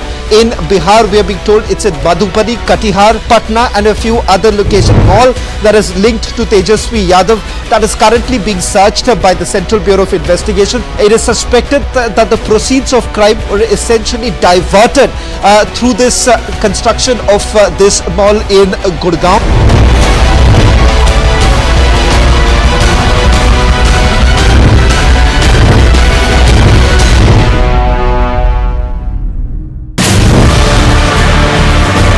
These are basically the Loros surveillance video. What you can see is the two movement that's taking place. That's where the terrorists are basically trying to move crossover, and this is where they're trying to hide. The moment they reach here, that's the place that they are hiding.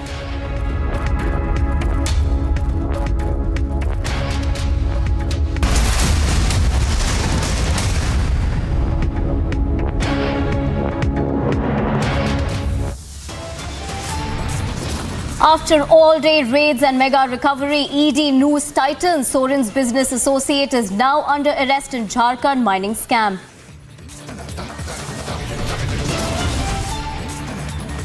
Late-night protests in Hyderabad, hours after flag march, stones pelted, more provocative slogans raised.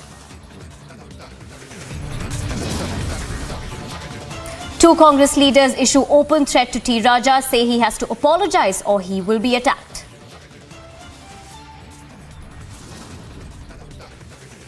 Supreme Court to resume hearing on the plea for the Shiv Sena symbol today.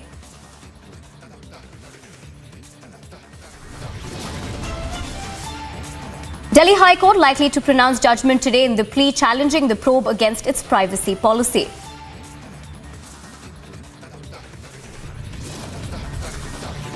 Big statement by Dalai Lama, says Ladakhis would soon be able to visit Lhasa.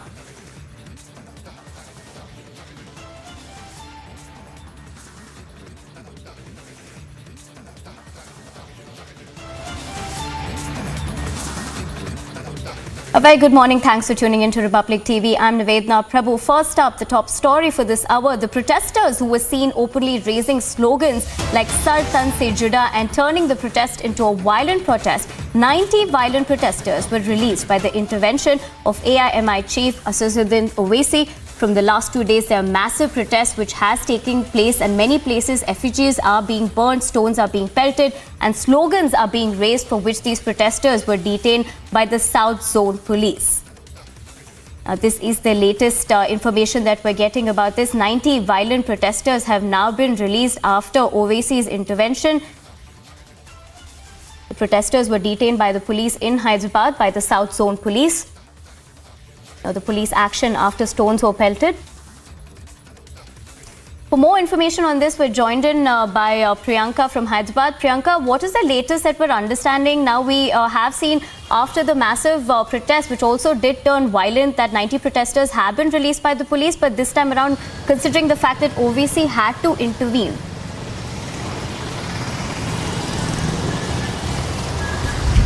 Well, yes, what we have seen on the ground here, at least where the police personnel and the RAF had been deployed, and they had been making sure that the protesters do not turn violent. So that was their only point of concern. But even yesterday, we have seen that during the flag march as well, the protesters had come. They were trying to rile up the people around them, which is why they had been detained. And yesterday itself, we were also learning that around 7 p.m. is when the Bandh had been called for. And post that as well, we had seen that these protesters had come out on the streets and they had started to create a ruckus in and around the areas of Charminar.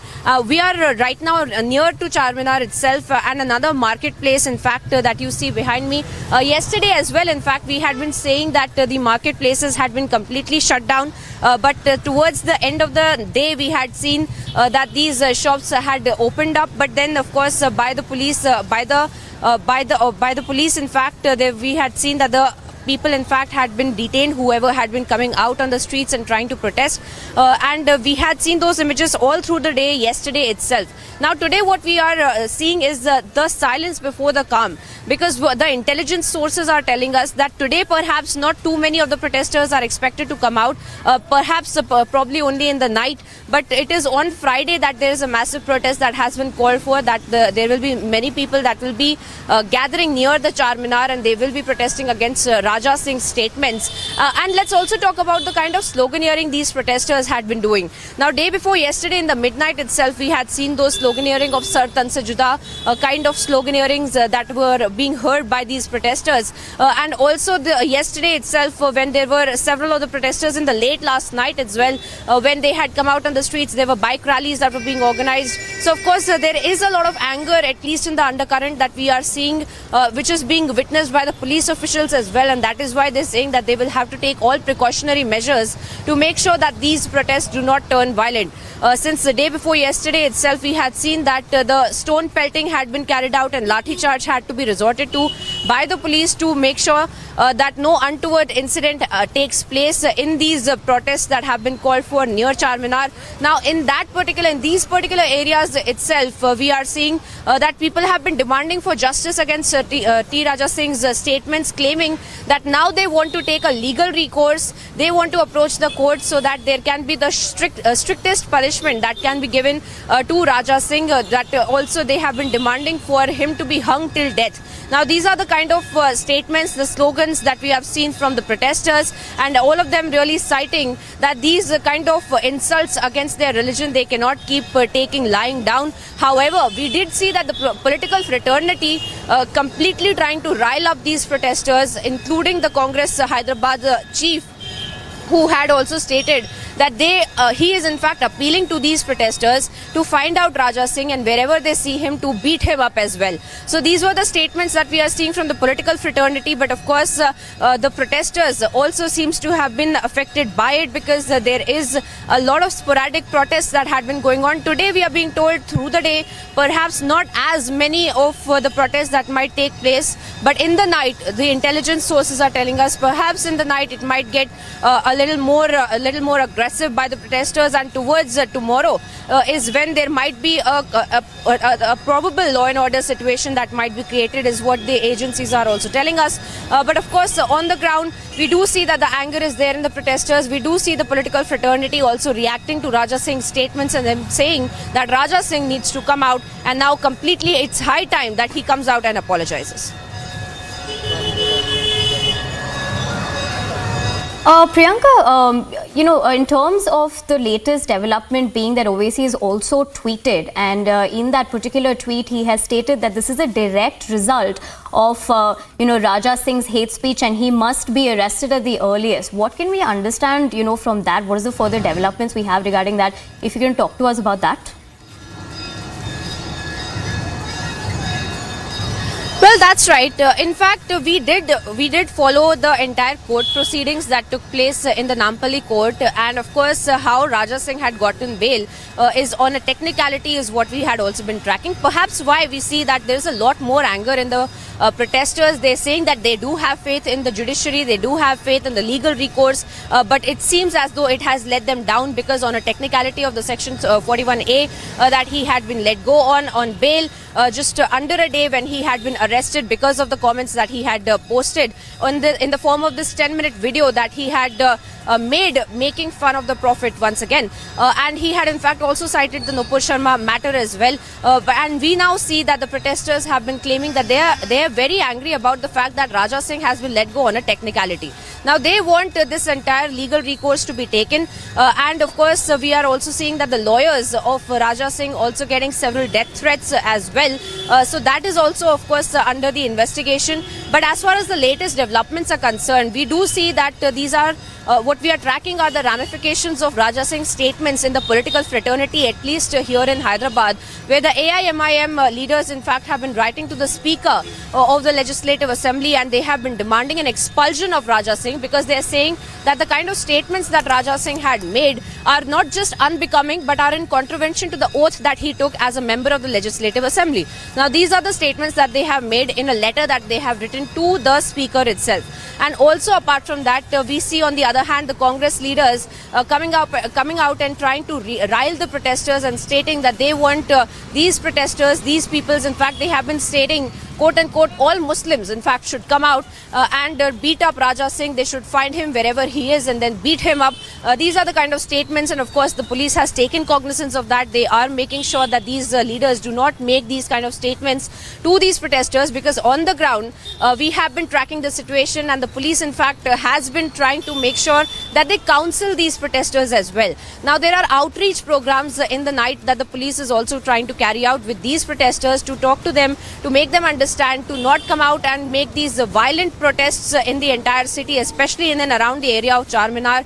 And that is why the police is stating that today perhaps they will be also carrying out more outreach programs. They will be speaking to the protesters. They will be telling them about their own legal rights, but also requesting them to do this peacefully and do not rile up other protesters as well, because we have seen this in the case of Nupur Sharma in Udaipur, and then of course Unmesh Kole in Amravati as well, how spur of the moment people who are emotional about it, they get carried away, and these kind of murders then take place as well. So the police is citing these incidents, and they're saying that they should be peaceful in their protest and that they can protest. It is their legal right, and if they want to approach the court, that is also within their legal right, but they should not be riling up the other people as well. Apart from that, we are seeing that at least tomorrow more RAF deployment that we are expecting will also take place rather than the one that has already happened. And today itself as well, there will be several flag marches that will be carried out by the RAF, by the police personnel, along with these outreach programs.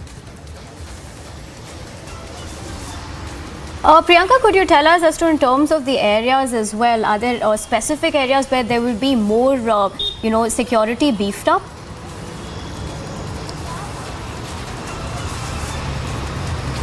Well, as I mentioned, these protests are happening in certain areas, which is in and around the areas of Charminar. Now, that is usually the place where the police has been telling us is the place where these protests take place, and of course are a little communally sensitive, these particular areas, and that is why they're making sure that more security deployment is done there, which is why, as I mentioned in the earlier conversation that we were having, that the marketplaces were being closed down, the Bandh had been called for by the protesters, and in fact these several shopkeepers had been closing down their shops voluntarily as well, to make sure that their businesses do not get affected because of these kind of violent protests. However, on the ground, we are being told that as of now, today police is on standby, the RAF is on standby.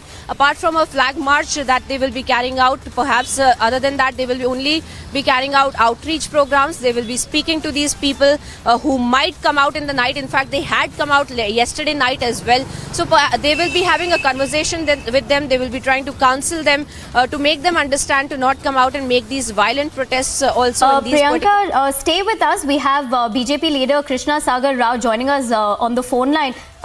Krishna Sagar, what is your first reaction about this now that we're seeing massive protests in Hyderabad? These protests are not organic. These are orchestrated protests and sponsored by MIM and TR to create disharmony in the community. Bharatiya Janata Party condemns this kind of a dangerous game which is being played out almost like a communal playbook in Hyderabad. And this can have dangerous consequences if not contained. But I don't foresee TRS taking any decision, TRS government taking any decision to curtail these kind of sloganeering, rioting and vandalism in Hyderabad.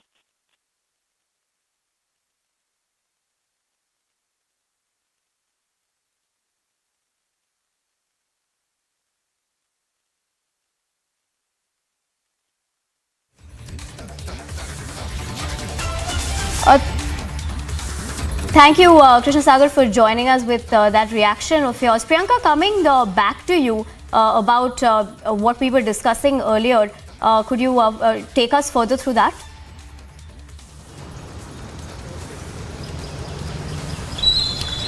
Well, let's also tell our viewers about the kind of legal recourse that had been approached, and of course because of which T. Raja Singh in fact had been let go.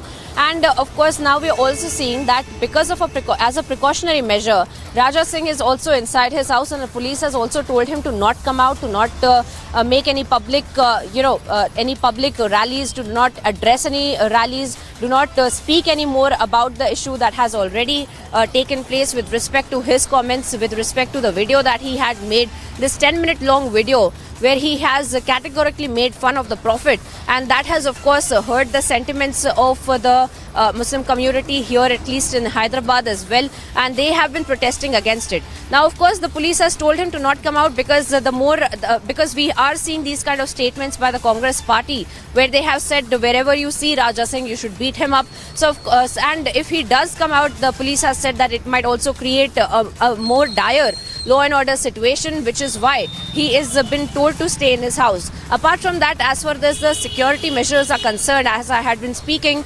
they had of course been carrying out flag marches yesterday, and as earlier as well as I mentioned that the outreach programs will also be carried out. But we do see that this issue is not really dying down as of now. The anger is very much palpable here, at least on the ground.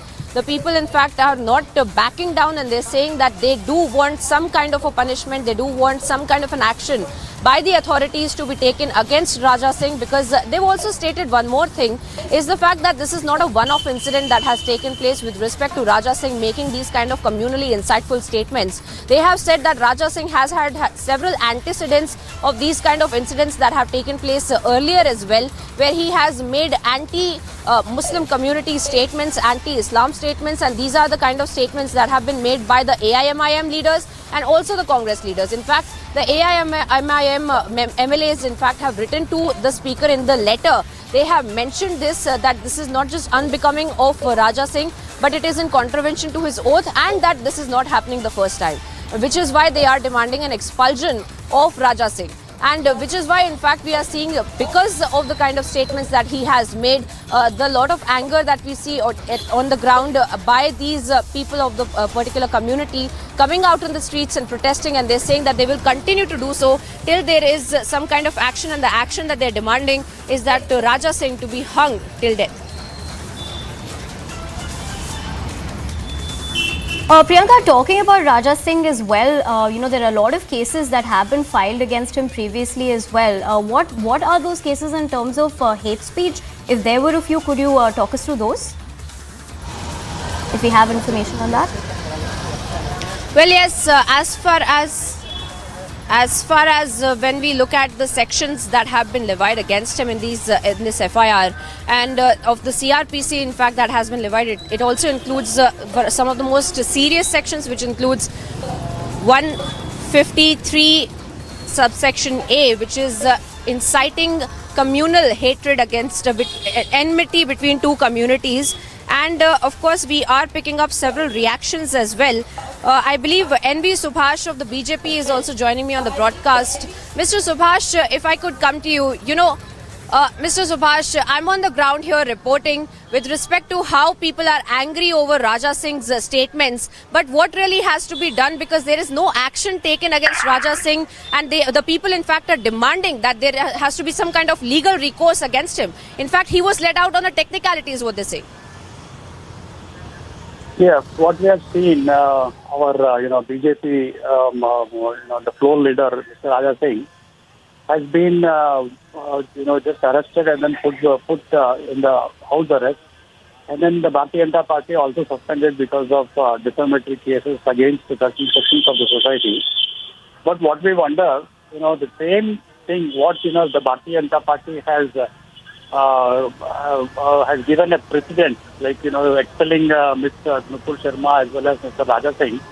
The MIM also, we demand that, MIM also expel their floor leader, Mr. Akbaruddin Owaisi, who happens to be the brother of Sisodia Owaisi and the MLA. So he has also given defamatory cases against Hindus and Hindu god and goddesses. He also expects the same thing on that. So as far as Raja Singh is concerned, he has been put in the house arrest, and then many of the supporters of Mr. Raja Singh has been put behind bars, and then they have also put, filed so many criminal cases against us. But as far as the supporters of Mr. Akbaruddin Owaisi and Owaisi brothers, there are hundreds of people who have been let out free without any scratch, not even filing the petty case also.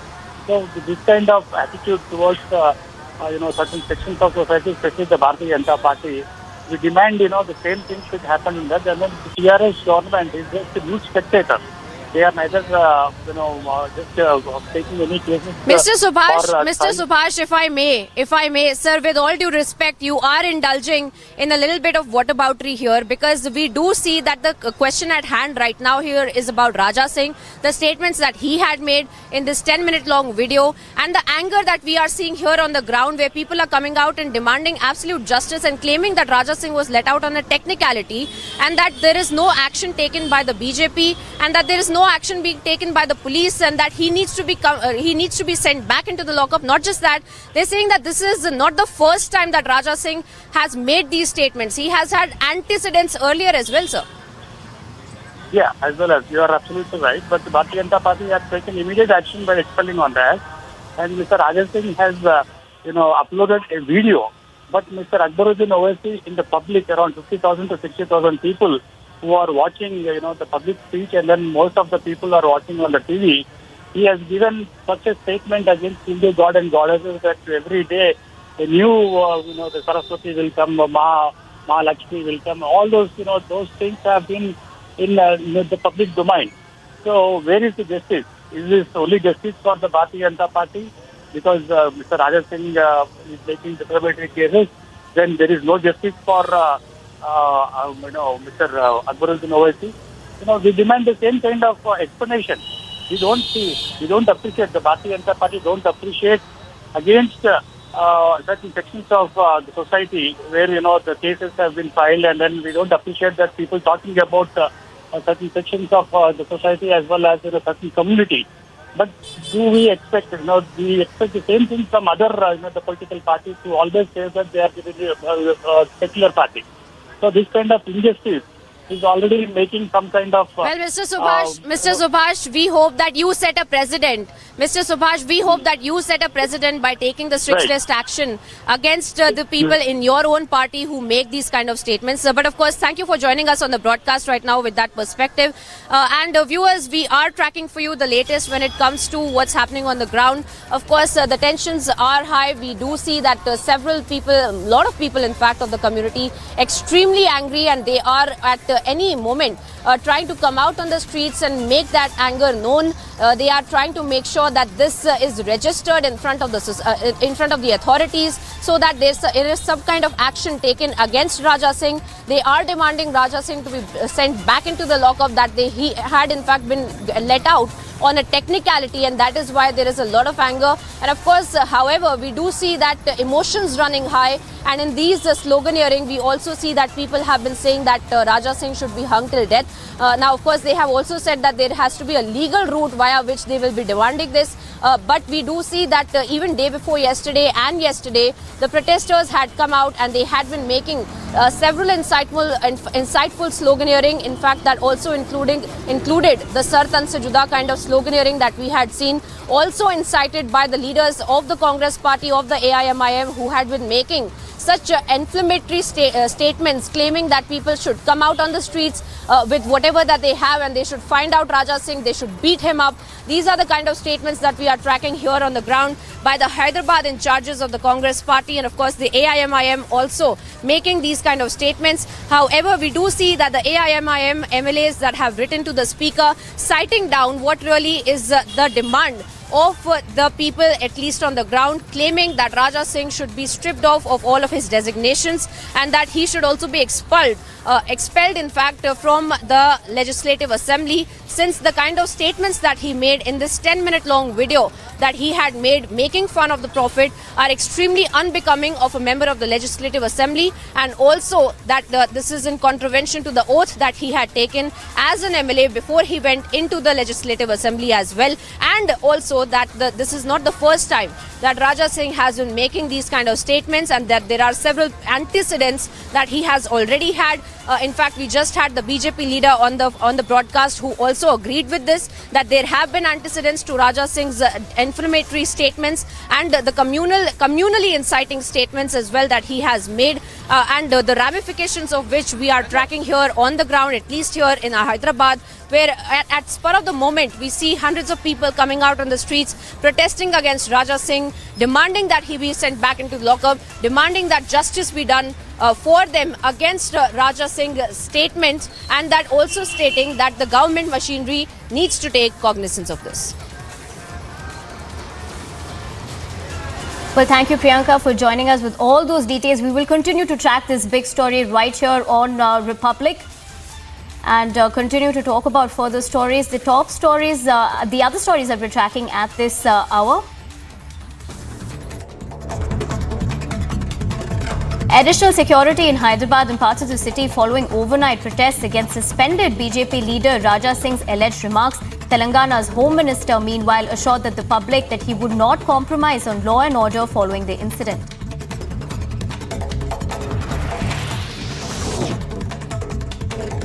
At least one was arrested following a protest that had taken place in Nalgonda and Hyderabad, where violent slogans were allegedly raised. An FIR has been requested for by the National Commission for Protection of Child Rights against people who made school children raise slogans against BJP leader T. Raja Singh.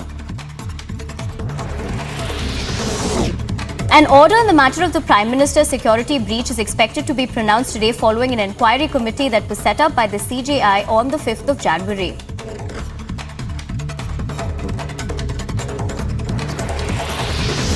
Raids were carried out by the CBI at least 25 different locations in connection with the land for jobs scam in Bihar. At least 200 land deeds from the premises of the raided areas have reportedly been recovered. The Supreme Court is scheduled to continue the hearing on the matter of the party symbol between the two factions of the Shiv Sena, with the Supreme Court having earlier directed the Election Commission not to take any action on Shinde's faction's plea that it may be considered the real Shiv Sena. The committee formed to probe the death of 2 people and injuries to several others during the Janmashtami celebration in the Banki Bihari temple is expected to begin its investigation today. At least 2 suspects were detained by Mumbai police from Vapi in Gujarat for threatening to blow up a hotel in Mumbai. The suspects were brought back to the city and are to be presented before a local court. Con man Sukesh Chandrasekhar and his wife are to be shifted to 2 separate jails at the Mandoli prison complex after the Supreme Court ordered their transfer from the Tihar jail. The centre is reportedly mulling over removing toll plazas across all highways in the country and replacing them with cameras that read number plates. The cameras are referred to as automatic number plates reader cameras and is being seen as the second phase of a policy of number plates introduced in 2019. Following Raja Singh's comments, we are seeing that the protesters are absolutely angry here in Hyderabad. The security has been beefed up. We're getting you minute-to-minute update of what's really happening on the ground. Stay tuned to Republic. We'll be back after a very short break.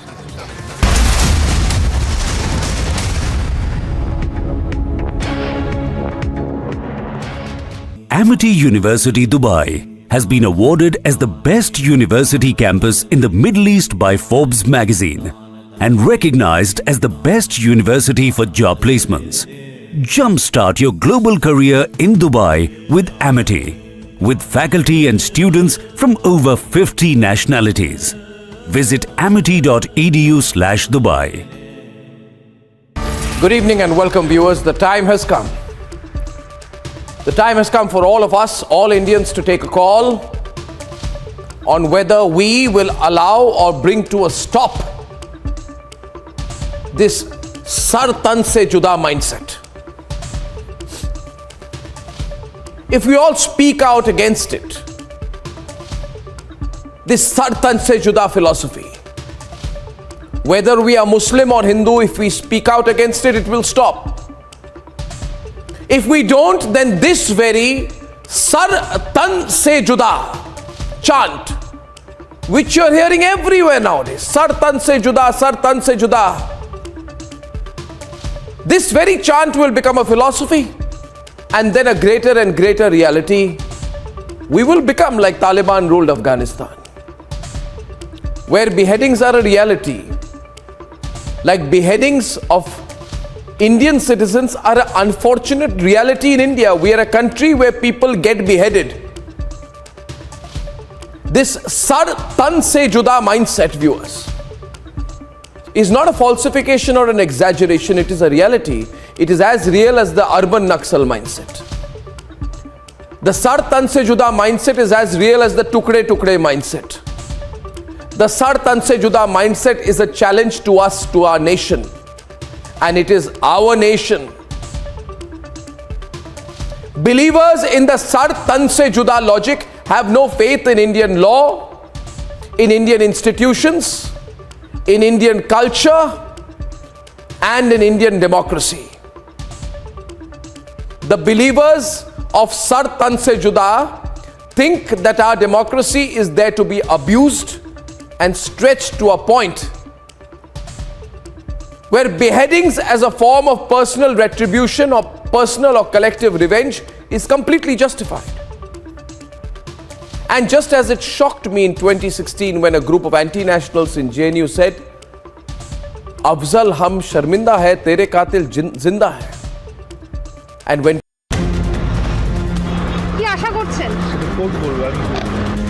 CBI's raids are being conducted at Sunil Singh's residence. The Yuva Morcha of the BJP is holding a protest outside the assembly in Thiruvananthapuram.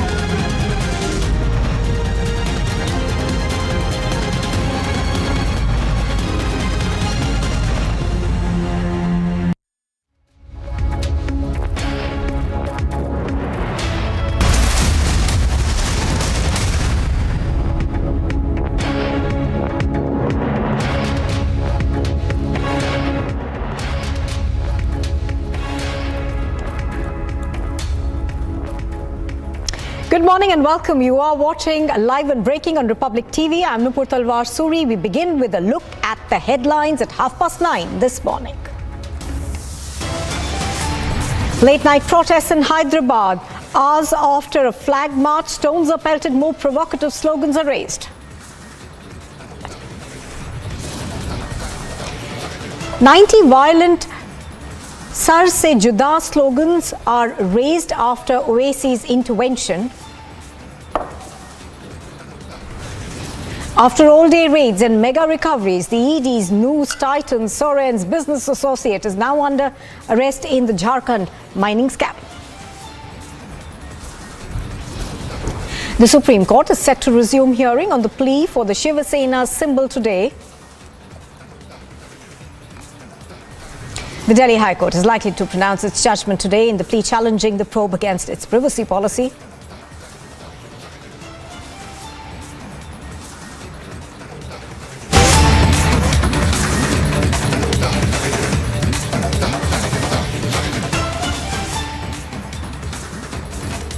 Well, news just coming in. We are now learning that sources say that the Aam Aadmi Party is now fearing poaching by the BJP as the liquor gate face-off heats up. The Aam Aadmi Party is now fearing attempts by the BJP to break the party.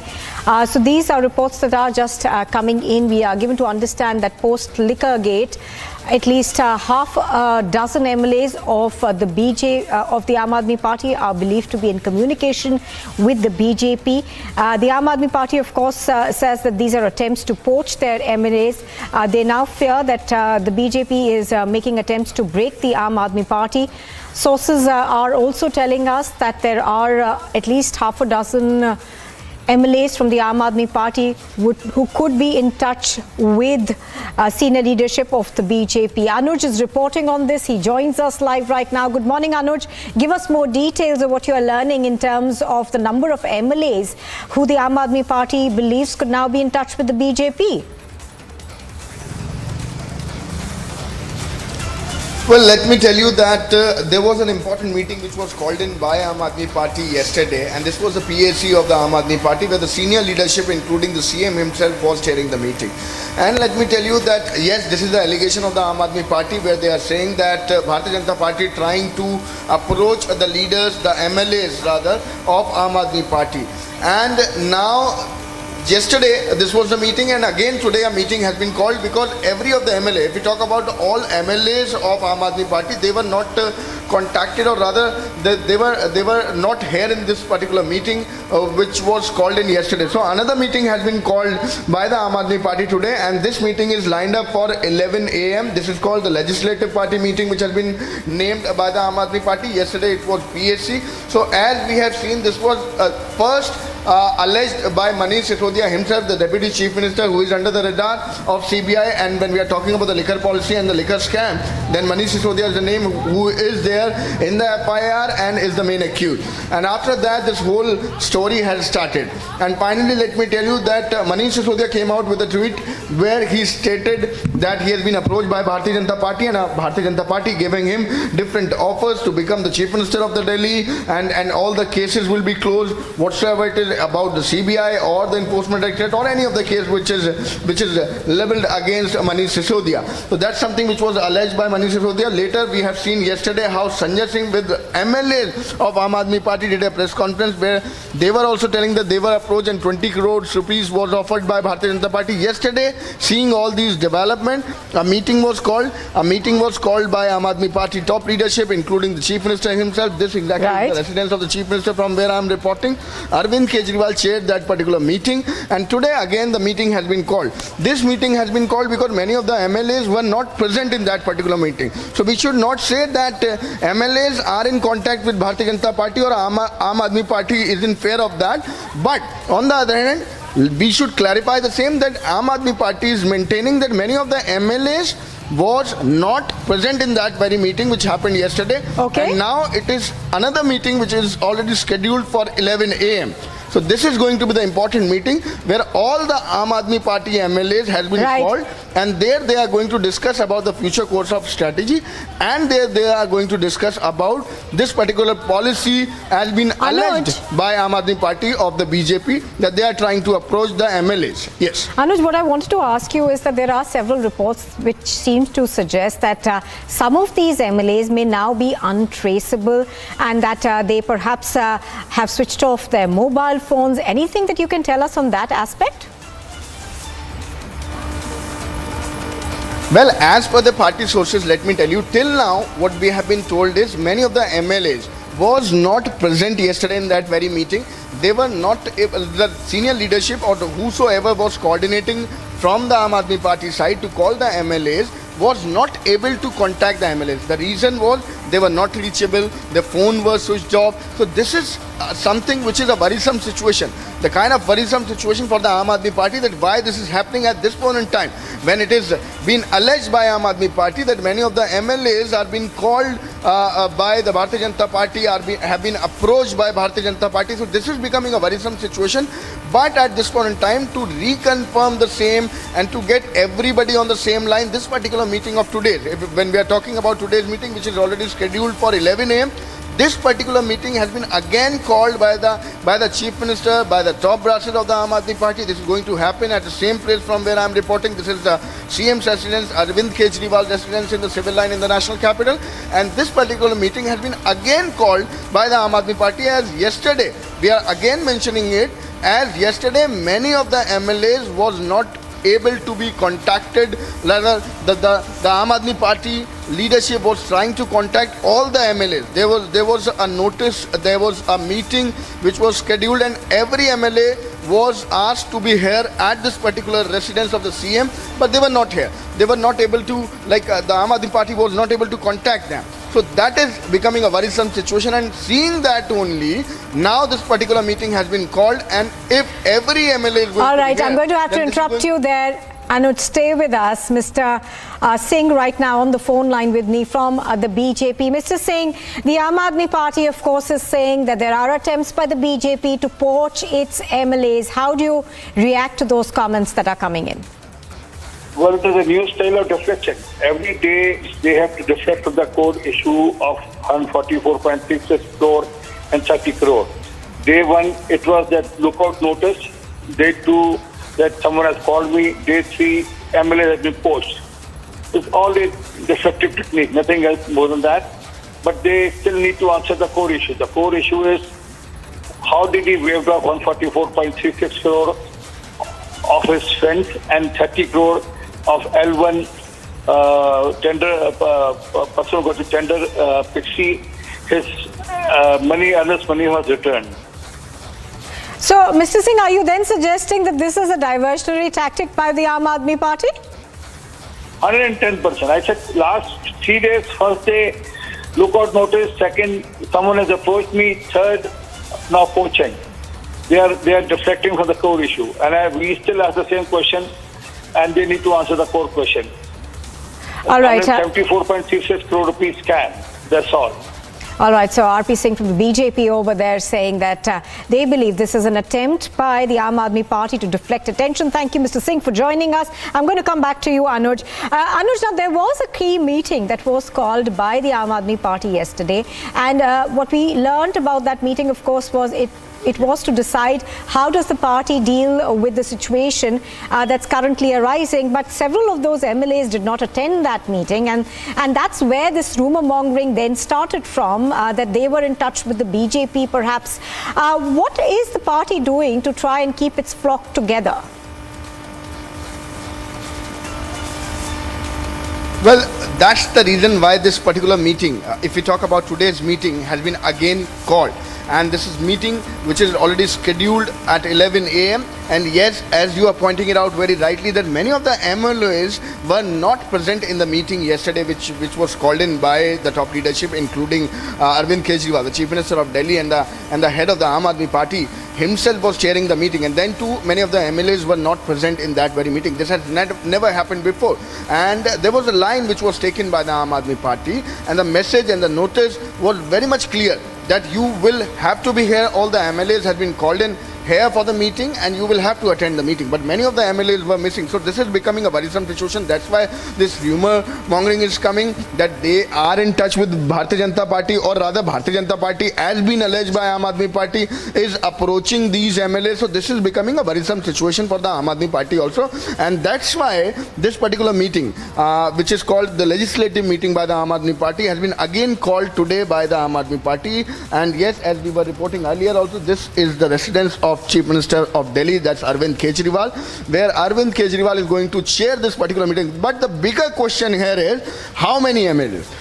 Bigger question here is, how many MLAs is going to attend this particular meeting? Because the MLAs who were missing yesterday, are they going to be here? This is going to be the bigger question. Who all are going to participate in this meeting? Because that's something what Aam Aadmi Party is monitoring and keeping a very tight eye on the situation. Because as been alleged, we are again and again saying by Aam Aadmi Party itself that Bharatiya Janata Party is trying to approach the MLAs of Aam Aadmi Party, as been stated by Manish Sisodia himself, the Deputy Chief Minister. As we have seen a press conference which was done by Sanjay Singh yesterday along with the 4 MLAs, where they were telling in the press conference that they have been offered 20 crores rupees. So that's something what Aam Aadmi Party is saying, that's something what Aam Aadmi Party is rather monitoring. Right. Although BJP is not saying that they are in touch with anyone, or rather not claiming and calling this all bogus. But on the other hand, yes, Aam Aadmi Party could be seen active on the same, that there is an attempt by Bharatiya Janata Party to split or to divide Aam Aadmi Party in the national capital. We will see how many MLAs are going to reach here. Anuj, that is going to be more important, and this is the bigger question. Yes. Anuj, what I wanted to ask you was that there was a statement that was released by Arvind Kejriwal yesterday, where he said that some MLAs have been offered money, some have been threatened by the CBI and the ED. The excise policy investigation is going to go on till the Gujarat Assembly election. So that, in that sense, he seemed to allude to the fact that he believes that this is because of the Gujarat elections being round the corner. But the other side of the story, Anuj, is that the Aam Aadmi Party has still not been able to explain itself as far as the liquor policy is concerned. The biggest question that's being asked is, why was it withdrawn if there was nothing wrong with it? Well, exactly. If we talk about this particular statement of Arvind Kejriwal, the Delhi's Chief Minister, which was given by Arvind Kejriwal yesterday, then this is a line which has been taken by Aam Aadmi Party leadership since from the very beginning. So they are going to stay with that particular line, because we have seen it earlier also. They are saying it, they are calling it a political vendetta. That's what Aam Aadmi Party called it. And they are saying because we are growing, this is about the publicity of Aam Aadmi Party, and that's why BJP is afraid. Now the new line which is taken is that this is about the the Gujarat election, and this is to continue till the Gujarat election. But if we talk about the facts and the question which has been asked by Bharatiya Janata Party also, this exactly remains the same. What do you have to say about the liquor policy? Why it was rolled back? Who all were the people who were involved? What is the wave of scheme? So these all are the questions which is being looked up by the CBI also. CBI also investigating the same on the same angle. Whereas we are expecting the entry of Enforcement Directorate also. This will be a bit early unless this is not official. But yes, this all is right, also stay with us, Anuj. I'm going to come back to you. Mr. Varakan on the phone line with us. Mr. Varakan, good morning. How do you react to these comments that are coming in from the Aam Aadmi Party, where they say that there are several of their leaders who are not in touch with the party and they've been offered money by the BJP to switch sides? All right, I don't think we got Mr. Varakan yet. We'll get him back in just a bit. But I think Mr. Sirsa on the phone line with us. Mr. Sirsa, good morning.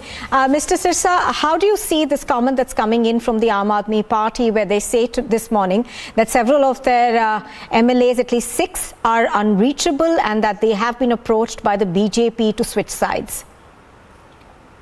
ये अरविंद केजरीवाल की रोज नई नौटंकी और fraud है। ना किसी MLA को BJP में आना है, नाम ला रहे हैं, नाम लाएंगे, वो पैर पकड़ रहे हैं, हमको भी नहीं लाएंगे। ये सिर्फ और सिर्फ न्यूज आइटम बनाने के लिए एक उसका ड्रामा है, क्योंकि उनकी शराब जो स्कैम हुआ है उसमें वो पकड़े गए हैं पूरी तरह से। जिन लोगों ने उसमें करोड़ रुपया रिश्वत दी और ली, वो सब सामने आ चुके हैं। अपना दोस्त इन्होंने जो दिनेश है वो भगा रखा है, विजय नायर को इन्होंने भगा रखा है। लोगों का ध्यान उसके हटाने के लिए ये रोज रोज ऐसी नौटंकियां करेंगे और करते रहेंगे। अब कह दिया जो उनके मोबाइल नंबर बंद हैं, पहले कह दिया उनको 20-20 करोड़ ऑफर दी। किसने दी भाई? उसका नाम दो, मुकदमा दर्ज कराओ। ये आम आदमी पार्टी वो है जो लोगों को सिखाया जिसने की वीडियो बनाओ। अरे भाई, अगर आपके आदमी को 20-20 लाख 20-20 करोड़ रुपए ऑफर मिल रही है तो तुम वीडियो बनाकर डालो, जो ऑफर देने आया उसको पीटो और पुलिस स्टेशन में दो। क्यों नहीं दे रहे? क्योंकि तुम्हारे पास है ही नहीं। तुमने झूठ बोलना है सिर्फ लोगों का ध्यान डिवर्ट करने के लिए, क्योंकि जो शराब का स्कैंडल हुआ है, शराब का इतना बड़ा पैसे का लेन देन हुआ, उसके अंदर जो शराब की एक्साइज ड्यूटी की चोरी हुई है, वो उस पैसे को बात सामने ना आए, उसके लिए अब ये नई नौटंकियां शुरू होगी। हमारे एमएलए जी मिसिंग है जी, हमारे एमएलए अनरीचेबल है।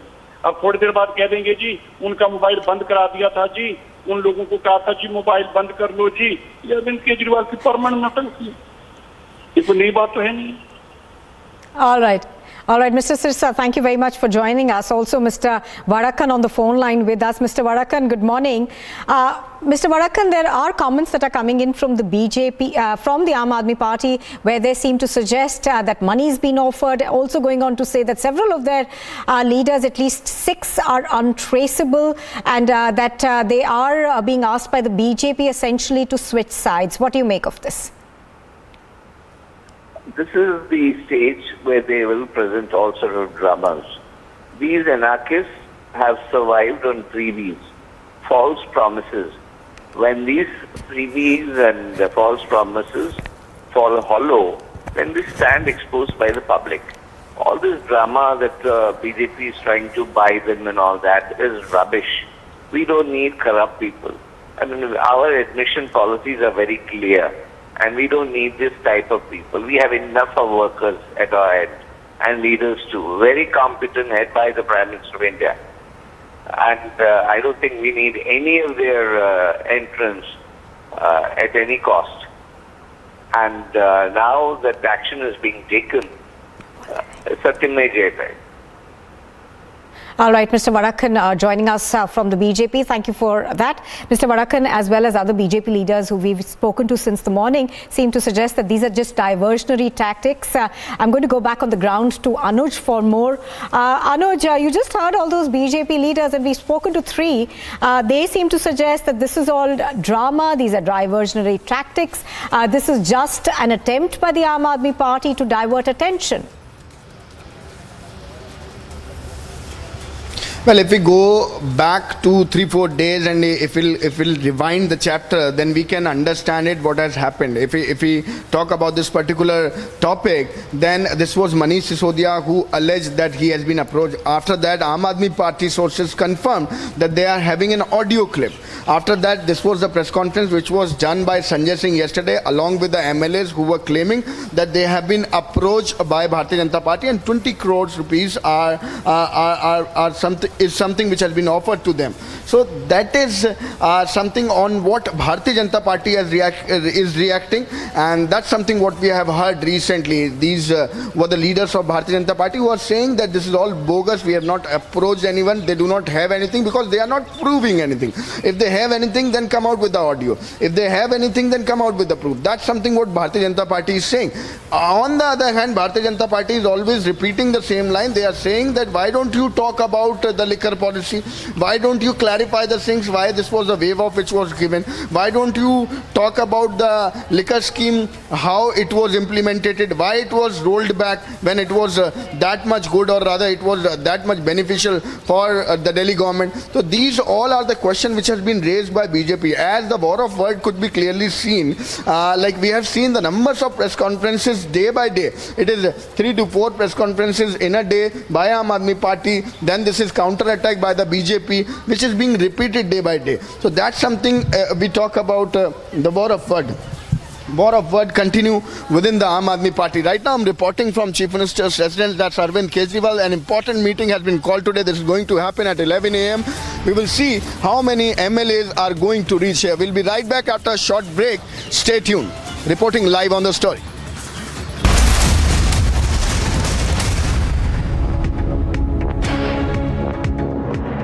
Amity University, Dubai has been awarded as the best university campus in the Middle East by Forbes magazine and recognized as the best university for job placements.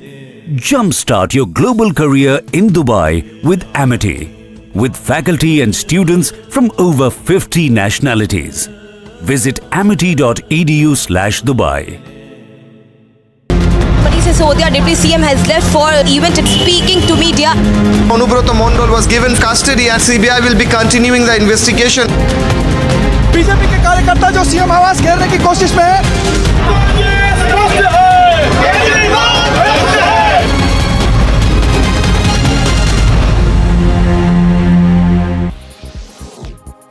Ukrainian President Zelensky made a rousing address to his nation on Wednesday to commemorate Ukraine's Independence Day and mark 6 months since the start of the Russian invasion. Speaking in front of destroyed Russian tanks and mobile artillery, Zelensky said that in the past 6 months they have changed the world and its history.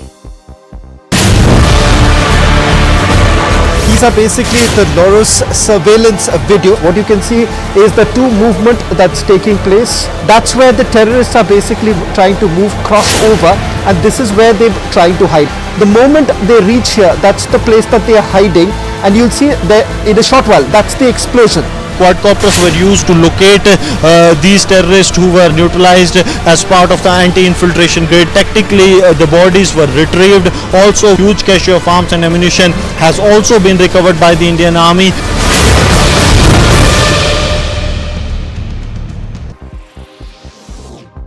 Protesters gathered in Bangkok following the suspension of Prime Minister Prayut Chan-o-cha and the announcement that his deputy Pravit Wongsuwan will become acting premier.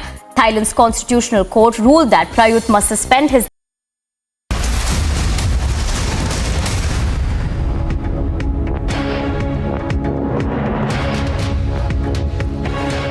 Welcome back. You are watching live and breaking on Republic TV now.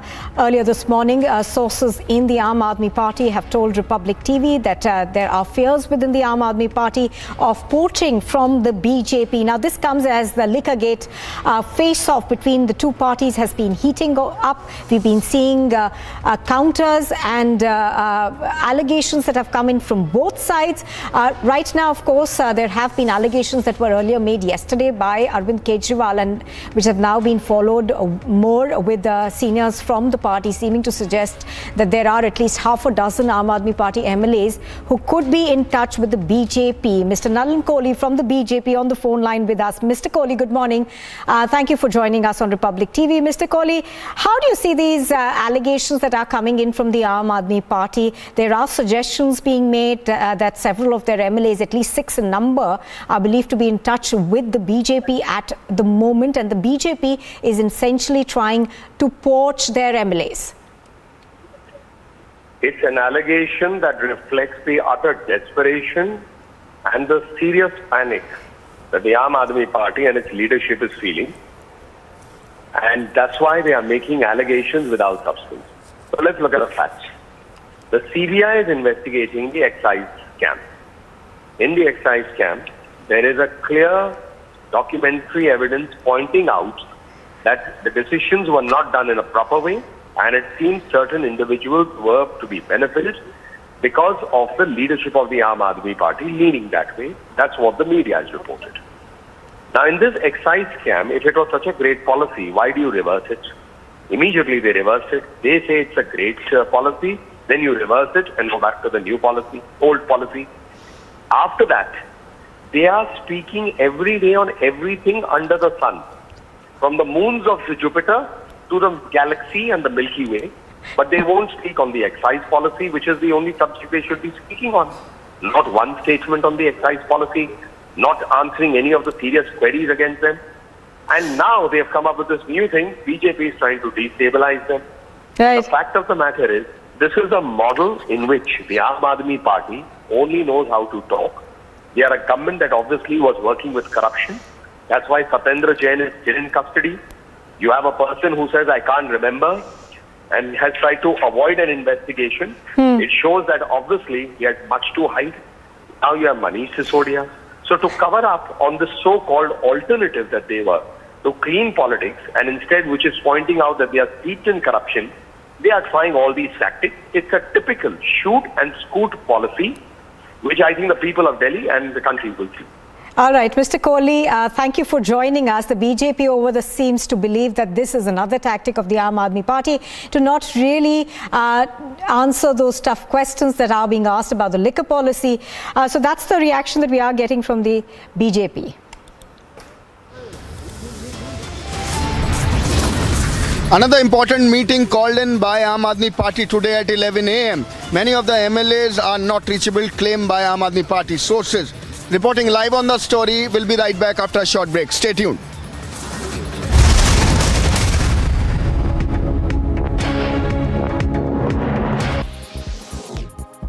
Ukrainian President Zelensky made a rousing address to his nation on Wednesday to commemorate Ukraine's Independence Day and mark 6 months since the start of the Russian invasion. Speaking in front of destroyed Russian tanks and mobile artillery, Zelensky said that in the past 6 months they have changed the world and its history. These are basically the Loros surveillance video. What you can see is the two movement that's taking place. That's where the terrorists are basically trying to move crossover, and this is where they're trying to hide. The moment they reach here, that's the place that they are hiding, and you'll see there in a short while, that's the explosion. Quadcopters were used to locate these terrorists who were neutralized as part of the anti-infiltration grid. Tactically, the bodies were retrieved. Also, huge cache of arms and ammunition has also been recovered by the Indian Army.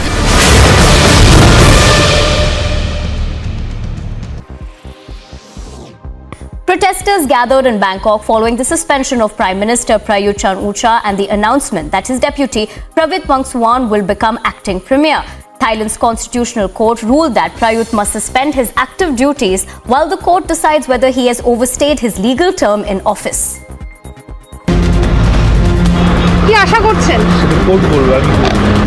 The CBI's raids are being conducted at Sunil Singh's residence. The Yuva Morcha of the BJP is holding a protest outside the assembly in Thiruvananthapuram.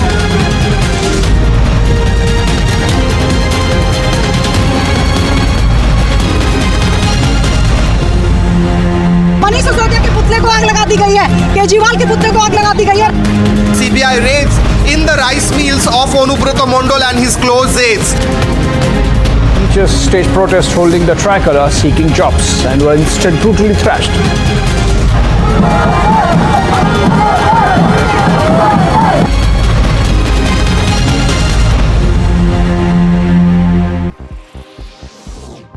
Protesters gathered in Bangkok following the suspension of Prime Minister Prayut Chan-o-cha and the announcement that his deputy Pravit Wongsuwan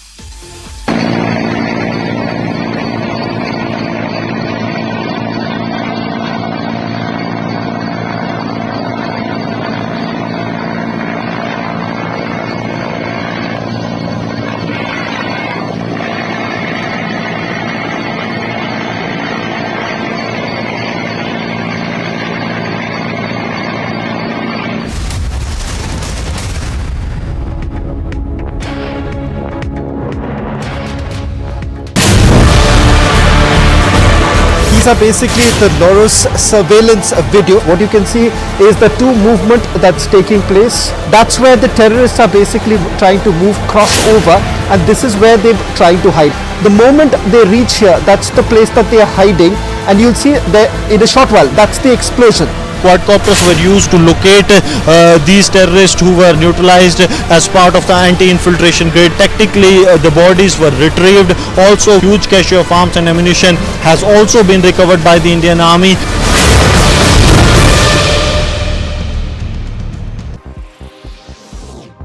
Protesters gathered in Bangkok following the suspension of Prime Minister Prayut Chan-o-cha and the announcement that his deputy Pravit Wongsuwan will become acting premier. Thailand's constitutional court ruled that Prayut must suspend his active duties while the court decides whether he has overstayed his legal term in office. কি আশা করছেন? The CBI's raids are being conducted at Sunil Singh's residence. The Yuva Morcha of the BJP is holding a protest outside the assembly in Thiruvananthapuram.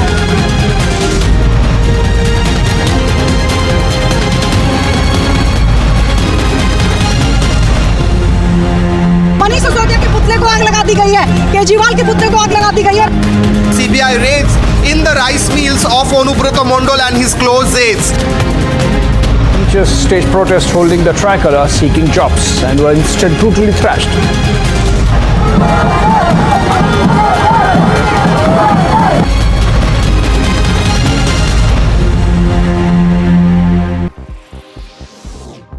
Protesters gathered in Bangkok following the suspension of Prime Minister Prayut Chan-o-cha and the announcement that his deputy Pravit Wongsuwan will become acting premier. Thailand's constitutional court ruled that Prayut must suspend his active duties while the court decides whether he has overstayed his legal term in office.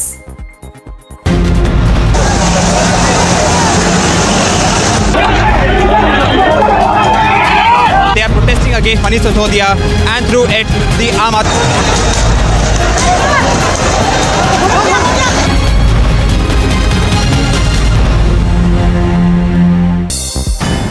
The other international news that we're tracking.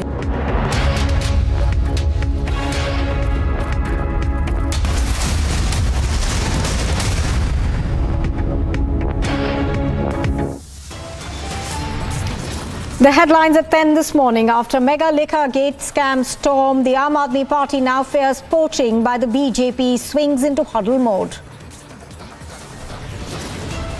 Sources suggest half a dozen Aam Aadmi Party MLAs have gone incommunicado. Kejriwal calls for an emergency meeting.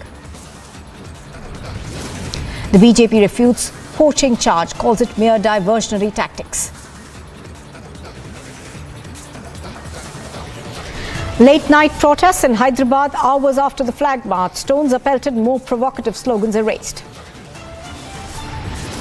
90 violent Sar Tan Se Juda slogans are raised after Owaisi's intervention. After all-day raids and mega recoveries, the ED's news titan, Soren's business associate, is now under arrest in the Jharkhand mining scam.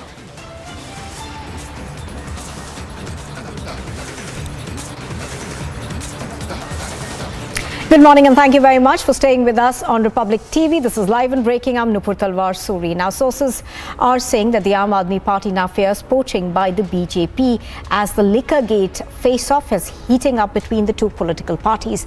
The Aam Aadmi Party says that the BJP is attempting to break up the AAP.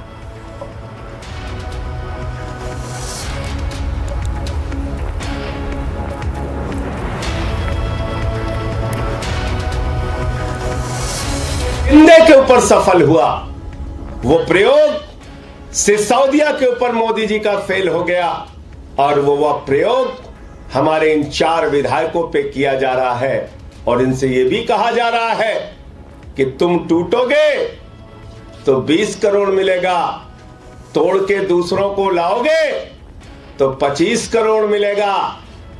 20-25 विधायक हमारे संपर्क में हैं। इस प्रकार की बातें कही जा रही हैं। नरेंद्र मोदी जी, मैं कहना चाहता हूं आपसे, शर्म आनी चाहिए आपको। एक तरफ दिल्ली के मुख्यमंत्री हैं जो दिल्ली के लाखों बच्चों को अच्छी शिक्षा देने के लिए काम कर रहे हैं। एक तरफ दिल्ली के मुख्यमंत्री हैं जो दिल्ली के लोगों को अच्छी स्वास्थ्य की व्यवस्था देने के काम कर रहे हैं। एक तरफ दिल्ली के मुख्यमंत्री हैं जो दिल्ली के लोगों को फरिश्ते योजना के तहत उनको अच्छा इलाज देने का काम कर रहे हैं। एक तरफ दिल्ली के लोगों को फ्री बिजली देके गरीब के घर में रोशनी करने का काम अरविंद केजरीवाल कर रहे हैं। एक तरफ अरविंद केजरीवाल है जो दिल्ली के लोगों को निःशुल्क जल की व्यवस्था कर रहे हैं, माताओं बहनों के लिए बस की फ्री यात्रा कर रहे हैं और हमारे बुजुर्गों के लिए तीर्थ यात्रा निःशुल्क अच्छे इंतजाम के साथ कर रहे हैं। And Anuj is reporting from outside Arvind Kejriwal's residence in the national capital. Anuj, even as these allegations are coming in from the Aam Aadmi Party, have we given to understand that there is another meeting that they've called for with their MLAs today, and there are certain reports that seem to suggest that not all MLAs are likely to turn up? Well, that's something what we are breaking at this point in time. That's something what we have been confirmed by the Aam Aadmi Party sources, that this is an important meeting which has been called in at 11 a.m. This is going to happen at the CM residence only, from where I'm reporting, and many of the MLAs are there who are not able to, like Aam Aadmi Party is not able to contact them. They're not reachable. Their phones are switched off. That is something which has been stated to us by our sources in the Aam Aadmi Party, and this is going to be the worrisome situation for the Aam Aadmi Party. Let me remind you that Aam Aadmi Party is claiming the same, that they have been approached by Bharatiya Janata Party. This was none other but Manish Sisodia, the Deputy Chief Minister himself, who came out with the tweet, and later this was the sources in the Aam Aadmi Party who confirmed that there is an audio clip in which this all has been discussed, where Manish Sisodia was offered to be there in BJP, and he was offered the Chief Ministerial candidate. He was offered the cases will be closed, whatsoever it is, whether being it CBI, ED or all the cases. And later this was Sanjay Singh yesterday who did a press conference along with 4 MLAs, where they were claiming that they were approached by Bharatiya Janata Party and they were offered 20 crore rupees, and that's something which has been alleged by the Aam Aadmi Party. But today this is going to be an important meeting which has been called, and this is to line up the same. This is to bring all the MLAs in the same line, that they should be aware of the fact what is the strategy and what is the agenda of the Aam Aadmi Party and what is the line which has to be taken. But if many of the MLAs are missing for that, then this is going to be a worrisome situation for the Aam Aadmi Party. That's something what we have been told by the Aam Aadmi Party sources, that yes, many of the MLAs are still there who are not reachable, who are not being able to contact by the Aam Aadmi Party leadership, whosoever is doing the job.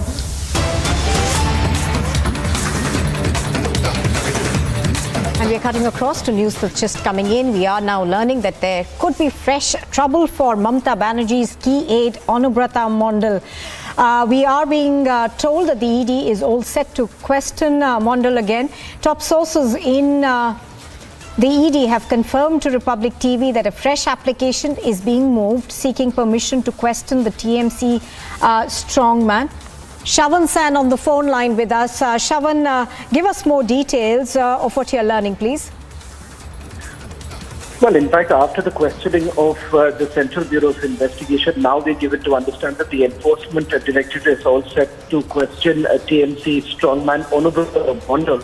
In fact, we are being told that a fresh application will be moved before the court here in the national capital, seek permission to question Anubrata Mondal. In fact, remember, Anubrata Mondal was sent to judicial custody, leaving room for the Enforcement Directorate to step in. This also comes at a time when the Enforcement Directorate has already filed an application to question Saigal Hussain, who happens to be the bodyguard of Anubrata Mondal. And remember, it was after Saigal Hussain was taken into custody by the Central Bureau of Investigation that he had taken the name of Anubrata Mondal in the cattle smuggling case, following which the Central Bureau of Investigation had placed the Trinamool Congress strongman under arrest.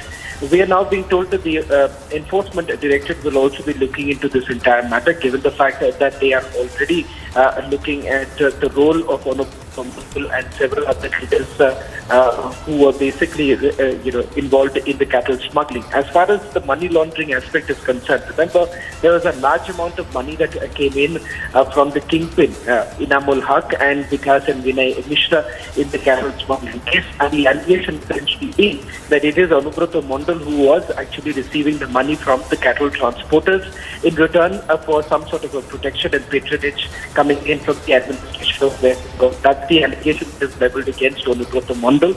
In fact, they are also looking at the proceeds of crime. Some parts of it have already been seized by the Central Bureau of Investigation. Have been able to track down a large part of money that was received during the cattle smuggling. In fact, they were given to understand certain fixed deposits as well as the FDRs in 3 bank accounts have already been seized by the Central Bureau of Investigation. With the enforcement directorate now stepping in, they would be looking at whether at all the money has been diverted to various companies, or for that matter, whether there were properties that were bought from the proceeds of crime. This would become one of the larger aspects of investigation for the enforcement directorate in this entire matter. All right. Shawan Sen joining us on that. Thank you. I'm going to also go across to our Bangla newsroom where Kishale now joins us live from. Kishale, good morning. So what we are given to understand that the ED could also perhaps be stepping into the investigation now. It has moved an application seeking to question Anubrata Mondal, who of course is currently in judicial custody. Can you tell us more?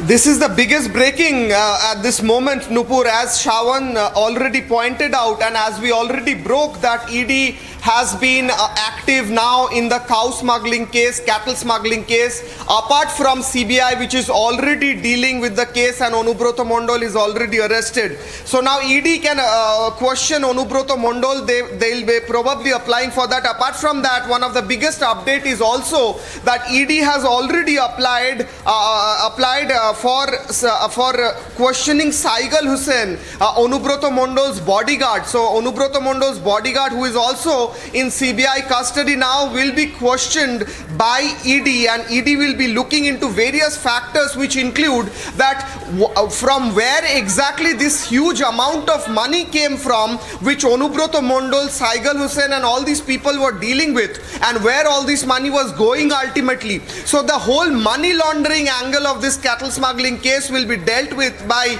ED now, and ED has already filed an application in Delhi in one of the courts to get custody of Anubrata Mondal's bodyguard Saigal Hussain. That's what we are learning. That's the latest update. And also, as Shawan pointed out, Shawan broke exclusively with Republic Network first time. We are breaking this first on exclusive as well. No other channel has this information as of yet, that ED is also moving to get the opportunity to interrogate Anubrata Mondal. So fresh trouble for Anubrata Mondal and Saigal Hussain and all those who are related in this cattle smuggling case as ED steps in. Nupur. All right, as you're pointing out, of course, there could now be fresh trouble for Anubrata Mondal on this. Now, Kishale, the ED, of course, is going to be the one that will essentially string together the financial benefits that Anubrata Mondal, as well as others, had from the cattle smuggling case. Now, give us more details in terms of the financial details that the ED seeks to probe. Well, Nupur, when CBI was probing the case, CBI is already probing the case, there are various angles that has come up. First of all, the property, amount of property that Anubrata Mondal owns, and the details we have given in Republic before this exclusive details, that Saigal Hussain was the point man who used to collect the money, and then the money used to reach Anubrata Mondal. All these are all this information we get from CBI sources, that Saigal Hussain acted as the point person to collect all the money. But all this amount of money that was collected from Enamul Haq, that was collected, and from other people who used to deal with this whole cattle smuggling and cow smuggling business, that amount of money used to first come to Saigal Hussain. He used to keep that money, take an account of that money, and then pass that money on to Anubrata Mondal and various other people, and names of other few Trinamool Congress leaders are also coming up. So ED has now come into fray to understand that what is is the amount of money that they were dealing with, and from where all these money were sourced, and where this money used to go ultimately, whether it was Onubroto Mondol who used to get the money, or then it used to be passed from Onubroto Mondol to other Trinamool Congress or other leaders who were also involved in this case, and higher leaders who were above Onubroto Mondol were also getting this money or not. All these are in question, and ED will be interrogating probably Saigal Hussain and then Onubroto Mondol to understand the money factor, money laundering factor in this whole case, as CBI is already probing the case in terms of all those people who are involved and how the whole business used to run. Now ED will be probing the whole money laundering factor in this cow smuggling case. Nupur. Absolutely. As you're pointing out, of course, it's the money trail that the Enforcement Directorate will be looking at very, very closely. Now, also, Onubroto Mondol currently, of course, is in judicial custody. Thank you very much for the moment, Kishale, for joining us on this.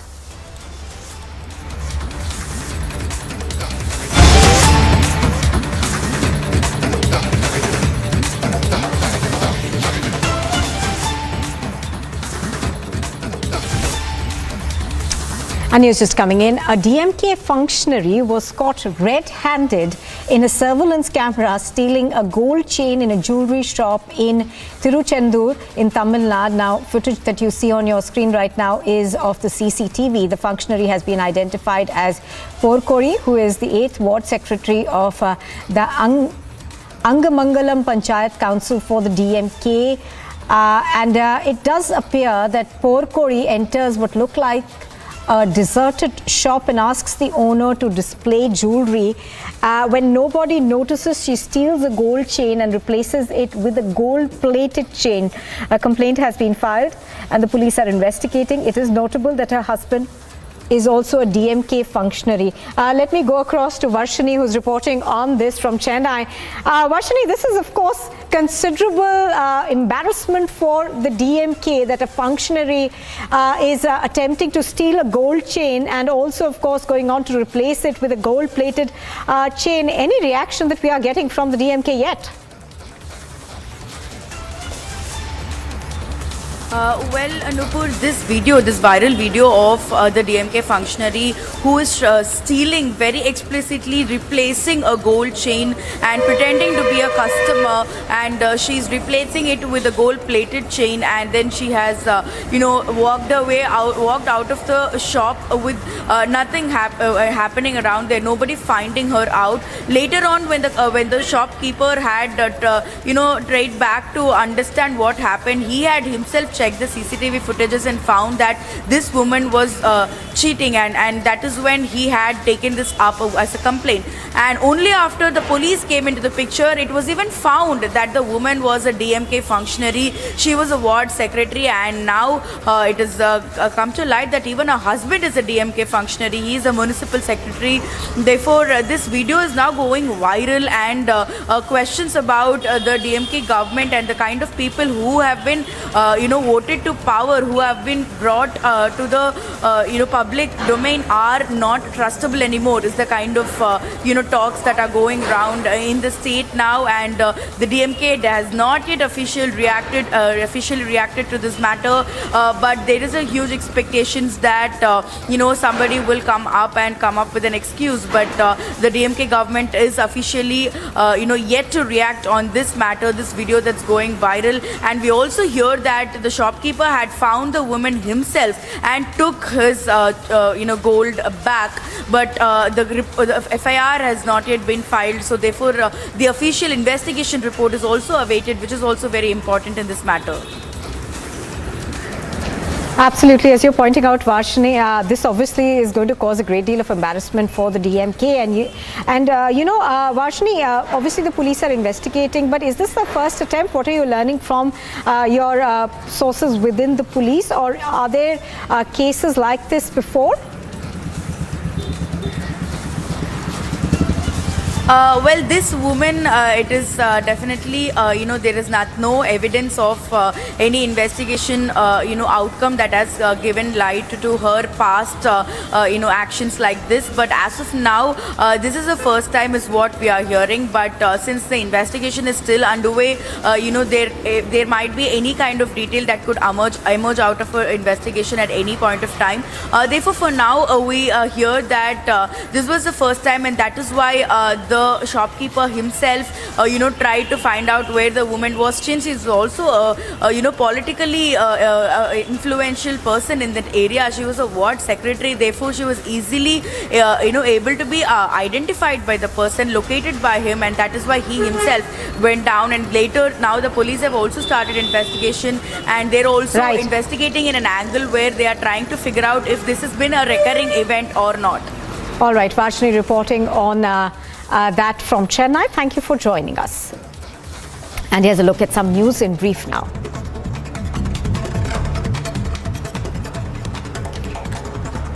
Days after the raid, the Enforcement Directorate has shifted into mega action. Jharkhand's Chief Minister Hemant Soren's aide Prem Prakash has been arrested in the illegal mining scam case. Late last night, he was called to the ED's office in Ranchi and placed under arrest after interrogation. This also comes after 2 AK-47s were recovered from his residence.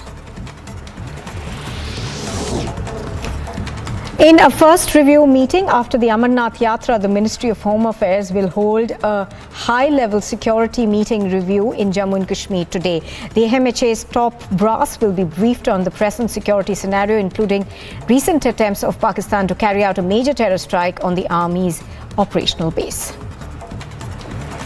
In a big lead in the Bengal cash scam, ex-SSC chairman is now under the CBI scanner. The CBI has also sealed North Bengal VC Subresh Bhattacharya's Kolkata residence after 6 hours of drilling. Meanwhile, the CBI has been actively investigating the SSC scam case and raiding multiple locations. Amid a massive face-off between the BJP and the Aam Aadmi Party over the liquor scam, the Delhi Chief Minister Arvind Kejriwal has called for another meeting of all Aam Aadmi Party MLAs at his residence at 11 o'clock this morning. Discussions are likely regarding current political scenario and central agencies raiding AAP leaders.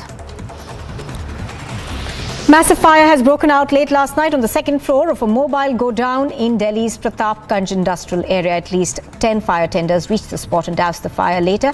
No casualties have been reported. Protests against T. Raja Singh in Hyderabad turned violent. Last night, massive protests turned violent with the police resorting to lathi charge. Meanwhile, a bandh has been called for in the state amid simmering tensions. The crime branch of the Pune police has arrested one accused and seized 4 pistols, 2 empty magazines and 10 live bullets worth over 2 lakh rupees. The accused has a history and has been booked under the Arms Act. After the TMC leader Anubrata Mondal was sent to 14 days of judicial custody by the Asansol court, the BJP National Vice President Dilip Ghosh has said that he should remain in custody till the whole inquiry is carried out. हर दिन नया नया property का खोज हो रहा है, rice mill से लेकर मेडिकल कॉलेज, फ्लैट्स, तो रोज़ का खोज हो रहा है, नई नई प्रॉपर्टी मिल रही है। तो जब तक ये पूरा नहीं होता है छानबीन, तो उनको बेल देने से क्या होगा, एक काम में व्यवधान आएगा। तो स्वाभाविक बेल मिल जाएगा तो फिर ये इंक्वायरी में डिस्टर्ब होगा, तो वो जेल में रहेंगे तो इंक्वायरी भी पूरा चलेगा, उनसे पूछताछ भी हो पाएगा। स्वाभाविक रूप से ही होना चाहिए, जब तक ये जाँच चलेगा तब तक उनको अंदर रखना ही ठीक रहेगा।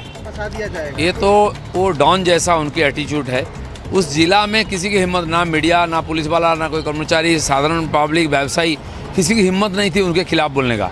सब जानते हैं भ्रष्टाचारी है, इतना प्रॉपर्टी है, लेकिन एक आवाज तक नहीं आया था। Now, in a tragic incident, 9 people, including 3 children, lost their lives while 11 remain injured after a jeep collided with a truck on the national highway near Sira, the Tumkuru district in Karnataka. Amid incessant rains, the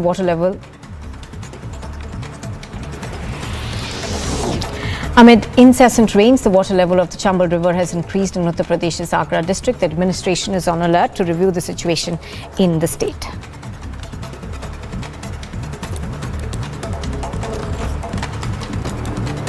दूसरे साल बाढ़ की स्थिति आ जाती है अब मेरा निवेदन जिला अधिकारी महोदय से भी है और जो भी डैम इंचार्ज, कोटा बैराज के इंचार्ज हों, अगर इस डैम आप पानी छोड़ें, थोड़े थोड़े दिन में थोड़ा बहुत छोड़ें, एक साथ ना छोड़ें, तो हमको नहीं लगता कि बाढ़ की स्थिति कभी होगी।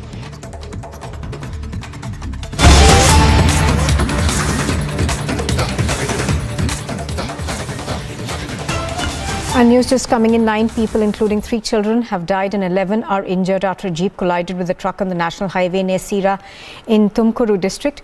All of those who have died and were injured were daily wage workers, labourers coming from towards Bengaluru. Now, the SP Rahul Kumar Shahpurwad visited the spot, and a short while ago, the Prime Minister, of course, has expressed condolences. He's tweeted. He said that the accident in Tumkuru district, Karnataka, is heart-rending. Condolences to the bereaved families. Prayers with the injured. 2 lakh from the PM's relief fund will be paid to the next of kin of each of the deceased. The injured will be paid 50,000 rupees. So this incident that unfortunately took place on the national highway in Sira in the Tumakuru district, we are given to understand that unfortunately in this particular accident, 9 people, including 3 children, have died. 11 people were injured after a jeep collided with a truck on the national highway near Sira in Tumakuru district. All of them who have died and have been injured are daily wage earners. The Prime Minister has tweeted and has expressed his condolences. He's also announced a 2 lakh rupee ex gratia amount to be paid to the next of kin of each of those who are deceased. The injured will be given 50,000 rupees.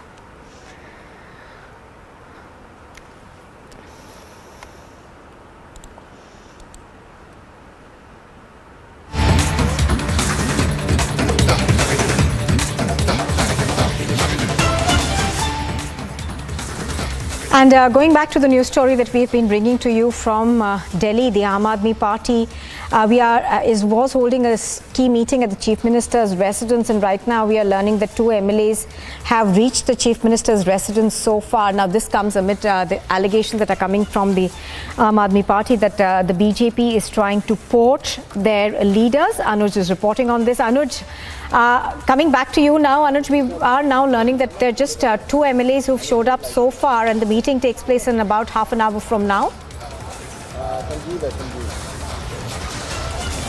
Well, at 11 a.m. is the time when this meeting is going to start at the CM residence. Until now, let me tell you, the update is till now 4 MLA of the Aam Aadmi Party has reached the CM residence. But the point which has been taken now, the sources which is claiming from the Aam Aadmi Party now is that some of the MLAs are still not been able to be contacted by the Aam Aadmi Party. The Aam Aadmi Party trying to contact them. They are not reachable. Their phone are switched off. We'll remain with the visuals. I can see some of more MLAs, so 5 MLA. 5 and 1 more car behind this white car. So 6 MLA in total. 4 is already inside. 5 and 6. 6 MLAs have reached. 6 MLA. The latest update is that the 6 MLA has already reached at the CM's residence. More I can see. There is going to be a media bite recently from the Aam Aadmi Party. We will go through that also, what exactly they will have to say.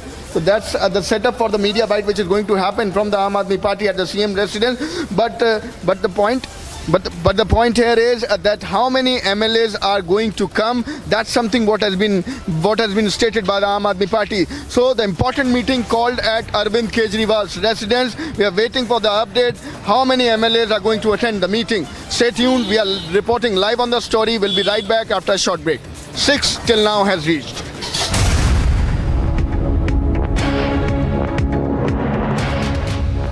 Good evening and welcome, viewers. The time has come.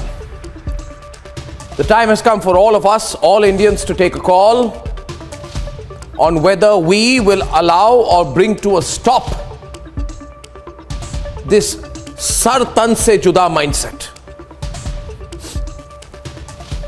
If we all speak out against it, this sar tan se juda philosophy, whether we are Muslim or Hindu, if we speak out against it, it will stop.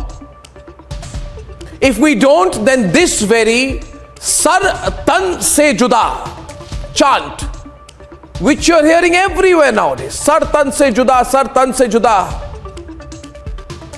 This very chant will become a philosophy and then a greater and greater reality. We will become like Taliban ruled Afghanistan, where beheadings are a reality. Like beheadings of Indian citizens are an unfortunate reality in India. We are a country where people get beheaded. This sar tan se juda mindset, viewers, is not a falsification or an exaggeration. It is a reality. It is as real as the urban Naxal mindset. The sar tan se juda mindset is as real as the tukde tukde mindset. The sar tan se juda mindset is a challenge to us, to our nation. And it is our nation. Believers in the sar tan se juda logic have no faith in Indian law, in Indian institutions, in Indian culture, and in Indian democracy. The believers of sar tan se juda think that our democracy is there to be abused and stretched to a point where beheadings as a form of personal retribution or personal or collective revenge is completely justified. And just as it shocked me in 2016 when a group of anti-nationals in JNU said, Afzal, hum sharminda hai, tere qatil zinda hai. And went on to say, Bharat, tere tukde honge, inshallah, inshallah. It shocks me today that today, 6 years later in 2022, the sar tan se juda mindset is being disregarded by some people as unimportant. It's not unimportant. It's very essential, viewers, that we all speak up in one voice against this lawless sar tan se juda mindset. And that is why I began by saying, viewers, you, me, all of us, we have to take a call on how we will deal with this mindset, viewers. We must not run away from the reality that this is a threat to our nation. The nation we love will not be challenged by the sar tan se juda mindset, viewers. Protesters gathered in Bangkok following the suspension of Prime Minister Prayut Chan-o-cha and the announcement that his deputy Pravit Wongsuwan will become acting premier. Thailand's constitutional court ruled that Prayut must suspend his active duties while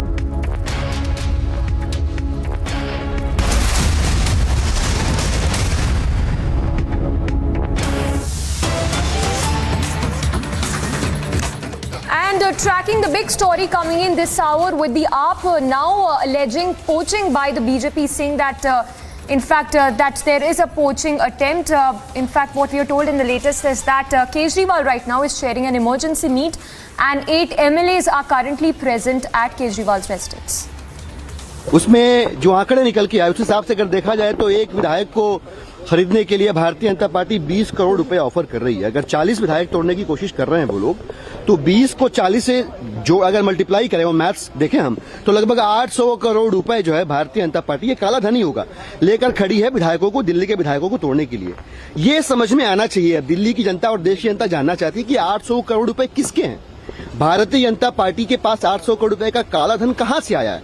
और मुझे लगता है कि अगर देश हित में सोचें, दिल्ली हित में सोचें, तो 800 करोड़ रुपए के काले धन की सीबीआई और ईडी से जांच होनी चाहिए, तभी दूध का दूध और पानी का पानी होगा। दिलीप जी, ऐसा कहा जा रहा है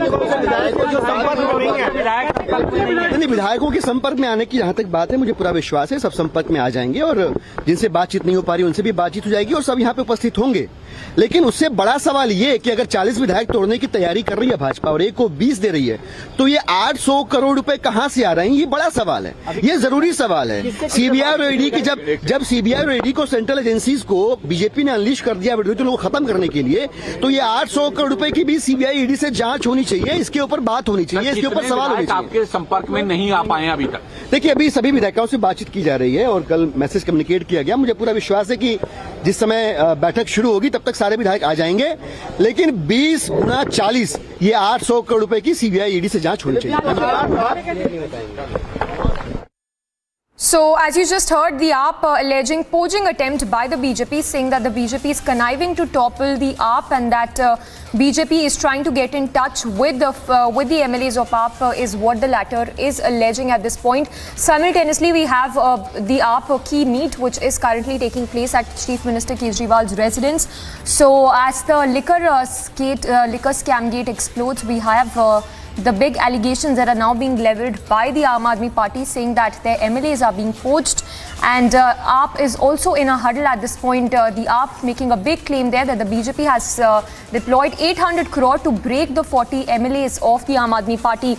We have Anuj also joining us live. Anuj, a big allegation there that has been levelled by the Aam Aadmi Party. What is the basis or to corroborate these big allegations that have been levelled by the AAP? Well, first let me tell you and give you the sense from the CM's residence from where I'm reporting at this point in time. Till now, let me also update that 12 MLAs has reached. Till now, 12 is the number out of 62 which has who has reached at the residence of Aam Aadmi Party Supremo. That's Arvind Kejriwal, the Chief Minister of Delhi. And if we talk about this allegation, then let me remind you that this started when Manish Sisodia came out with a tweet where he stated that he has been approached by Bharatiya Janata Party. Later, it was from the sources of Aam Aadmi Party where they claim that they are having an audio where Manish Sisodia was approached by Bharatiya Janata Party, where an offer was given to him of being the CM of the Delhi. Other than that, all the cases will be closed. That's the offer which was given by Bharatiya Janata Party as alleged by Aam Aadmi Party. On the other hand, this was Sanjay Singh who did a press conference yesterday along with 4 MLAs where it was stated that they have been offered 20 crore rupees. And now, the recent reaction by Aam Aadmi Party, Dilip Pandey claimed this is 40 in number. Aam Aadmi Party is claiming that these are 40s MLAs to whom BJP is trying to approach, and that's where he stated if 20 crore to 1, then how come BJP is managing 800 crore rupees? That's something which has been stated by Dilip Pandey. So 40 is the number. That's the big claim by Aam Aadmi Party, where they are claiming that Bharatiya Janata Party is now trying to approach 40 MLAs of Aam Aadmi Party. Let me remind you, if we talk about Aam Aadmi Party, then this is 62 in number. If we talk about the national capital, if we talk about the Delhi legislative, then this is 62 in number. If we talk about Aam Aadmi Party MLA. So Aam Aadmi Party is making a big claim at this point in time, where Dilip Pandey recently stated that 40 is the number to whom Bharatiya Janata Party is trying to approach, the Aam Aadmi Party MLA.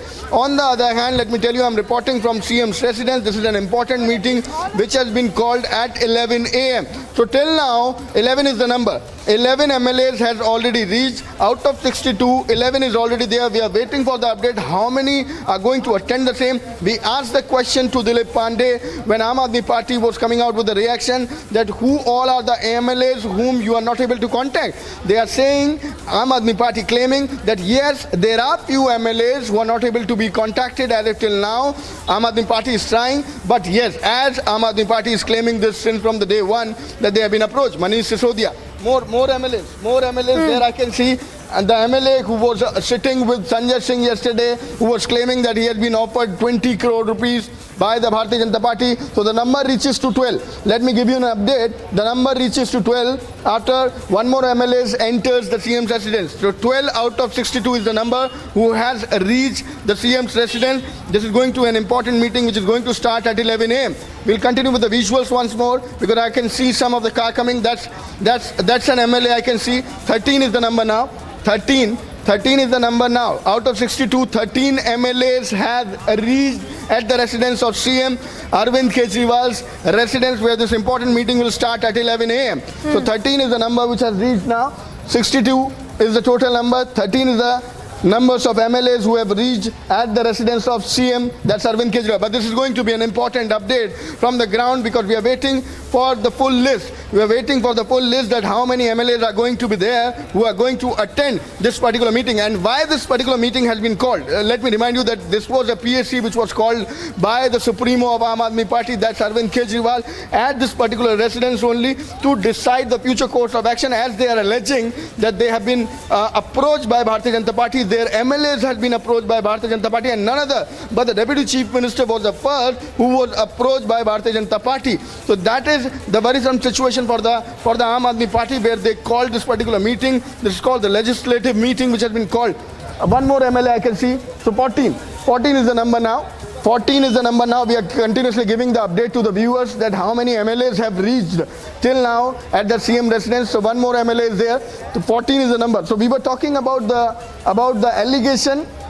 The allegation, yes, is that Bharatiya Janata Party is trying to approach the MLAs of Aam Aadmi Party, and the recent claim from the Aam Aadmi Party by the Dilip Pandey is that 40 is the number. One more MLA I can see. So 15. It reaches to 15. 15 out of 62. 15 MLAs out of 62 who have reached the residence of Chief Minister Arvind Kejriwal. This is an important meeting called in by Aam Aadmi Party. This is to decide the future course of action. If we go through the allegation, then the allegation by the Aam Aadmi Party is that their MLAs is being approached by the Bharatiya Janata Party, where they are offering 20 crore rupees to the 40 MLAs. And the Deputy Chief Minister, that's Manish Sisodia, was also approached by the Bharatiya Janata Party. That is the allegation of Aam Aadmi Party. But Bharatiya Janata Party is also reverting on the same. They are saying, why don't you come out with a proof? When you're claiming that you are having an audio, why don't you come out with that particular audio? Why didn't you confirm the same on the TV channels where you are doing press conferences after press conference? That's something what Bharatiya Janata Party is saying.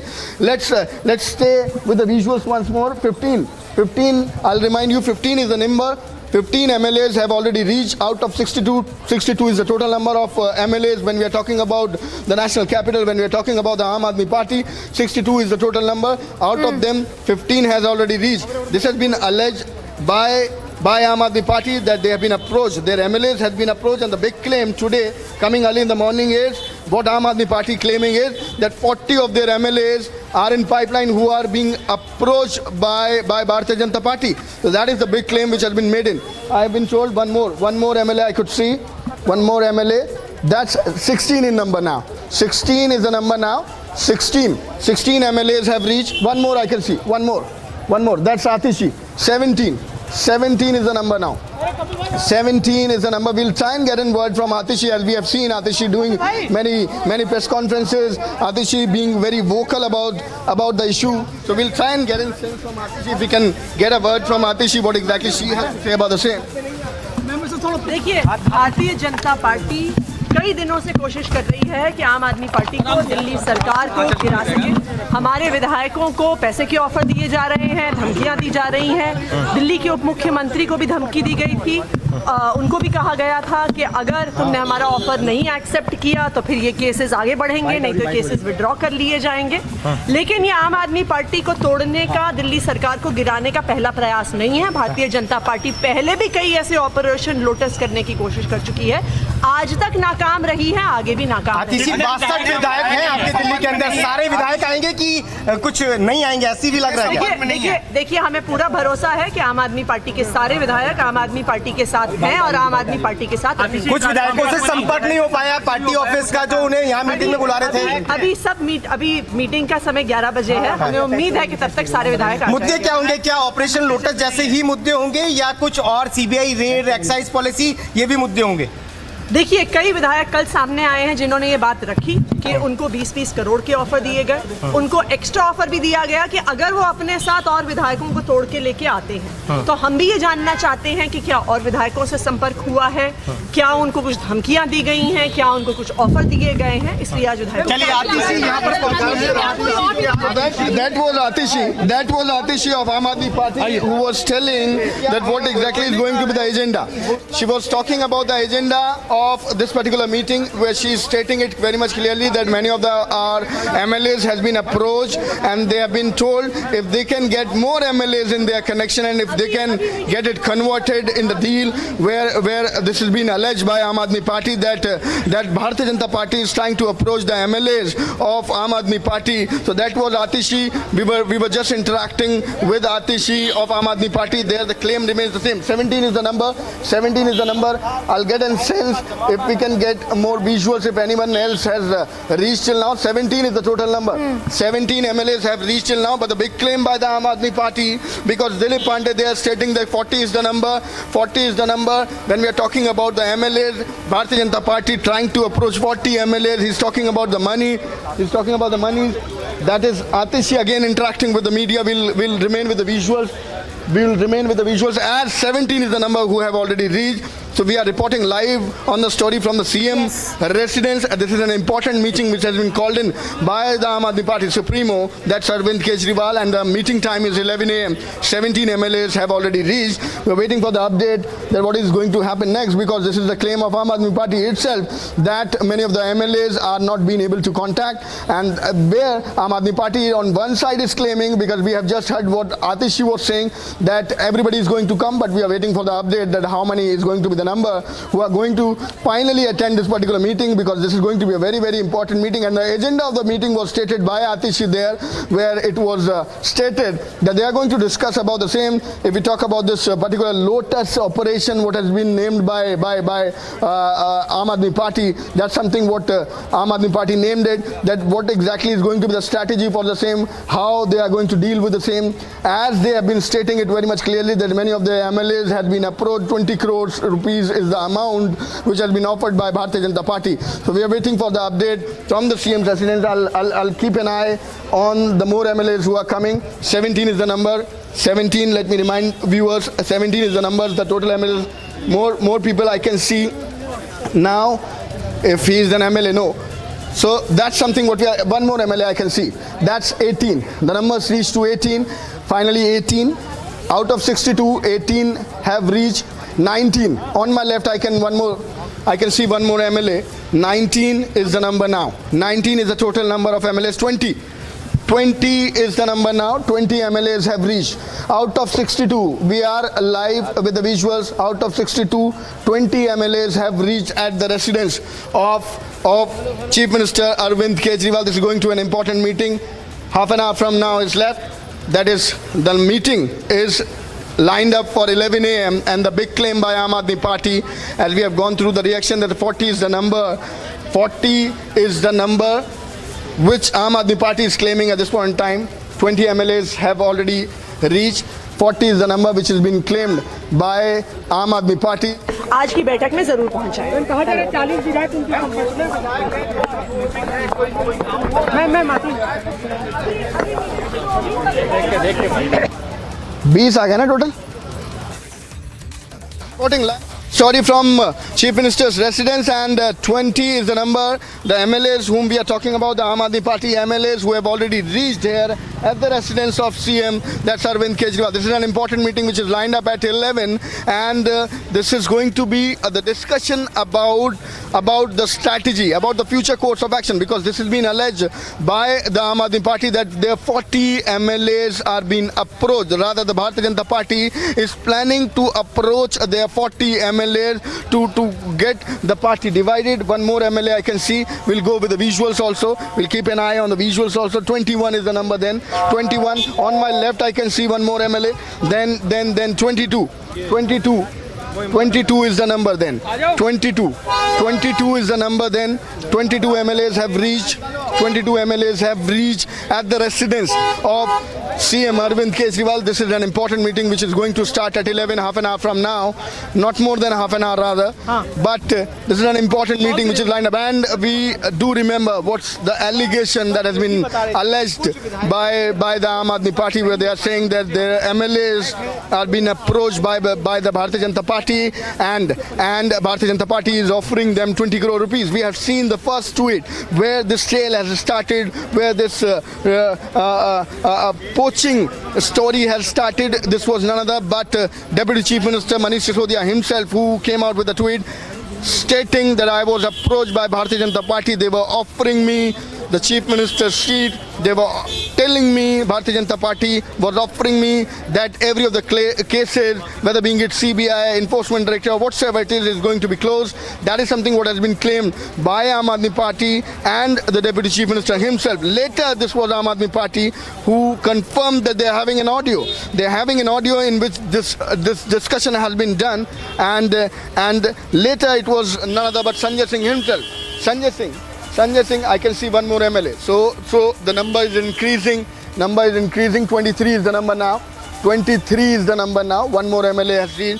So we have seen Sanjay Singh yesterday when he came out with a press conference along with the 4 MLAs who were stating that they were approached and they were offered 20 crore rupees. And the recent claim, the latest claim by the Aam Aadmi Party, that's Dilip Pandey who came out with a media bite. We recently had a discussion and interacted with Dilip Pandey of the Aam Aadmi Party, where he was making a big claim where he was stating that 40 of their MLAs are being approached by Bharatiya Janata Party where they are offered 20 crore rupees. He was talking about the money, the total sum, that how come Bharatiya Janata Party is able to manage this much big amount when they can offer our 40 MLAs and each individual is being offered by 20 crore rupees by Bharatiya Janata Party. That's something what has been stated by Dilip Pandey. We'll go with the visuals once more time, and that's the Arvind Kejriwal resident. I'll ask my video journalist to give you the sense from the ground also what is happening over here.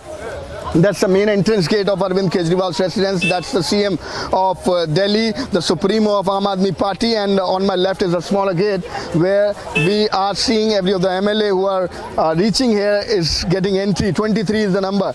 23 is the number out of 62 who have reached at the residence of CM. That's Arvind Kejriwal, the Supremo of Aam Aadmi Party. That is going to be very, very important to mention these numbers because that's something which has been claimed by Aam Aadmi Party, and that is what Aam Aadmi Party is saying, that some of their MLAs are not being able to be contact, and Aam Aadmi Party is trying to contact them. But on the other hand, this was Atishi who was claiming that everybody is going to come. We have paid 24. 24 is the number now. One more MLA. 24 is the number now. 24. 24 is the number. Aam Aadmi Party 24th MLAs who have just reached here at the residence of Arvind Kejriwal, that's the Chief Minister of Delhi. 24 out of 62 have reached. I can see one more car behind, so that will reach to 25 if that is an MLA. If that is an MLA, the number will reach to 25. No, that's 24. We'll remain with the numbers. At 24 is the number. We'll stay with the number. 24 MLAs have already reached at the residence of Chief Minister. That's Arvind Kejriwal. An important meeting. 11 a.m. is the time when it is going to be started, and the agenda of the meeting is clear. 25. I can see one more MLA. That's 25. The number reaches to 25 now. Out of 62, the number reaches to 25. That is one more MLA entering in the residence of CM Arvind Kejriwal, where this important meeting is going to start at 11. So we were talking about the allegation which has been made by the Aam Aadmi Party, where they are continuously saying that yes, Bharatiya Janata Party is trying to approach their MLAs. 20 crores is the amount which has been told. There was press conference which was done by Aam Aadmi Party leadership. That was Sanjay Singh, who along with 4 MLAs did that press conference yesterday, and there it has been claimed that 20 crores is the amount which has been offered to the Aam Aadmi Party MLAs by Bharatiya Janata Party, whereas Bharatiya Janata Party calling it bogus claim, and Bharatiya Janata Party saying from the day one that why don't you come out with the proof, because earlier this was Aam Aadmi Party who was stating that they are having an audio. And if we talk about this whole story, let me remind to our viewers that this is about the liquor scam. This is about the excise policy. Bharatiya Janata Party alleging that why don't Aam Aadmi Party come out with the statement that what exactly this scam is all about. So we are reporting live from Arvind Kejriwal's residence. This is going to be an important meeting which is going to start at 11 a.m. 25 is the number of the MLAs who have reached. Stay tuned. We'll be right back reporting live on the story. Stay tuned.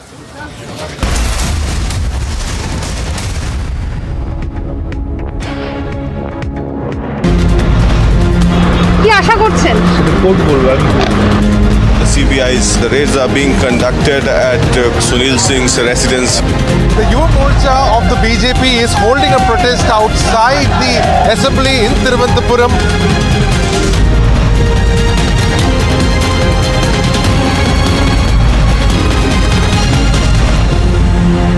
Manish Sisodia के पुतले को आग लगा दी गई है, केजरीवाल के पुतले को आग लगा दी गई है. CBI raids in the rice mills of Anubrata Mondal and his close aides. Just stage protest holding the tricolor, seeking jobs, and were instead brutally thrashed.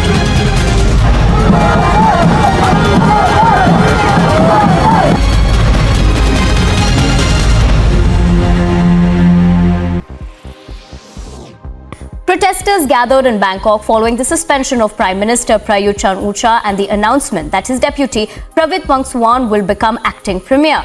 Thailand's constitutional court ruled that Prayut must suspend his active duties while the court decides whether he has overstayed his legal term in office.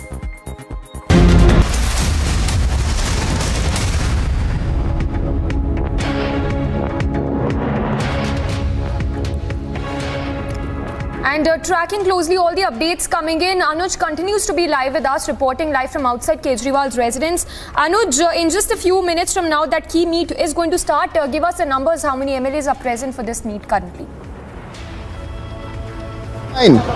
Yes, 29 is the number. At this point in time, 29 is the number. The MLA who have just reached. I'll ask my video journalist to give you the sense. That's from the main entry. That's the main entry of the residence of CM Arvind Kejriwal. 29 is the total number. 29 MLAs till now have reached. 29 MLAs, and there more I can see. The more I can see, if he's an MLA, yes, that's the number reaches to 30 now. The number reaches to 30, and the total number of the MLAs who have reached at the residence is 30. This key meet is going to start at 11 a.m. 30, 31. I can see one more. 31, and behind that one more car. So this will make the number to 30. 31. Yes, 31, 32 I can see. Yes, I'll ask my video journalist to give you the more sense from this car also, as one more MLA I can see. 32. 32 is the number now. Out of 62, 32 is the number now. Out of 62 MLAs, 32 have reached at the residence of Arvind Kejriwal. That's the Chief Minister, the Supremo of Aam Aadmi Party. 32 MLAs have already reached out of 62, and 32, 33. I can see one more MLA. I can see one more MLA. That's 33. The number reaches to 33 now. 33. Yes. 33 MLAs till now have reached at the residence of Arvind Kejriwal. That's the Supremo. The key meeting lined up at 11 a.m. Stay tuned. We are reporting live from the ground on the story. Stay tuned. We'll be right back after a short break.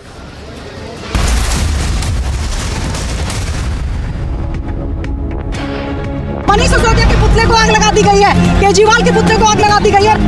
CBI raids in the rice mills of Onubroto Mondal and his close aides. Teachers staged protest holding the tricolor seeking jobs and were instead brutally thrashed.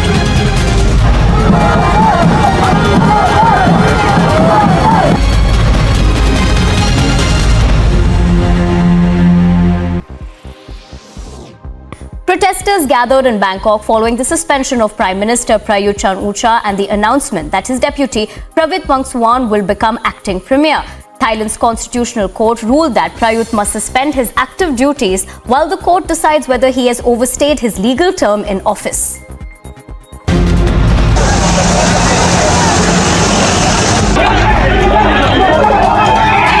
They are protesting against Manish Sisodia and through it the Aam Aadmi.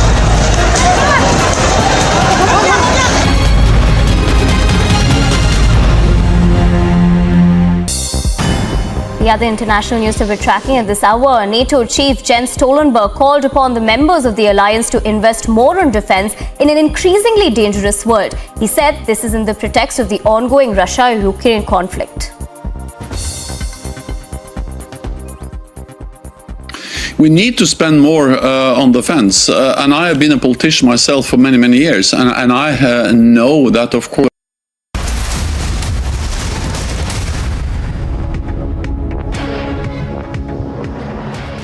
33 MLAs out of 62 have reached at the residence of Arvind Kejriwal. That's the Chief Minister of New Delhi, the Chief Minister of National Capital, the Supremo of Aam Aadmi Party. This is going to be an important meeting which is lined up at 11 a.m. as Aam Aadmi Party claims that some of their MLAs are not reachable. So this is to wait and watch how many MLAs are going to reach here. The total number of MLAs are 62. 32 of them, 33 I beg your pardon, of them has already reached at the residence of National Capital Chief Minister, that's Arvind Kejriwal. So we are reporting live on the story. We'll be right back after a short break. Stay tuned. 33 is the number. The latest update is 33 MLAs have reached. Stay tuned. Right back after a short break.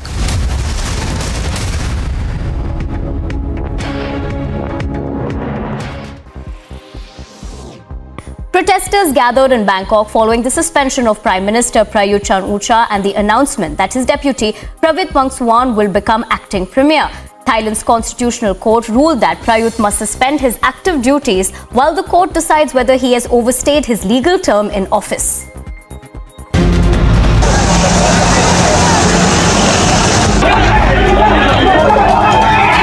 They are protesting against Manish Sisodia and through it the AAP.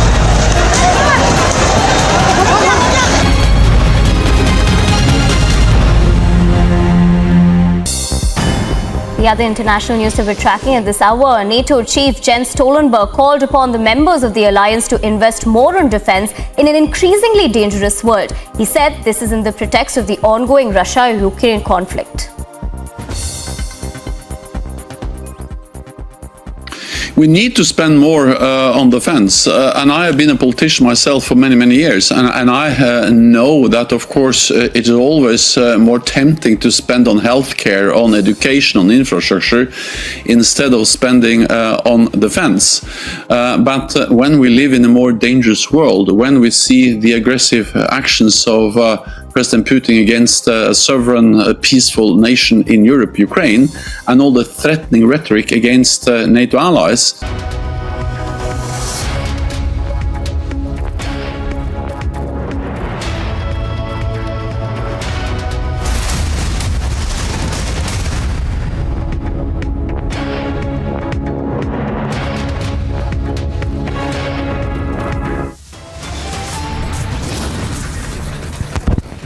After mega liquor gate expose, there is a war of words. The Aam Aadmi Party now fears poaching, but the BJP swings into huddle mode.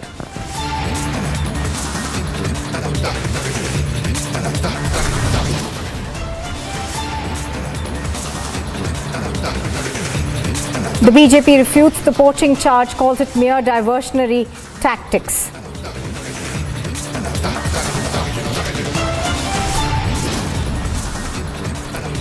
The BJP refutes the poaching charges, says these are mere diversionary tactics.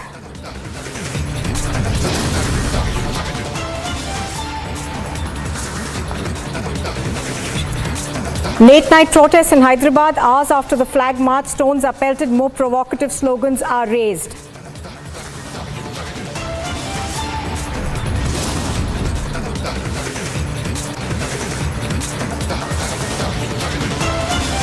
Anti-violence Sar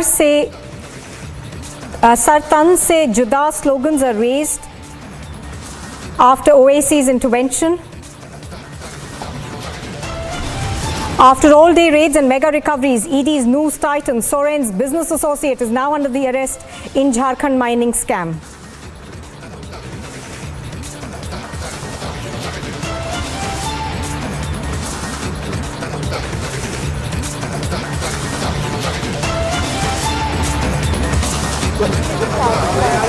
Well, we are reporting live from the residence of Chief Minister of Delhi, that's Arvind Kejriwal, and 42 MLAs till now have reached at the residence of Arvind Kejriwal. This is going to be an important meeting which is going to start at 11 a.m. Let me give you the sense from the area. Let me give you the sense from the residence of Arvind Kejriwal. We have shared the photograph also. We'll get it on air. We have shared the picture of the MLAs who have reached. We have shared the picture of the MLAs who have reached. We are going to take it on air also. So 42 is the number. 42 is the number of the MLAs out of 62 who have reached at the residence of Arvind Kejriwal. This is going to be an important meeting which is going to start at 11 a.m. and this is the time. 11 a.m. is the time at this point in time. So the meeting is going to start any moment from now. But till now, as Aam Aadmi Party, so this is important to mention here at this point in time, the 11 a.m. is the time. 11 a.m. was the time which was decided for this particular meeting, and when it is 11 a.m. now, till now 42 MLAs have reached. That comes to 20 are missing till now. 20 are missing till now. How many are going to be the numbers who are going to attend this particular meeting is going to be very, very important, because that's something which has been alleged by Aam Aadmi Party, that many of their MLAs are there who are not being able to contact by the Aam Aadmi Party. Like Aam Aadmi Party is trying to reach them, but then they are not reachable. So we'll remain with the visuals also. We'll keep an eye there if other MLAs are coming. But till now, let me tell you, the latest update is that 42 is the number. 42 MLAs have reached, but 11 a.m. is the time right now. because this was the time which was decided for the meeting. This is a pre-scheduled meeting. Yesterday it was the PAC meeting which happened at the residence of Arvind Kejriwal, that's the Supremo of Aam Aadmi Party, and this was an important meeting which has been called in by the Aam Aadmi Party and the Supremo of Aam Aadmi Party, that's Arvind Kejriwal. So this particular legislative meeting, let me remind you why it has been called, because this has been alleged by Aam Aadmi Party that the MLAs have been approached by Bharatiya Janata Party, and the latest claim by Aam Aadmi Party is that they are offering 20 crore rupees to 40 of their MLAs, and this is the big claim which has been made in by Aam Aadmi Party today in the morning. That was the Dilip Pandey of Aam Aadmi Party who claims that 40 of their MLAs is the number which is being who are being approached by Bharatiya Janata Party or in the pipeline, where they are offering 20 crore rupees to each MLA. They were talking about the money also, that how come this is possible that BJP is going to arrange that much amount of money when we are talking about the 20 crore rupees. This is the allegation which has been made in by Aam Aadmi Party, whereas we have seen the war of words where Aam Aadmi Party attacking on the Bharatiya Janata Party of approaching. This was none other but the Deputy Chief Minister, that's Manish Sisodia. I can see some more MLAs. Will go with the visuals. 2 MLAs I can see. So the number, it will take the number to 44 if this is going to be 2 MLAs. One I can see, one more behind the car, one I can see at this point in time. So it makes 43. 43 is the number now. Total number is 43 out of 62. 43 out of 62 who has reached at the residence, of Supremo of Aam Aadmi Party, that's Arvind Kejriwal. So we were talking about the story, then yes, this has been alleged by Aam Aadmi Party that their MLAs has been approached by Bharatiya Janata Party, and that's why this particular meeting has been called in. We were just listening to Atishi, we interacted with Atishi also, the Aam Aadmi Party leader and the MLA, who was talking about the agenda of this particular meeting, and she was stating it that yes, this is a meeting which is called to decide the future course of action, that what is going to be the strategy of Aam Aadmi Party, because this is something for which Aam Aadmi Party is worried. That's the worrisome situation for the Aam Aadmi Party. If their MLAs has been approached by Bharatiya Janata Party, and as being claimed by Deputy Chief Minister himself, that's Manish Sisodia, who first came out with the tweet that he has been approached, has been offered the chief ministerialship post and the CM designation of Delhi by the Bharatiya Janata Party. Every case is going to be closed, whether being it CBI, whether being it ED. That's something which has been claimed by Manish Sisodia. Later, it was stated that they are having an audio. That was the claim of Aam Aadmi Party, that they are having an audio in which they claim that was the discussion which happened between Aam Aadmi Party, Deputy Chief Minister, that's Manish Sisodia, and Bharatiya Janata Party leader who approaches Manish Sisodia. Yesterday, we have seen, I'll remain with the visual. One more MLA I can see, so the number reaches to 44 now. Number reaches to 44 out of 62. 44 has reached. So we were talking about the story. 44 is the number. Let me remind you, 44 MLAs have reached. 44 MLAs are there at the residence of Chief Minister. 44, 45 I can see one more MLA. 45 is the number now. 45. The latest update is 45 MLAs have reached out of 62. This was stated by Aam Aadmi Party leadership that some of their MLAs are not reachable, they are not able to contact. So 45 out of 62 till now. 11 AM is already the time which was scheduled, and I can see some movement there. Saurabh Bharadwaj I can see standing with an MLA, Saurabh Bharadwaj there, and we'll try and get in sense if they are talking, if they are speaking, if they are talking and they are speaking. Then we'll also try and get in sense from the MLA what do they have to say there.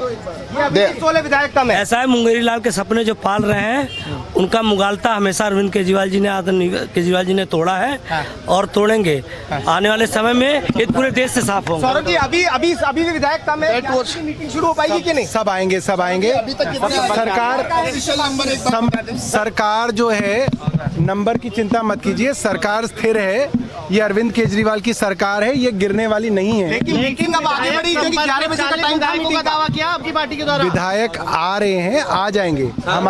हम संपर्क कर रहे हैं उनसे, आएंगे।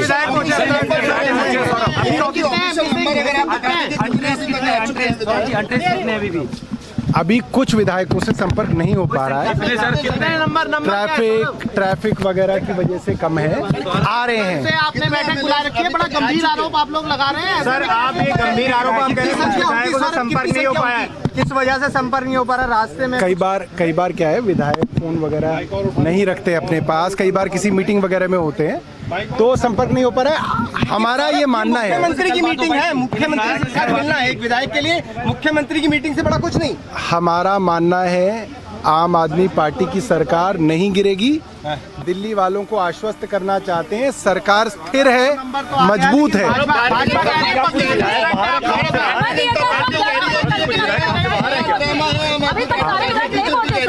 विधायक आएंगे, मैं आपको आश्वस्त कर रहा हूँ, सब आएंगे।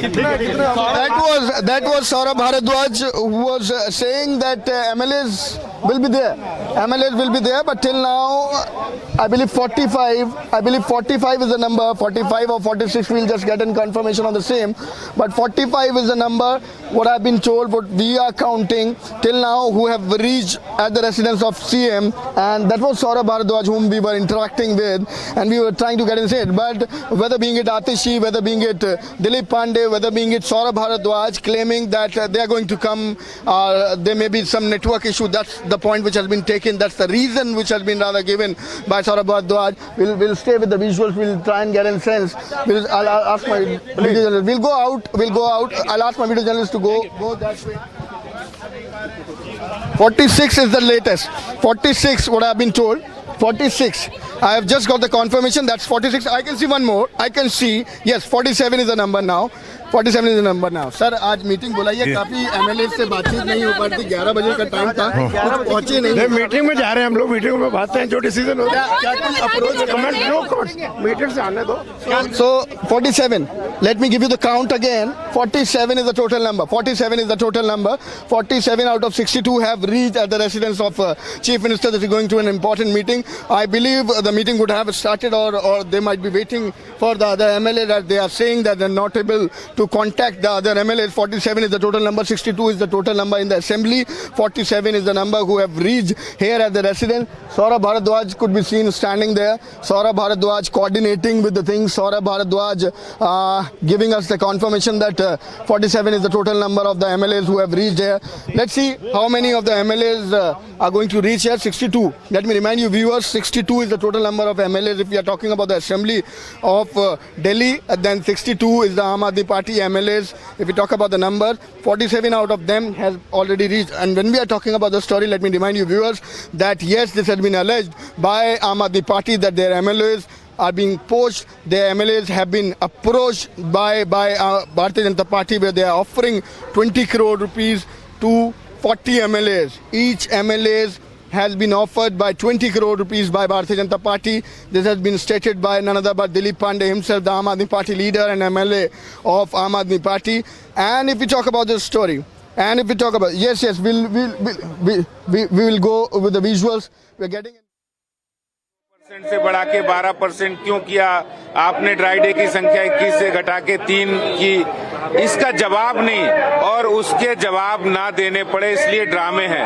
पहले कुछ कहते हैं, फिर कुछ कहते हैं, अब उनकी बात को उनके पास जवाब नहीं है तो वो नया ड्रामा ले आए हैं। स्पेशल सेशन भी बुलाया है यहाँ पर इसी विषय को डिस्कस करने के लिए। क्या लग रहा है, बहुत बड़ा आरोप लगा है यहाँ पर कि 800 करोड़, आखिर अगर 40 विधायक की बात है और 800 करोड़ 20-20 करोड़ के, तो इस पे इन्वेस्टिगेशन देखो दिल्ली में गंदा पानी लोगों के यहाँ आ रहा है, इसके लिए कभी सत्र नहीं बुलाया विधानसभा का केजरीवाल जी ने। दिल्ली में लोगों की ट्रांसपोर्ट सिस्टम खराब है, इसके लिए कभी सत्र नहीं बुलाया। दिल्ली में जब कोई व्यवस्थाएं खराब होती हैं उसके लिए कभी सत्र नहीं बुलाया। सिर्फ राजनीतिक एजेंडे के लिए और अपनी बात को गलत तरीके से रखने के लिए और सच को छुपाने के लिए आप सत्र बुला रहे हैं, लेकिन सच से भाग नहीं सकते हैं। भ्रष्टाचार पर जो किया है उस पे जवाब देना ही पड़ेगा। जी, लेकिन अब जो इतना बड़ा आरोप लगा रहा है एज अ बीजेपी दिल्ली अध्यक्ष, आपका क्या कहना है? किस तरीके से, क्या जवाब है आपका कि लगातार आरोप लगता है कि विधायकों को तोड़ने की आप लोग कोशिश कर रहे हैं? देखिए, उन आरोपों का जवाब दिया जाए जिनके पास कोई सबूत होता है। There is no escape for Kejriwal जो आप भाग सके, कोई भी रूट नहीं जो आप भाग सके, इसीलिए वो इस तरह की बातें करें।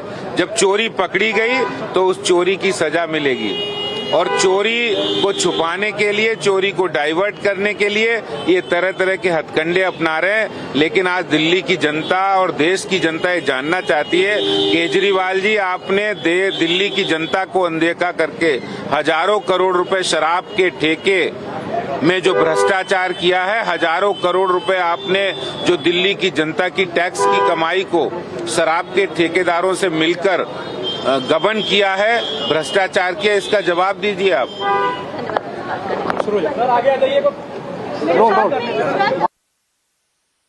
So a lot of reactions coming in, claiming that the MLAs of the Aam Aadmi Party are being poached by the BJP, but not able to substantiate it with any proof as such. Meanwhile, a keen meet is also underway at Kejriwal's residence. Anuj reporting live from outside Arvind Kejriwal's residence. Anuj, over to you. Give us more details on this key huddle which is underway as we speak.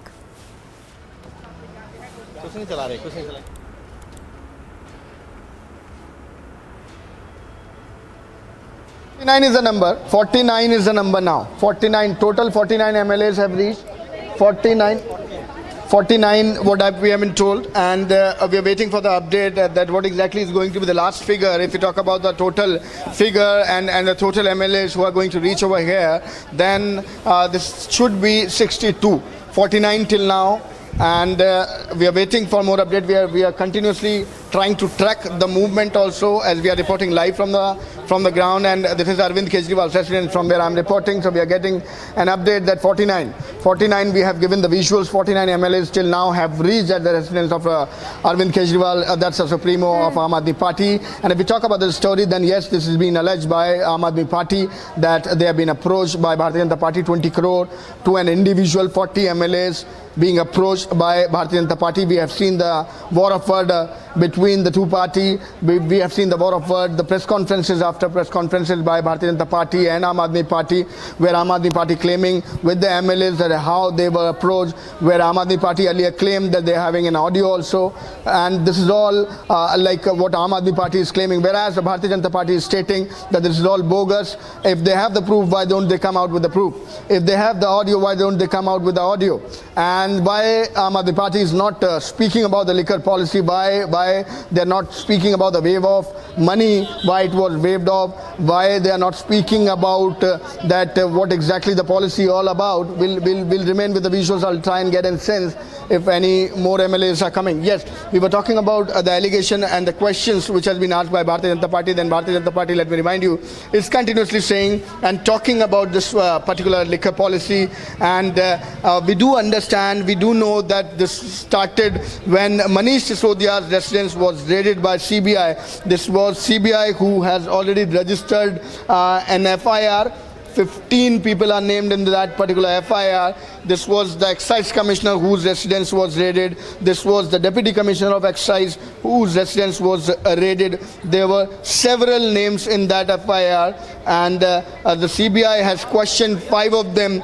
They were called in the national capital at the CBI headquarters. Many of the papers has been taken in custody by the CBI. They are looking into that also. They are going through the papers and investigating the same. Will remain with the visuals. I can see one more MLA. If that is an MLA, then the number will reach to 50, because till now 49 is something what we are reporting. 49 is the count. When we are talking about the MLA, then yes, I can see one more MLA. Then the number reaches to 50 now. Out of 62, 50. Out of 62, 50, I can see one more MLA. Yes, that's an MLA. And the numbers now reaches to 50. 50 is the number, half century. 50 is the number which has reached 60. 62 48 is the total. And now this is 50. 50 MLAs have reached. Still 12 to come, still 12 MLAs to come. Yes, the timing was 11 a.m. The scheduled time of this particular meeting was 11 a.m. According to my watch, this is 11:15 at this point in time, so 15 minutes has already passed. And Saurabh Bharadwaj there was trying to save the situation and was stating that they might be stuck in the traffic. That's why they are not here, there might be some network issue, they were not reachable. That's the line which has been till now taken by the Aam Aadmi Party. 50 is the number which has reached. 50 and 12 more are missing till now. 12 more. We are waiting for the update whether they are going to attend this particular meeting. I'll ask my video journalist to give you a sense from here so that we can get a long view what is happening at the CM's residence. This is a meeting. One more MLA. Yes, 51 is the number now. 51 is the number. Out of 62, 51 is the number. 51 MLAs have reached there. The MLAs entering in the residence of Chief Minister Arvind Kejriwal. 11 a.m. was the time. It is already more than 11:15 now. More than 15 minutes had passed, and we have shared the picture of the MLAs who are still inside. 51 MLAs have reached till now. So this is going to be very, very important meeting because there are two important aspects of this particular meeting, viewers. As one is that how many MLAs are going to attend this meeting, because this was alleged by Bharatiya Janata Party, or rather this was stated by Aam Aadmi Party that some of their MLAs are still missing. They are not able to reach to their MLAs. 51 is the total number. We are reporting and giving update on that. And the second aspect is what is going to be the future strategy of Aam Aadmi Party, because this particular meeting has called one agenda is to show the unity, to give a message that Aam Aadmi Party is united, that Aam Aadmi Party is one. That's something what is being claimed by Aam Aadmi Party. If all the MLAs are going to attend this meeting, then Aam Aadmi Party going to make it in that way, what I have been told, that we are one. Aam Aadmi Party is going to show their unity, show their strength by this particular meeting. And second is going to be the agenda of the meeting, if we talk about that, how to go ahead, because this is something which has been alleged by Aam Aadmi Party, where they are saying that Aam Aadmi Party leadership, MLAs, has been approached by Bharatiya Janata Party. They are coming out the figure also. They are saying 20 crore is the amount of the money which has been offered by Bharatiya Janata Party to Aam Aadmi Party. So we were talking about this particular meeting. So two aspects of the meeting. The agenda of the meeting, yes, it's going to be how to go ahead with the things, what is going to be the future course of action, what is going to be the strategy to tackle the situation if they are approached by Bharatiya Janata Party. Earlier we have seen Aam Aadmi Party when we are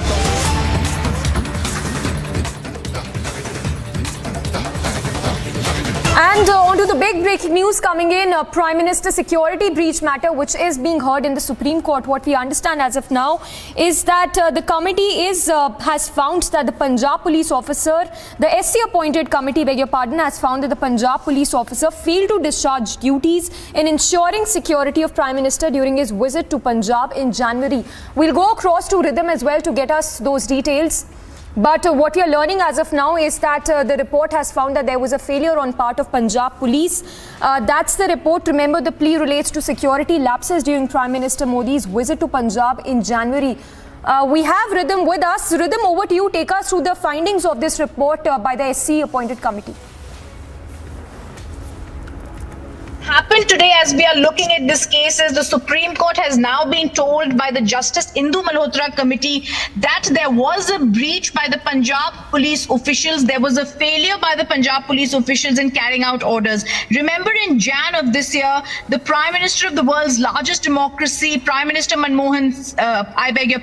Minister Narendra Modi had been in that cavalcade for 20 minutes in Punjab, hardly 20 kilometers from the border in Pakistan, and there had been a security lapse when protesters had gathered around that particular highway that he was to take. The police, the Punjab police at that time, and the government was being run by the Congress government, had taken no action to ensure that the entire highway would be cleared out, they could be sanitized. And after seeing the uproar over this, the Supreme Court had appointed the Justice Indu Malhotra committee, former Supreme Court judge of the Supreme Court. Today they have come out with a finding where they say yes, there were lapses on behalf of the Punjab police. Now we also remember that that this happened, and the Supreme Court has today said it's the government that will be taking, this report will be forwarded to the government to take action. But this was a major case when it came up in January. The reason for this was simple.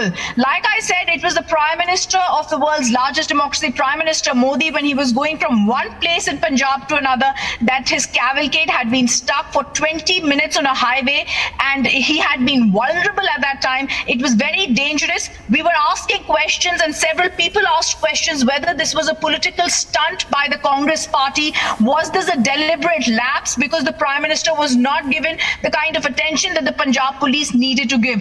We also saw sacking of a lot of people in Punjab police after that, but this report by Justice Malhotra, which will be very, very closely looked at, therefore now pinpoints that yes, there were lapses. Will these security lapses and the Prime Minister's security breach really only stop the buck at the Punjab police is the critical question to ask here, or whether also the Punjab government at that time, which was the Chani government, should also be held accountable, will have to be seen.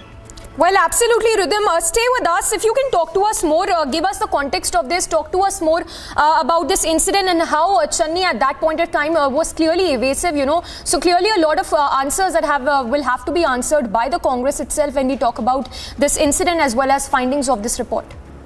Oh, yes, absolutely. The Chani government was questioned even then because there was this one admission that had come at that time from him when he did say that, yes, he was aware that the Prime Minister would be in this area. I want to take our viewers through exactly what happened. The Supreme Court has passed an order on this particular case after Justice Indu Malhotra has submitted her report. The political row over the unprecedented incident had deepened, with the central government also having earlier said, we will take proper action. But let's tell our viewers what happened. This incident occurred in Punjab's Firozpur district when the Prime Minister's motorcade was stuck on a highway for 15 to 20 minutes. For 20 minutes as protesters blocked his route. The blockade was led by members of the Bharatiya Kisan Union. It was a farm organization that had been on protest. All of them had stressed the dangerous precedent that was set by this, whether it was the BJP, the security experts, the centre. They were pointing out lapses on the Punjab police, which has now come out to be true. Yes, there were lapses by the Punjab police is now what has been said. It was also said that the Punjab government submitted its preliminary status report to the MHA citing whatever had happened. Now, I also want to tell our viewers that this inquiry led by Justice Indu Malhotra was on the Prime Minister's visit on 5th of Jan. This was a bench headed by Chief Justice who was hearing the matter. They'd also asked the Punjab and Haryana High Court Registrar General and DG of the NIA to also be a part of this particular case. The committee was looking into who's responsible. But the big news that was there at that time, and we'd all covered it, was this was the leader of one of the world's largest democracies, our Prime Minister. He was exposed to a security breach. His life had been under threat for 20 minutes, stuck on a highway, surrounded by people who were anyways conspiring to block the route of the Prime Minister. And someone is definitely trying to make here a political point. However, today the committee has said that there was a lapse on the part of the Punjab police. The larger question that will also be asked is, will the then Punjab government also be held accountable for the security breach? Were they also complicit in what the Punjab police officials had now the committee has said done was lapses in this case? Yes, Rhythm, just a last question before we let you go. If you could also talk to us more about the actions that were taken by the Congress government at that point in time when this incident happened in January. In fact, we are being joined by my colleague who was reporting, and I still remember in Jan, right from the very spot, the Punjab government had come out, and I remember Chani, the Congress government, was in power in Punjab at that time. They came out with a press conference and they said nothing untoward had happened. And yes, this particular visual we are showing is of the number of protesters on that highway. Number of protesters on that highway when this case had happened. I also want to go on. I think we have guests also joining us. I also want to tell our viewers that Amandeep, I want to go on to my colleague Amandeep, you were, I remember that day on the spot. Very clearly now, Punjab police officials held Amandeep. No word on the government as such for now. Well, absolutely, Rhythm, absolutely. It was a clear-cut lapses from the side of the Punjab police as well as the government. Just because when the entire episode of security breach of Prime Minister happened on January 5th in Firozpur on a flyover, in the middle of the flyover, then Chief Minister Charanjit Singh Chammi held a press conference just a day after that, and in fact making it very clear that there was no security lapses. And even, Rhythm, there are certain points that I would like to mention when we have covered that spot. Number one, that all of a sudden when the weather forecasted not allowed Prime Minister's chopper to land nearby the venue of the rally, it was informed to the Punjab police as well as the government 2 hours prior that Prime Minister will be landing at Bathinda airport, from where he has to travel to the rally venue by road. And in fact 4 SSPs were deployed to make the route clear, and in fact 2-hour time was given to the Punjab police and the Punjab government to make the route clear and safer. And in fact one pilot which was entirely responsible to inform the Prime Minister's security that is there any protest happening in the mid of the route or the route is completely clear.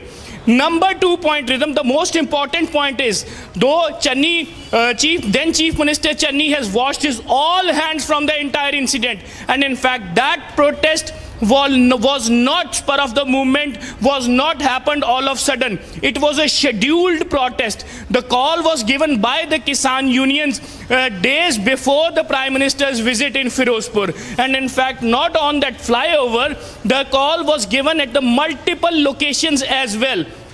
Despite knowing all these facts, Punjab police and Punjab government did not take the serious note of this, and even when the Prime Minister's security informed the Punjab police and Punjab government 2 hours prior that now the Prime Minister have to travel through road and all the roads should be clear. Good 20 minutes Prime Minister's carcade was stuck in the middle of that flyover, which is having a lot of approachable routes to attack the Prime Minister, and Rhythm, which is just few kilometers away from India-Pakistan Hussainiwala border. And even then we have rightly mentioned the fact that Prime Minister's carcade was stuck in the firing range of the Pakistan as well. But Channi government, Punjab police, they have taken no action. They just came up that no security breach happened. Protesters has all of a sudden came on the road, and in fact the police has done their right job. And Prime Minister's carcade took U-turn after waiting 20 minutes in the mid of the flyover when Punjab police failed to clear the road. And in fact, in that videos, we have reported about that videos also, that how the protesters were running towards the carcade of the Prime Minister to attack. When the entirely responsible Punjab police denying there any kind of lapses, that how it happened. It is not just one SSP was responsible for the security of the Prime Minister through the road. It was SSP Firozpur, SSP Bathinda, SSP Muksar and SSP Faridkot. 4 SSPs were deployed to secure the route of the Prime Minister then on January 5, just because it was a clear-cut message from the side of the Prime Minister's security 2 hours prior. Rhythm, 2 hours. They have given the sufficient time to the Punjab police to clear the road. They could have informed the Prime Minister's security that route is not safe. Absolutely.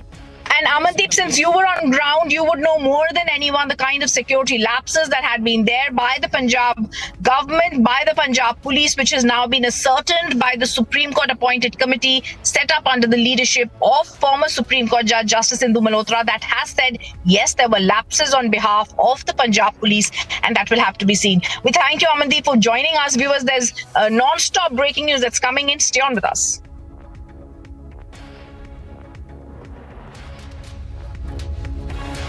All right, so there's a big news coming in, viewers, right now, and we continue tracking the big story at this point of time. I just want to go back there to our reporter on ground from Chandigarh. Amandeep, take us through exactly, the details of what we can expect next right now, because clearly the Supreme Court is saying that there were lapses in security for PM Modi on January 5th during his visit to Punjab. Has there any kind of reaction coming in from the government?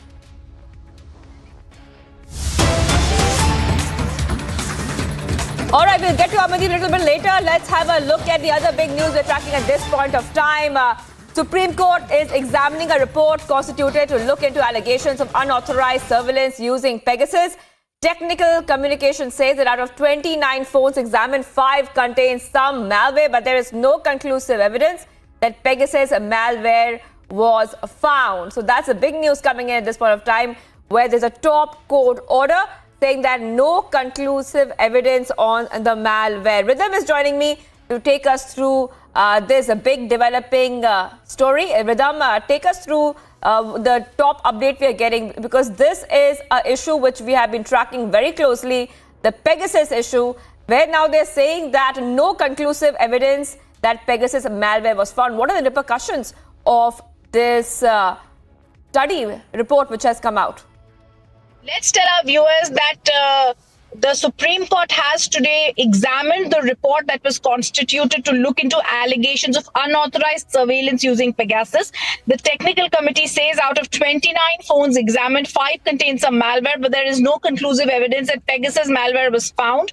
The report of Justice Ravindran has also recommended certain things, that is enhancing and improving the cyber security of citizens, establishment of mechanism for citizens to raise grievance, setting up of private agency to investigate all of these. Now, the Supreme Court has said it will ascertain these portions of the report that can be made public. The bench will hear the case within 4 weeks, and the Supreme Court has also right now stated that enhancing and improving the cyber security of citizens for establishment of citizen mechanism for citizens to raise grievance, setting up a private agency to investigate all of this is the very crucial thing. So what in a sense we are getting from the Supreme Court today is the this committee now having said that there was no conclusive evidence that Pegasus malware was found. That is very crucial that this has happened in the top court of the country where this case was being heard. And the Supreme Court has very clearly been told that there is no conclusive evidence. There are technical issues. They will be looking at this particular report later on. It's a huge report. The Chief Justice said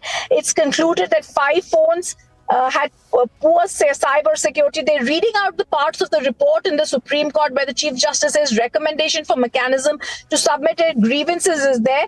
Technical committee report, we are a little concerned. It appears 29 phones were given. They found some malware. 5 out of 29 had malware, but they're not saying it is due to Pegasus. So the Supreme Court is as of now being told that there seems to be no conclusive evidence that in fact Pegasus software had been used. And a big breaking news that's coming in shows that this entire issue where they were talking about Pegasus snooping started in July 18th last year. Very, very crucial, because the top court now stating that there is no such evidence. In fact, the Chief Justice also saying the report is submitted in 3 parts. One is the technical committee on parts of 61A, 2 is the report of technical committee on 61B, and report of the overseeing judges on 61C. However, they've also now, after stating everything, gone on to say that there seems to be today no conclusive evidence to show that Pegasus had in fact been used. Right. Also, we are getting to know that the Supreme Court will now decide what parts of the report can be made public. Why exactly is the Supreme Court going to decide on that, Rhythm? Because what we are learning is that some people who are submitting the devices for inspection have asked for its contents not to be revealed to the public, Rhythm. See, the news that's coming in from the Supreme Court that becomes very, very crucial is the Supreme Court saying that they directed a panel of experts to investigate this, and now they are saying the committee observed that it is not due to Pegasus. This row was there over the Israeli spyware Pegasus being used for targeted surveillance in India last year, and it came to be questioned several times over. But today the apex court has also said they've also said that the technical committee appointed by the Supreme Court had issued a public notice asking citizens to come forward. All those details had been taken into place. And finally, the Supreme Court today has been told that there is no conclusive evidence. The malware that was found in Pegasus is not necessarily due to Pegasus, is what has been said. They were saying that it was no conclusive proof that the spyware was found in 29 phones. The forensic analysis revealed 5 phones were found to be affected. Taking on record the panel sealed report, Justice Ramana has also This was headed by Justice Ravindran, constituted to investigate the misuse of the Pegasus software. And it's now going to be heard within 4 weeks, and the registry will be giving a date for the next date of the hearing. Right. So the report, the top court is saying the report is submitted in 3 parts, 2 parts of the technical committee and 1 report of the overseeing committee by a retired judge of the Supreme Court. So Rhythm, if you could just help us understand a little bit more that how important this report is when it comes to cracking the Pegasus Snoopgate claims, and who are these 29 people whose phones have been scammed? Do we have any details on that? Started last year when there was this alleged row that there had been snooping by the government. The Supreme Court had then appointed a committee that was being headed by former Supreme Court Judge Justice Ravindran, and the Chief Justice had said that 29 phones had been submitted for analysis. The malware was found on 5, but the crucial point that has been said today by the Supreme Court is it is not a case that it was due to Pegasus. In fact, the Supreme Court, as it is hearing this, had also said that in October last year, they directed a panel of experts to investigate whether the government used military-grade private Israeli Pegasus spyware for surveillance, and it was found no conclusive proof was there that spyware was found in 29 mobile phones it examined. They also took into record everything that was said. This case is going to come up within 4 weeks when they will examine what has been stated by the government.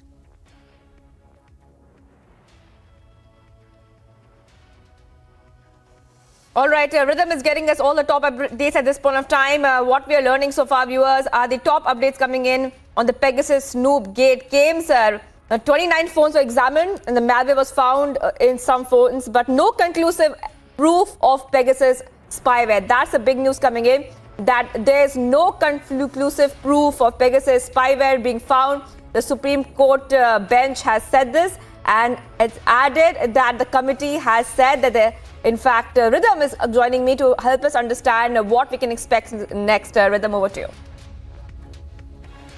Let me also go across to Advocate Kapil Sankla, who's joining us on the phone line. Kapil, a huge outrage had been caused when certain people said that Pegasus software had been used by the government. But the news clearly coming in today when the Supreme Court gives a setback to this particular theory and says that the report by Justice Ravindran's committee shows there was no conclusive proof to say that Pegasus had been used.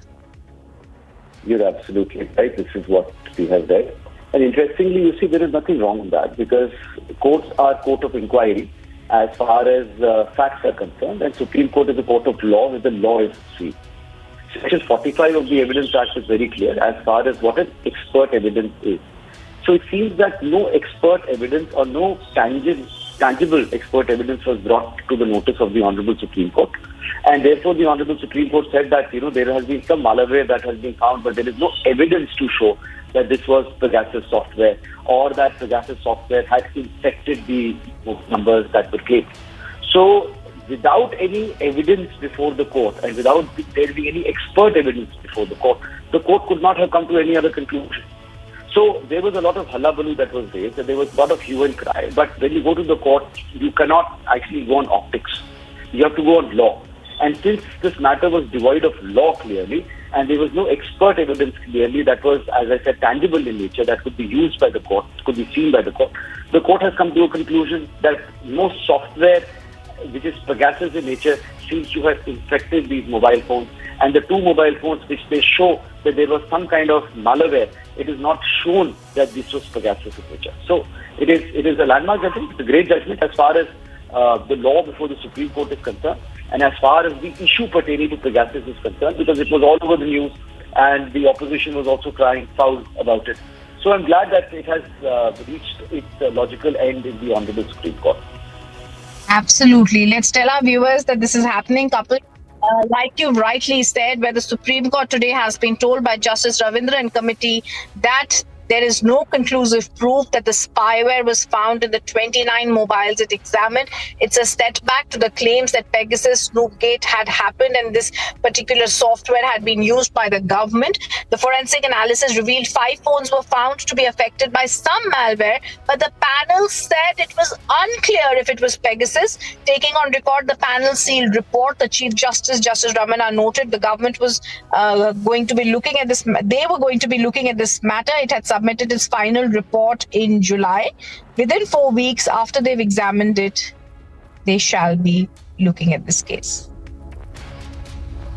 Yes, within 4 weeks. So the Supreme Court said it is going to be ascertaining those portions of the report that can be made public. The bench will hear the case after 4 weeks. And they've also said that the report of Justice Ravindran has made several recommendations that are for enhancing and improving cyber security of citizens, establishment of mechanism for citizens to raise grievance, setting up of private agency to investigate all of these. But the news point that's very critically coming in today, the Supreme Court has been told by the Justice Ravindran Committee no conclusive proof that spyware found in the 29 mobiles it examined. They've also said in 5 mobiles there was some malware, but there's nothing to prove it was Pegasus. So the news that's coming in is that these claims and bogus claims by a certain concerted, motivated lobby have fallen flat. It's a setback for them because the Supreme Court is going to consider the case within 4 weeks, and what they have before them is details of a report that says that Pegasus has not been found conclusively.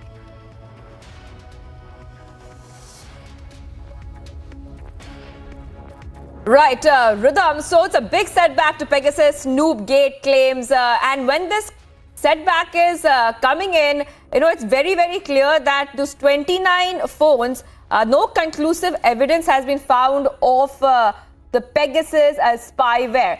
Just to put the story in perspective, Rhythm, help us understand how important this case really was. Because for a very, very long time, there was a lot of speculation that the spyware from the Israeli firm NSO was used to target many people around the world. All right, Gaurav Bhatia is joining me on the phone line. Mr. Bhatia, thank you for joining us. What's the reaction coming in? Because this is coming as a big setback to Pegasus Snoopgate claims which are made by certain groups. Observations made by the Honorable Supreme Court after perusing the report which has been submitted by experts in the field clearly is a tight slap on the face of the Congress party and the opposition parties that were trying to artificially create an environment of fear. They were trying to spread propaganda that citizens' privacy is being invaded, and they jeopardize national security as well. Now today the Honorable Supreme Court has made it very clear that there is no conclusive proof that the software has been used to intrude into the privacy of the citizens. Why shouldn't Rahul Gandhi come out and apologize now? That is the question. Why dirty politics over an issue pertaining to national security? That is the question.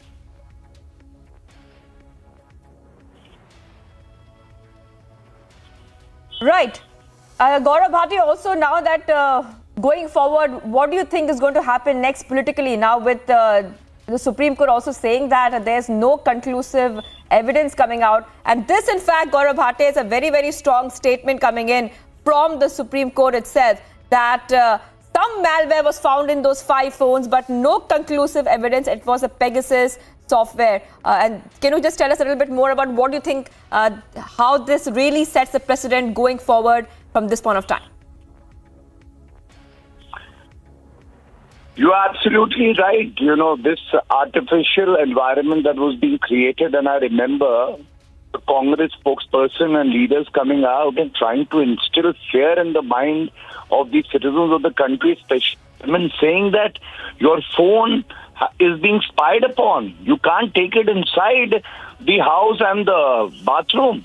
And now today, when the Honorable Supreme Court has said that there is no conclusive proof, will Rahul Gandhi apologize? Why couldn't you wait for the verdict of the Supreme Court? Why couldn't you wait for the expert committee to give its report? Why were you indulging in such petty politics without an iota of evidence? only on the basis of conjectures and surmises? Right. All right. Thank you, Gaurav Bhatia, for joining us there, BJP spokesperson, on this big breaking development that we are getting for you right now. I'm getting here now is joining Mukesh Chaudhary with us, cybersecurity expert. Thank you for joining us, Mukesh Chaudhary. Help us understand, even though the Supreme Court there has clearly said that the malware found in 5 phones, but no conclusive proof that it had spyware. Help us really understand how important this is when it comes to the cybersecurity angle, Mr. Chaudhary. First of all, thank you for having me. So basically, I haven't gone through the entire report till now, but whatever information I have as of now, on the basis of the same, I am giving my quote. First of all, this decision on the basis of the report of the expert committee that this much number of phones were analyzed and there was no malware or spyware identified on those mobile phones. This conclusion means there were no spywares or malwares on those phones. That doesn't mean that government was taking such kind of service or not. That is my opinion. Second is we need to check whether NSO group has given any official statement or not, whether they were approached and their official quotes we have or not, whether Israel government has given any submission on the same or not. That is another angle that can also be checked. All right. If some service was Thank you for joining us, Mr. Chaudhary. Thank you for joining us here. We're getting some big breaking news coming in. This is coming in the Bilkis Bano case, viewers. What we are learning so far is that the Supreme Court issued notice to the Gujarat government and the centre on the grant of remission of sentence to 11 lifers. Supreme asked PIL petitioners to implead the 11 lifers who were granted remission of sentence as parties to the case and asked government and the convicts to file their response in 2 weeks or to the plea for cancellation of remission made by the petitioner. So big news coming in at this point of time on the Bilkis Bano case. Remember that the Supreme Court was hearing a plea challenging the decision of the Gujarat government to grant remission to 11 convicts who had gang raped Bilkis Bano and murdered her family. Niranjan is joining us to understand this story even further. Niranjan, over to you. Well, we're getting in more details right now, and there was a lot of anger for the last few weeks. There's been a lot of anger in the manner in which these convicts were let off, and how they were felicitated. And many of them, Republic tried to track down, had gone underground. We were unable to track them. Now the case has come in Supreme Court, and what we will also do in the course of the broadcast is we'll try and get Priyanka live. Priyanka has been tracking the story very closely. We'll also go across and get Ridhavanand Bharadwaj live, because the developments are very significant. Supreme Court is hearing the case, and there has been a demand. For the Supreme Court to intervene in this particular case. Now, the latest update now is that Supreme Court has issued a notice. Supreme Court has issued a notice to the Gujarat government and centre on the grant of remission of sentence to 11 convicts who are facing life imprisonment. The Supreme Court has asked the PIL petitioners to implead the 11 lifers who are granted remission of sentence as parties to the case. They've asked the governments and the convicts to file their response in 2 weeks to the plea for cancellation of remission made by the petitioner. So the Supreme Court essentially is intervening, asking for response from each of these sides. So several cases in the Supreme Court, significant developments on Pegasus, on the Prime Minister's security breach, and now on Bilkis Bano. We're taking a short break. When we come back, more on the Bilkis Bano case. Supreme Court has issued a notice. We'll come back with the full details of the story and what it means for Bilkis Bano and her family who've been fighting for justice.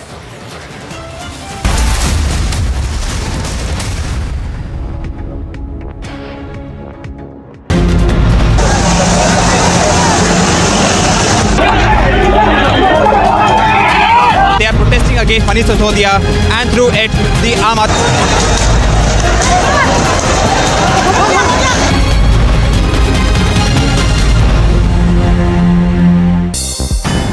The other international news that we're tracking at this hour, NATO chief Jens Stoltenberg called upon the members of the alliance to invest more on defense in an increasingly dangerous world. He said this is in the pretext of the ongoing Russia-Ukraine conflict.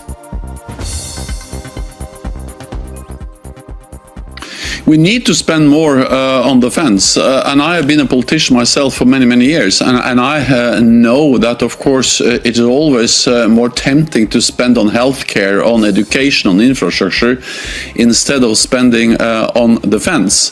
But when we live in a more dangerous world, when we see the aggressive actions of President Putin against a sovereign, peaceful nation in Europe, Ukraine, and all the threatening rhetoric against NATO allies, then we need to invest more, and that's exactly what NATO allies are doing. The UK already spends more than 2%, but we need to do more together, and we need to invest in new and more modern capabilities to ensure that we are able to also protect all allies in the future. Sisodia, Deputy CM, has left for event speaking to media. Anubrata Mondal was given custody and CBI will be continuing the investigation. BJP के कार्यकर्ता जो CM आवास घेरने की कोशिश में है।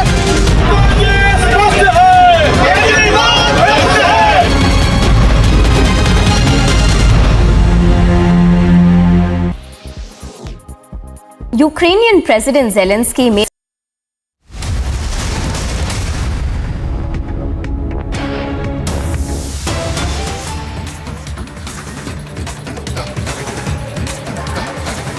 Taking a short break right now. When we come back, telling you more about the Bilkis Bano case and the critical hearing that is on in the Bilkis Bano case. Supreme Court has issued a notice to the government, the centre, and also the 11 lifers, and asking them to submit their response in 2 weeks' time. The family of Bilkis Bano has been fighting for justice. Men who were convicted of rape and murder let off after serving 14 years and being felicitated. Taking a short break, back with the live coverage on Republic.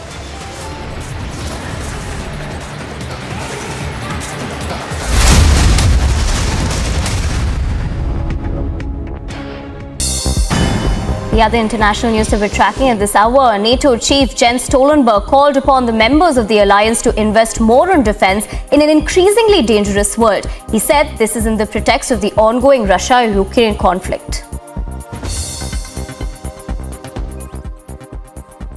We need to spend more on defense, and I have been a politician myself for many years, and I know that of course it is always more tempting to spend on healthcare, on education, on infrastructure instead of spending on defense.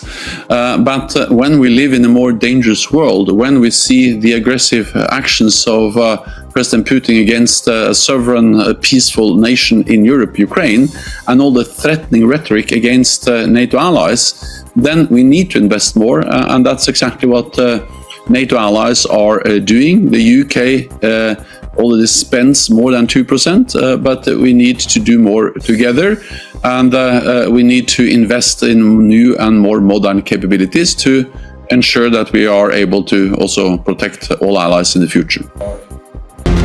Sisodia, Deputy CM, has left for event speaking to media. Anubrata Mondal was given custody and CBI will be continuing the investigation. BJP के कार्यकर्ता जो CM आवास घेरने की कोशिश में है।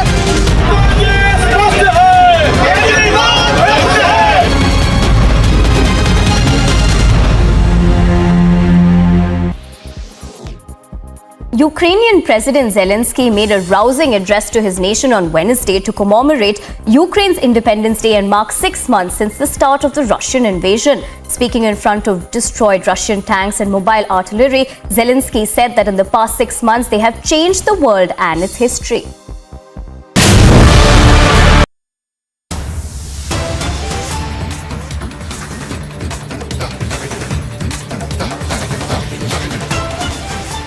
And taking a short break here on Republic TV, telling you more about the Pegasus case. In fact, there are four to five cases, key cases, which are currently underway in the Supreme Court, which India's topmost court is hearing. The Bilkis Bano case in Pegasus. In Bilkis Bano case, notice has been sent. In the case of Pegasus, the government has said 29 phones. According to the report, 29 phones were scanned, of which no Pegasus was found. So all the fear-mongering, like they did in the case of Rafale, like they did in the case of Judge Loya, in the case of Pegasus as well, has fallen flat. Another issue has deflated, has collapsed completely for the opposition, especially the Congress party. Taking a short break, more on the Pegasus hearing. in the Supreme Court. Stay tuned.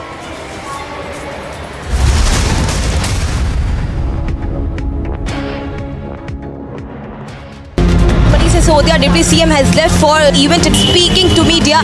Anubrata Mondal was given custody and CBI will be continuing the investigation. BJP के कार्यकर्ता जो CM आवास घेरने की कोशिश में है।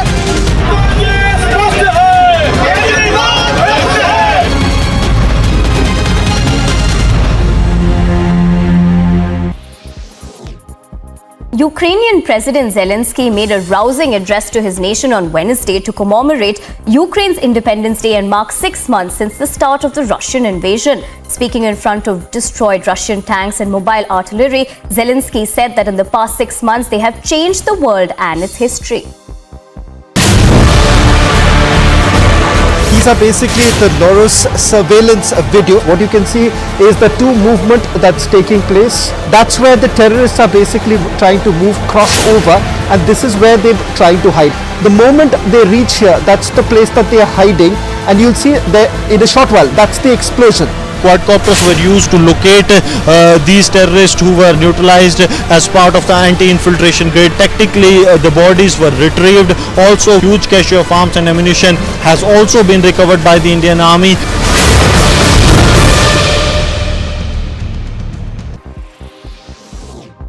Protesters gathered in Bangkok following the suspension of Prime Minister Prayut Chan-o-cha and the announcement that his deputy Pravit Vongsuwan will become acting premier. Thailand's constitutional court ruled that Prayut must suspend his active duties while the court decides whether he has overstayed his legal term in office. কি আশা করছেন? Court বলবে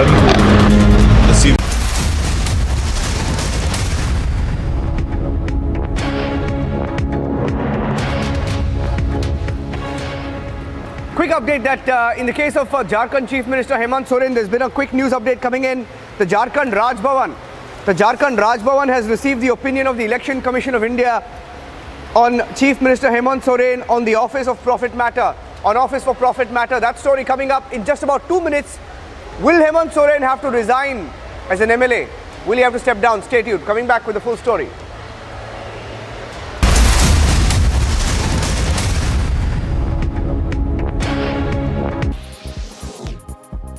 Ukrainian President Zelensky made a rousing address to his nation on Wednesday to commemorate Ukraine's Independence Day and mark 6 months since the start of the Russian invasion. Speaking in front of destroyed Russian tanks and mobile artillery, Zelensky said that in the past 6 months they have changed the world and its history. These are basically the Norus surveillance video. What you can see is the two movement that's taking place. That's where the terrorists are basically trying to move cross over, and this is where they're trying to hide. The moment they reach here, that's the place that they are hiding, and you'll see there in a short while, that's the explosion. Quadcopters were used to locate these terrorists who were neutralized as part of the anti-infiltration grid. Tactically, the bodies were retrieved. Also, huge cache of arms and ammunition has also been recovered by the Indian Army.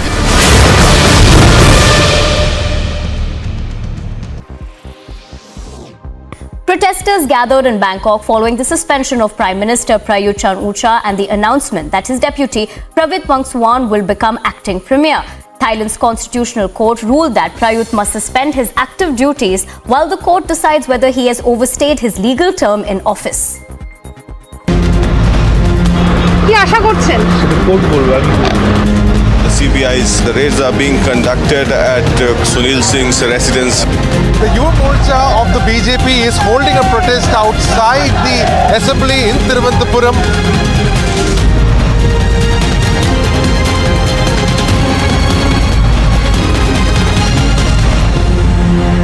Manish Sisodia के पुतले को आग लगा दी गई है, केजरीवाल के पुतले को आग लगा दी गई है. CBI raids in the rice mills of Anubrata Mondal and his close aides. Teachers staged protest holding the tricolor seeking jobs and were instead brutally thrashed.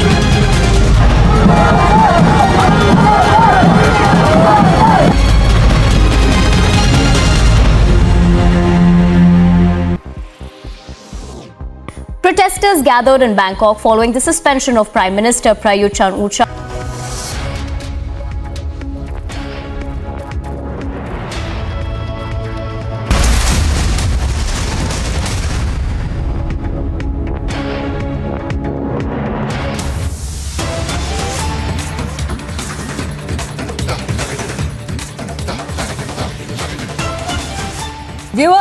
Jharkhand Raj Bhavan has received the opinion of Election Commission of India on CM Hemant Soren on the office of Prophet matter. That's what our sources are telling us. Fresh trouble coming in for the Jharkhand CM, where what we are telling you so far, and this is the big breaking news coming in, that the Jharkhand Raj Bhavan has received the opinion of Election Commission of India on CM Hemant Soren on the office of Prophet matter. So this is the big news coming in, and more trouble is mounting for Hemant Soren. Remember that that's a possibility that Hemant Soren would be disqualified under Section 9A of the People's Representation Act 1951 for availing of stone mining lease in Ranchi in his name while he is a CM as well as a Minister of Mining Department. So this is what the case is all about, where there seems to be a big development coming in from Jharkhand on the matter. Prakash is joining me live. Prakash, fresh trouble keeps mounting for Jharkhand CM Hemant Soren. What are our sources telling us at this point of time, and how can we expect this case to move forward in the next few days?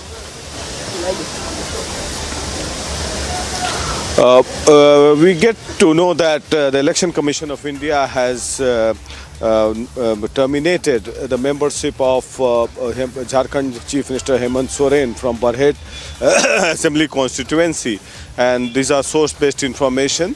And apparently we get to know that it has been communicated to the Governor of Jharkhand, Ramesh Bass, and this case was in the offing for quite some time because this case pertains to Office of Profit, because there was a mining lease in Jharkhand CM Hemant Soren's name. Earlier, a few years back, there was a mining lease in his name, and it was renewed in Angadha in Ranchi when Hemant Soren became the Chief Minister, and simultaneously he was holding the post of Mining Minister as well.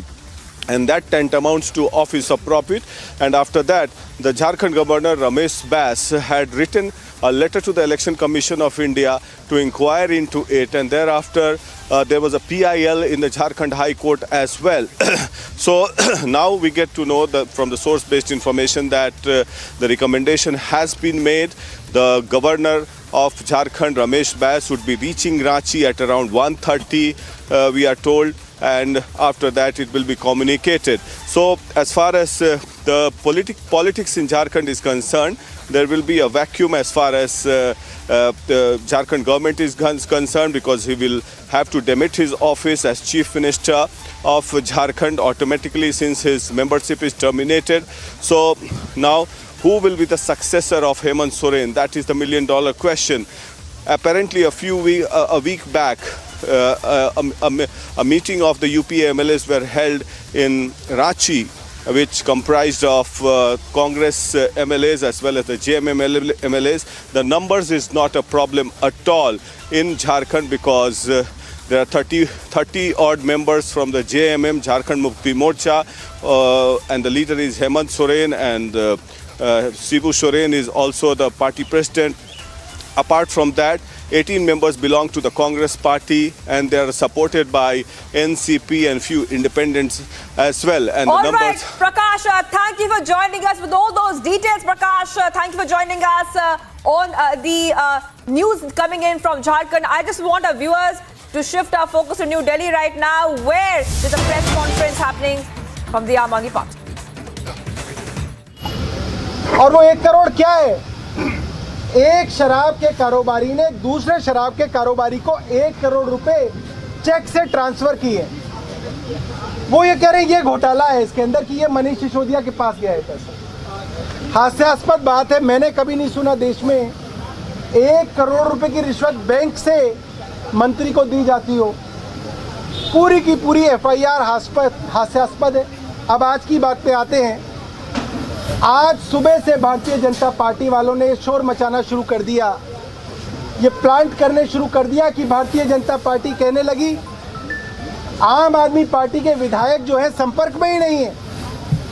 आम आदमी party अपने विधायकों से संपर्क करना चाह रही है, विधायक आ नहीं रहे हैं। और अरविंद केजरीवाल घबराकर ये कह रहे हैं कि सबको मेरे घर बुलाओ तब मुझे यकीन आएगा।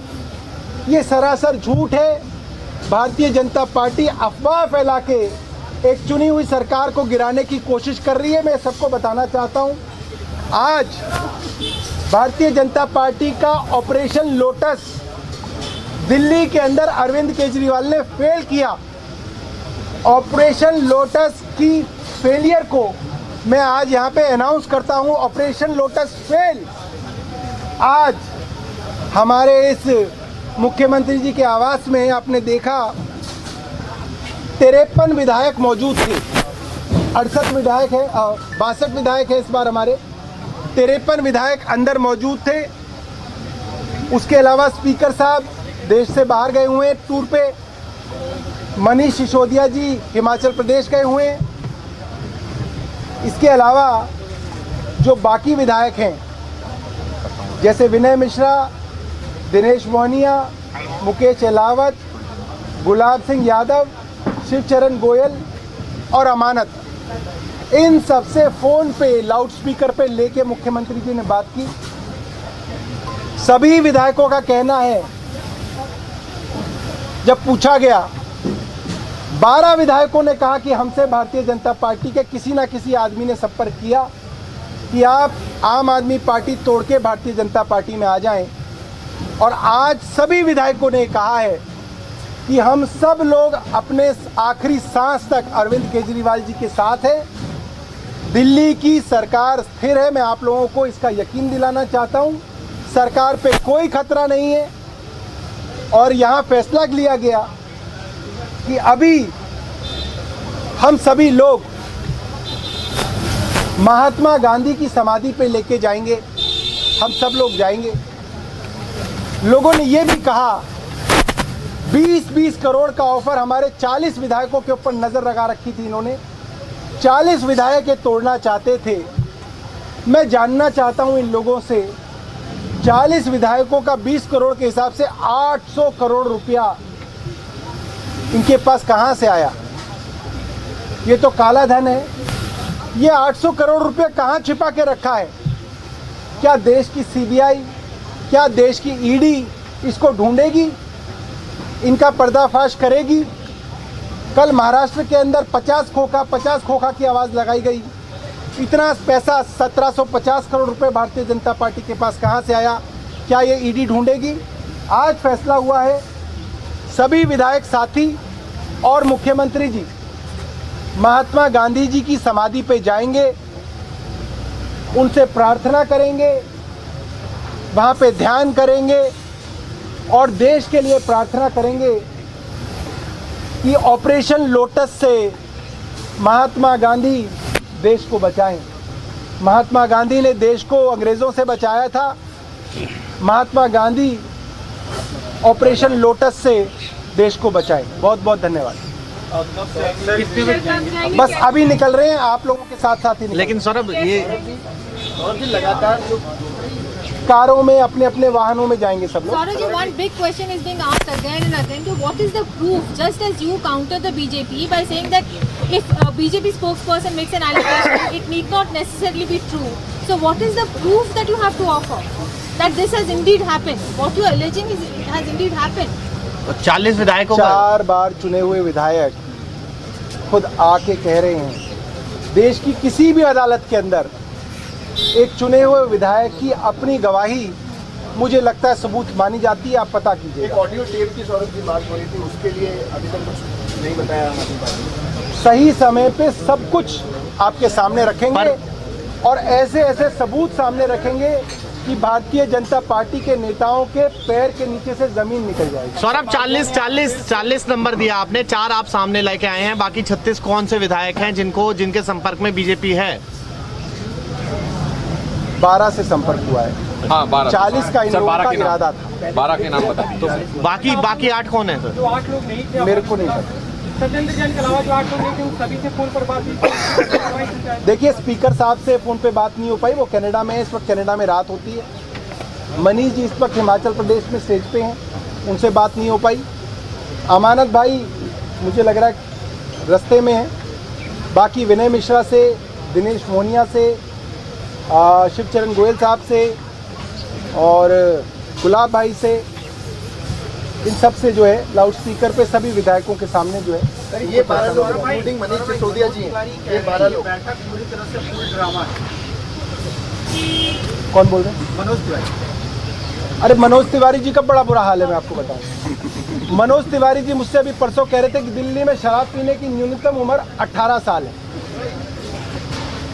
और मैं उनसे बहस कर रहा था 21 साल है। मुझे मनीष जी ने बताया दिल्ली में शराब पीने की उम्र अभी 25 साल है।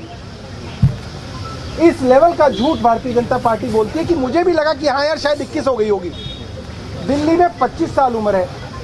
भारतीय जनता पार्टी के अधिकतर सभी राज्यों में 21 साल है और भारतीय जनता पार्टी के 5 राज्यों में, गोवा में, सिक्किम में, अंडमान में, जम्मू कश्मीर में और एक और राज्य पुडुचेरी में 18 साल उम्र है। तो सर आपका कुछ नहीं पता।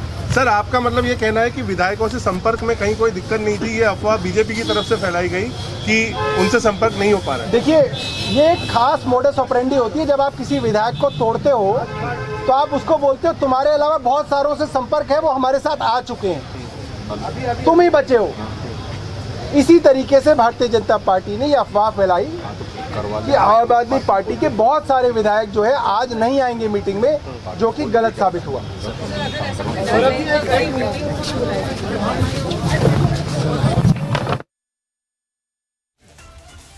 All right, so we just heard Saurabh Bhardwaj there saying that the PM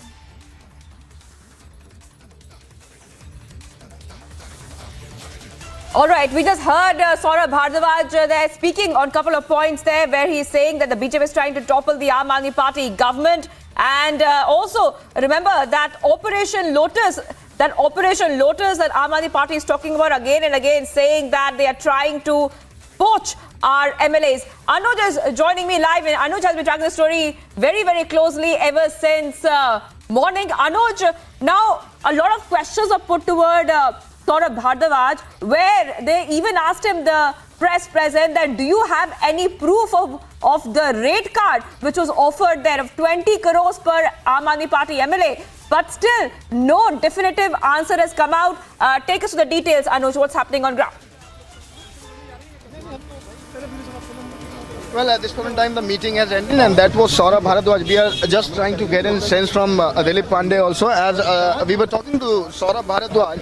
And Saurabh Bhardwaj there has made it clear that this was an attempt by Bharatiya Janata Party, but they got failed again. They were trying. Now Aam Aadmi Party is saying that this was the agenda of Bharatiya Janata Party, where they were claiming that the MLAs are not in touch and they are not going to come over here. But yes, the attendance was full. That was something which was stated by Saurabh Bhardwaj. On the other hand, about the liquor policy, we need to understand that we were asking where exactly is the proof, because Aam Aadmi Party since from the beginning claiming they are having an audio proof. They are again stating the same, that at the right time we will come out with the proof. We are just on the standby, trying to get in sense from Dilip Pandey also.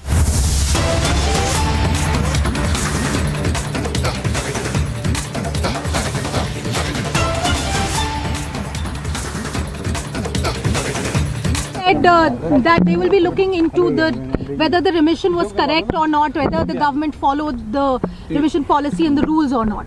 You see, the Supreme Court was very candid enough at time of argument that what was such a big wrong when a remission has been granted, because court had only ordered that their cases should be considered for remission, and if the remission was granted, what was such a big deal, because every day in day out the people are released on remission.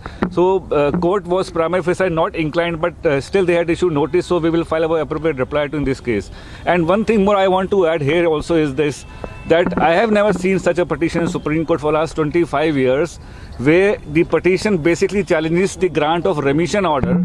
That order is not placed in the file, and yet they are making speculative arguments that whether this remission was properly granted or not. This is very strange, and this is very... But sir, the order is not, remission order is not being given. Even the, do you have the copy of the remission order? What does your remission order say? I may not have the copy of the order. I am on the point that whether this petition as such was maintainable without any remission order in hands.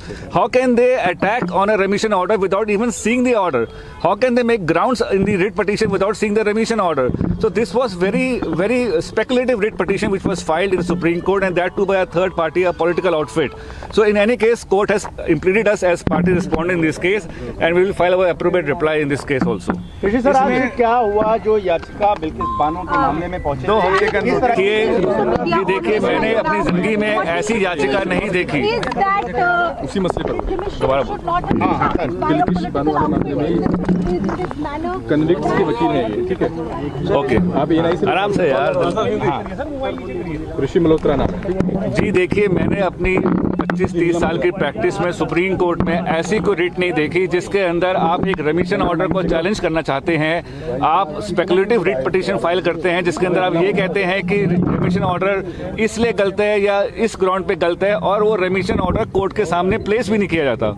तो मुझे ये समझ नहीं आता कि बिना रेमिशन order देखे एक पब्लिक इंटरेस्ट लिटिगेशन, वो भी एक पॉलिटिकल आउटफिट के द्वारा, जो कि एक स्ट्रेंजर होता है क्रिमिनल जूरिस्प्रूडेंस में, वो किस तरह की रिट फाइल की गई है जिसके अंदर उनको खुद नहीं मालूम कि रेमिशन ग्राउंड क्या थे ग्रांट करने में।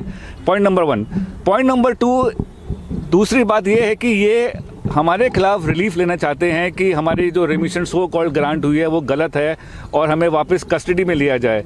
मुझे ये समझ नहीं आता, अगर आप किसी के खिलाफ रिलीफ मांग रहे हैं तो प्रिंसिपल ऑफ नेचुरल जस्टिस ये डिमांड करता है कि आप उनको कम से कम पार्टी तो बनाएंगे।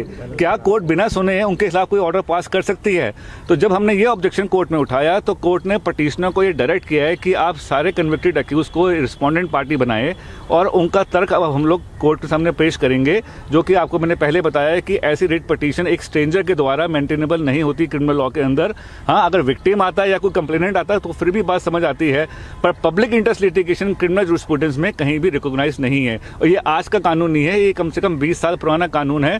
सिमरनजीत सिंह मान के केस से ये जजमेंट सुप्रीम कोर्ट की चली आ रही है 92 से लेकर आज तक। और ये बहुत हैरानी की बात है कि एक पब्लिक इंटरेस्ट लिटिगेशन फाइल होती है एक पॉलिटिकल आउटफिट के द्वारा, जो कि एक रेमिशन ऑर्डर चैलेंज करना चाहती है, जो कि रेमिशन ऑर्डर कोर्ट की फाइल में है भी नहीं। पहली सुनवाई में कोर्ट ने आपकी इस दलील पे कुछ प्रतिक्रिया दी है? जी, जब हमने कोर्ट में ये ऑब्जेक्ट किया तो कोर्ट ये सुन के बहुत हैरान हुई कि उन्होंने हमें पार्टी रिस्पोंडेंट भी इस केस में नहीं बनाया गया और हमारे खिलाफ डायरेक्शन सीख की जा रही है। तो कोर्ट ने इमीडिएटली पटिशनर के वकील श्री कपिल सिब्बल को ये डायरेक्ट किया कि आप इनको ज़रूर पार्टी बनाएं, जाके इनका तर्क सामने आए। अब क्योंकि कोर्ट ने डायरेक्ट कर दिया है तो हम इस केस में पार्टी रिस्पोंडेंट बनेंगे और हम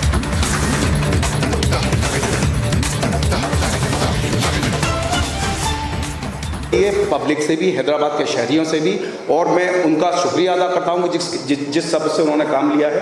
और मीडिया के अपने फ्रेंड से मैं खास तौर से अपील करना चाहता हूँ कि आप जो भी कुछ कवर करते हैं, जो भी कुछ दिखाते हैं, उसका मकसद उस अमन और सुकून को कायम रखना होना चाहिए, ना कि उसमें किसी किस्म का रोड़ा पैदा करना। क्योंकि अगर सब लोग मिलकर काम नहीं करेंगे, सब लोग साथ मिलकर काम नहीं करेंगे, तो नुकसान हैदराबाद शहर का, यहाँ के शहरियों का, हमारे यूथ का होगा। तो ये बात बताने के लिए मैंने आप सब लोगों को यहाँ पे बुलाया। और अगर कोई मिसकम्युनिकेशन हुआ है तो मैं उसके लिए माफ़ी चाहता हूँ। ये कोई प्रेस मीट नहीं थी, मैं सिर्फ आपको बातचीत करने के लिए बुलाया गया था। अब मेरी आप सब लोगों से अपील है, अगर आप लोग कैमरा बंद करके बैठ जाएँ तो मैं एक कप चाय के साथ में आपसे गुफ्तगू करना चाहता हूँ। मुझे जो मेरी बात है जो आप लोगों से करनी है वो कह लेने दीजिए, ठीक है ना। और मैंने बताया ना कि बाद में हो सकता है कि हमारे सीनियर ऑफिसर्स बात करें, तो वो प्रेस मीट होगी, ये प्रेस मीट नहीं है। जैसा मैंने पहले बोल दिया आपसे कि मैं माफ़ी चाहता हूँ कोई ऐसा मिसकम्युनिकेशन हुआ है, लेकिन इसका मकसद है आप लोगों से बातचीत करना, आपकी तवज्जो कुछ मुद्दों की तरफ, कुछ असल मुद्दे हैं, कुछ जो अहम मसले हैं उनकी तरफ खींचना और उसमें आपकी ताउम हासिल करना। तो मैं फिर से एक बार आपसे दरख्वास्त करता हूँ, यहाँ पे लेडीज़ भी हैं, उनको भी सीट नहीं है, आप सब लोग बैठ जाइए, तसल्ली से 2 मिनट बात करेंगे, उसके बाद अगर कुछ है तो जी।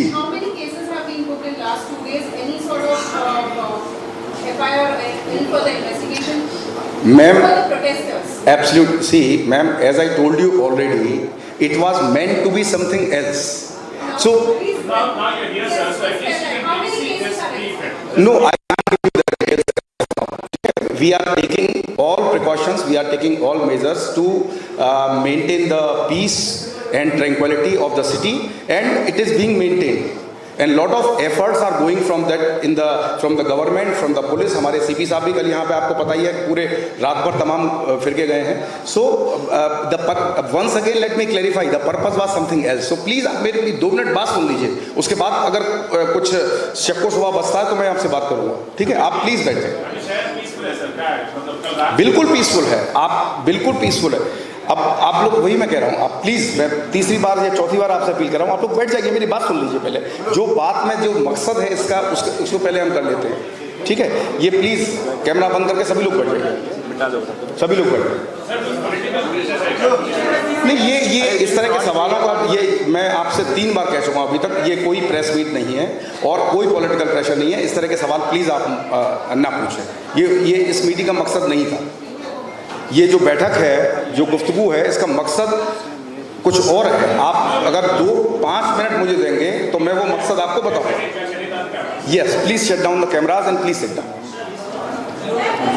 I should be able to see all of you. I am not able to see because of the light. Yes, perfect. मेरी देखिए, जिस बात के लिए मैंने आप सब लोगों को रिक्वेस्ट किया आने के लिए, वो बात अगर पहले नहीं हो पाएगी तो मकसद अधूरा हो जाएगा. इसको प्लीज निकाल प्लीज. तो सब लोग बैठ जाइए. तो एक बार फिर से, आई होप सारे कैमरास बंद हो चुके हैं, ठीक. एक बार फिर से आप सब लोगों का शुक्रिया. जिस सब्र का आप लोगों ने, इसको हटाओ, जिस सब्र का आप लोगों ने मिसाल दी है, मैं फिर एक बार कहूँगा कि पूरी हुकूमत को, पुलिस को,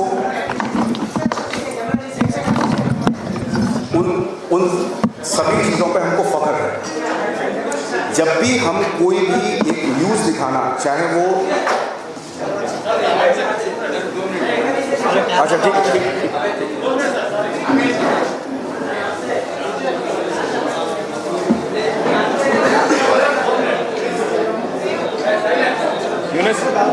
और ma'am,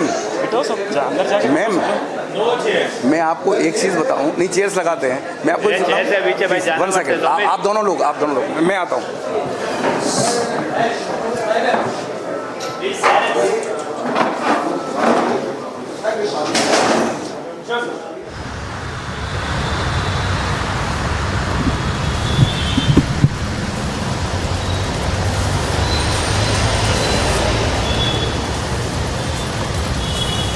Well, there you have it. We just heard, in fact, the police officials, the additional CP of Law and Order, speaking about how there was no political pressure. But we had seen how yesterday as well, there were several videos that had come to light, even during the night when these protesters that had been detained had been let go. There were videos of the protester also making Asauddin Owaisi speak to the police officials as well, where in fact these protesters had then that had been let go after being detained in certain places near Charminar, where they had carried out the bike rally as well. And now we are seeing the police also responding to this and claiming that there is no political pressure. However, we will have to wait and watch as to what is he really trying to say in the off-the-record briefing, which is why the police official, in fact the additional CP, had been asking all the media personnel to switch off their cameras, and of course he's sitting down with all of the media personnel. Our colleague Aneri, in fact, is also present there, so we will perhaps get some more details as to what is really happening in that particular meeting. But as of now, we are seeing that the political ramifications of the kind of protests that have been taking place, and whether or not there was some kind of interjection that was done by the AIMIM, especially Asauddin Owaisi or not, because we had been learning, at least on the undercurrents of where the protests had been going on, where the protesters had also been told by the AIMIM leaders to go ahead and protest, that they are well within their legal right to carry out these kind of protests as well. And that is when we see that these police personnel had then detained maximum of these protesters, but then had in the night as well let them go. So of course the question then also arises that whether or not these protesters had been let go because of a political pressure. Now in that press briefing that we heard for a few minutes, we also saw the additional CP talking about this and claiming there is no political pressure, and that he is requesting the media personnel to not ask questions like that. However, in that off-record briefing, we are expecting that he will speak something on the same. All right, Priyanka, thank you for getting us all those details. Let's all have a look at also some of the reactions coming in on this big story. Hyderabad police there saying that we are trying to maintain peace and harmony after Hyderabad has seen arson, it has seen protests as well. Let's listen in to that reaction.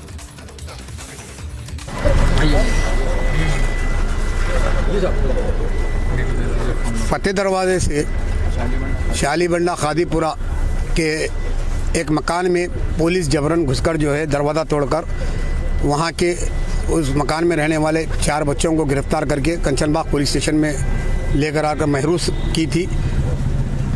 जैसे ही इसकी इत्तला नकीब मिल्लत आली जनाब Alhaj barrister Asaduddin Owaisi साहब को मिली, नकीब मिल्लत आली जनाब barrister Asaduddin Owaisi साहब सदर कुल हिंद मजलिस इत्तेहाद मुस्लिमीन रुकन पार्लियामेंट ने मुझको और मेरे साथी कॉरपोरेटर मुजफ्फर साहब को हिदायत दी कि फौरी जो है यहाँ पर कंचनबाग पुलिस स्टेशन पहुँचे और इन महरूस बेकसूर बच्चों को जो है रिहा करवाने के लिए। तो आकर यहाँ पर जो है एडिशनल डीसीपी आनंद साहब से जो है हमने नुमाइंदगी की और जो है बैरिस्टर असदुद्दीन अवैसी साहब ने खुद रास्त तौर पर डीसीपी से बात करते हुए इन जो है ना बेकसूर बच्चों को यहाँ की रिहाई अमल में लाई और इनको जो है अभी रिहा किया। और हमें नकीब मिल्लत ने जो है ना इस बात की हिदायत दी मुझको और मुजफ्फर साहब कॉरपोरेटर को कि फौरी तौर पर जो है इन बच्चों को रिहा कराते हुए अपने साथ अपनी गाड़ी में बिठाकर इनके मकानात पर ले जाकर छोड़ने के लिए। तो हम जो है इनके मकानात पर ले जाकर छोड़ने के लिए जा रहे हैं और इनकी जो है अल्हम्दुलिल्लाह रिहाई अमल में आ गई। और इसके साथ साथ मैं आपको ये कहना चाहूँगा, अब तक के जो है जितने शालीबंडा इलाके से और आयशा टाकीस के इलाके से जो है जिन करीब 90 से ज़्यादा नौजवानों को जो है यहाँ पर कंचनबाग पुलिस स्टेशन में लेके आके महरूस करके रखा गया था गिरफ्तार करके, इन तमाम को नकीब मिल्लत बैरिस्टर असदुद्दीन अवैसी साहब ने और मोहतरम हबीब मिल्लत आली जनाब अलहाज अकबरुद्दीन अवैसी साहब ने रास्त तौर पर डीसीपी जो है साउथ जोन से नुमाइंदगी। घर का दरवाज़ा तोड़ के हम उनको मार लेके गनशन मतीन भी है ना उसमें? जी हाँ, मतीन भी, इरफान रियाज भी है ना? जी हाँ, एहतेशाम में चलिए जी। और भाई बहुत बुरा हुआ, वो मालूम होते कि मेरे को मैं मुजफ्फर को बोला जी और जो आके मुजफ्फर कॉपरेटर साहब और समस्त कॉपरेटर साहब आके हम लोग रिहा करे और आपका बहुत बहुत शुक्रिया जज़ाकल्लाह। अब जाओ 1:30 बजे, सुबह 1:30 बजे अब जाओ, घर में परेशान होंगे जी। इंशाल्लाह मुजफ्फर समझ लिया कि आप घर पे छोड़ देंगे जी। अच्छी बात है साहब, शुक्रिया साहब। आराम से परेशान रखो, इंशाल्लाह मालूम होते कि हम हरकत में आए और ये नहीं होना था वो जी साहब। आप जाइए, घर पे जाइए, आराम करिए जी। अच्छी बात है साहब, शुक्रिया जज़ाकल्लाह साहब। हाँ, घर वाले परेशान होंगे, आप जाइए जी। ओके, शुक्रिया साहब, जज़ाकल्लाह। शुक्रिया।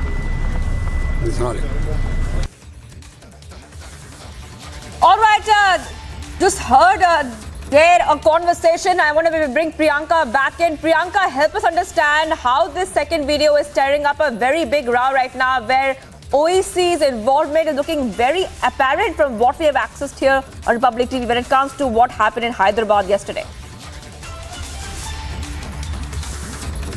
बच्चों को yesterday as well, where these protesters had come out on the road and they had waved the black flags in front of the flag march that was being carried out by the RAF, and post which we had seen that the protesters had also been planning to carry out a bike rally. Now in the night itself we had seen these protesters come out on the streets and carry out these kind of protests, post which the police had to detain them, but after which we had seen during midnight around, as we heard in that audio recording as well, during midnight around we saw that the protesters were also in direct touch with Asauddin Owaisi and several councillors as well of AIMIM, who had been stating that they have already spoken to the police to let them go, and the police had then let go of these 90 protesters that had been detained earlier, where they had been carrying out these kind of protests of stone pelting and then sloganeering of Sar Tan Se Juda, as we had heard day before yesterday in the midnight as well, when these protests in fact had gotten aggressive as well. Now these protesters in fact had been detained by the police, now have been let go in the night, 90 such protesters, and that is the question now, because whether there was some kind of a political pressure that was being created. It is very much evident in these videos and these audios that we have accessed, in which we can very clearly hear the AIMIM leaders as well speaking to the protesters and asking them to go back home because it is very late in the night. It is 1 a.m. In that audio we can hear him say this and that the people in his house must also be worried sick, and that is why he should go back home. And we heard that, and then we also heard the protesters also thanking the leader, saying that the police had let them go on his saying. So now, of course, when we just asked the joint CP the question of political pressure, he has completely denied that, and not just that, he has stated, requested, and on camera he has been heard saying that the media should switch off their cameras and they actually should not ask them these kind of questions of a political pressure that had been created. He has, on the face of it, denied any kind of political pressure.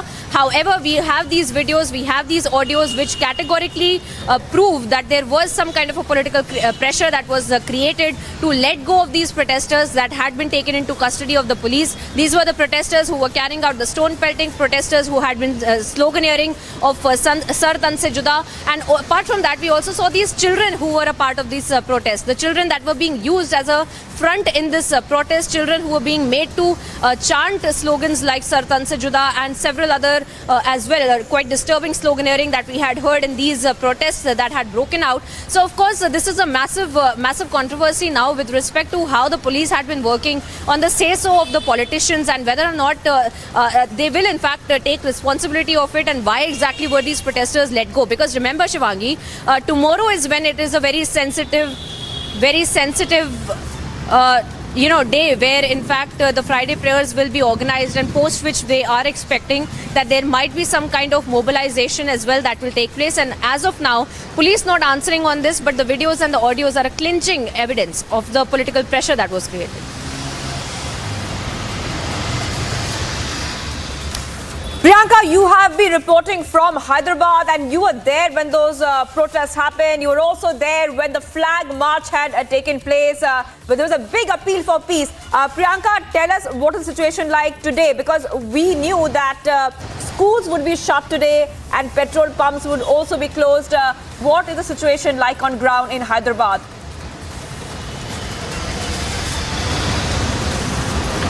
Well, Shivangi, more or less it is peaceful because we have been roaming around in the entire city, and especially in those areas which are said to be communally sensitive, and that is why we had been taking a round of that. But the shops and the outlets and everything in fact is open. In fact, we were standing at a marketplace itself where let's just in fact pan our cameras and show our viewers the normalcy that we are seeing right now here in Hyderabad, because the shops and the marketplaces are open. However, the point of concern is post 7 p.m. in fact, where the police personnel have said that post 7 p.m. is when these protesters choose to come out.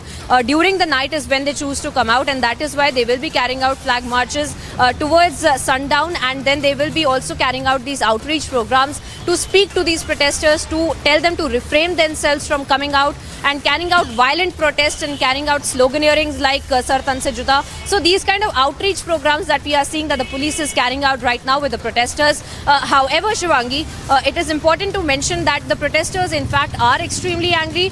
They are not getting, their anger is not getting subdued, because we had been speaking to them.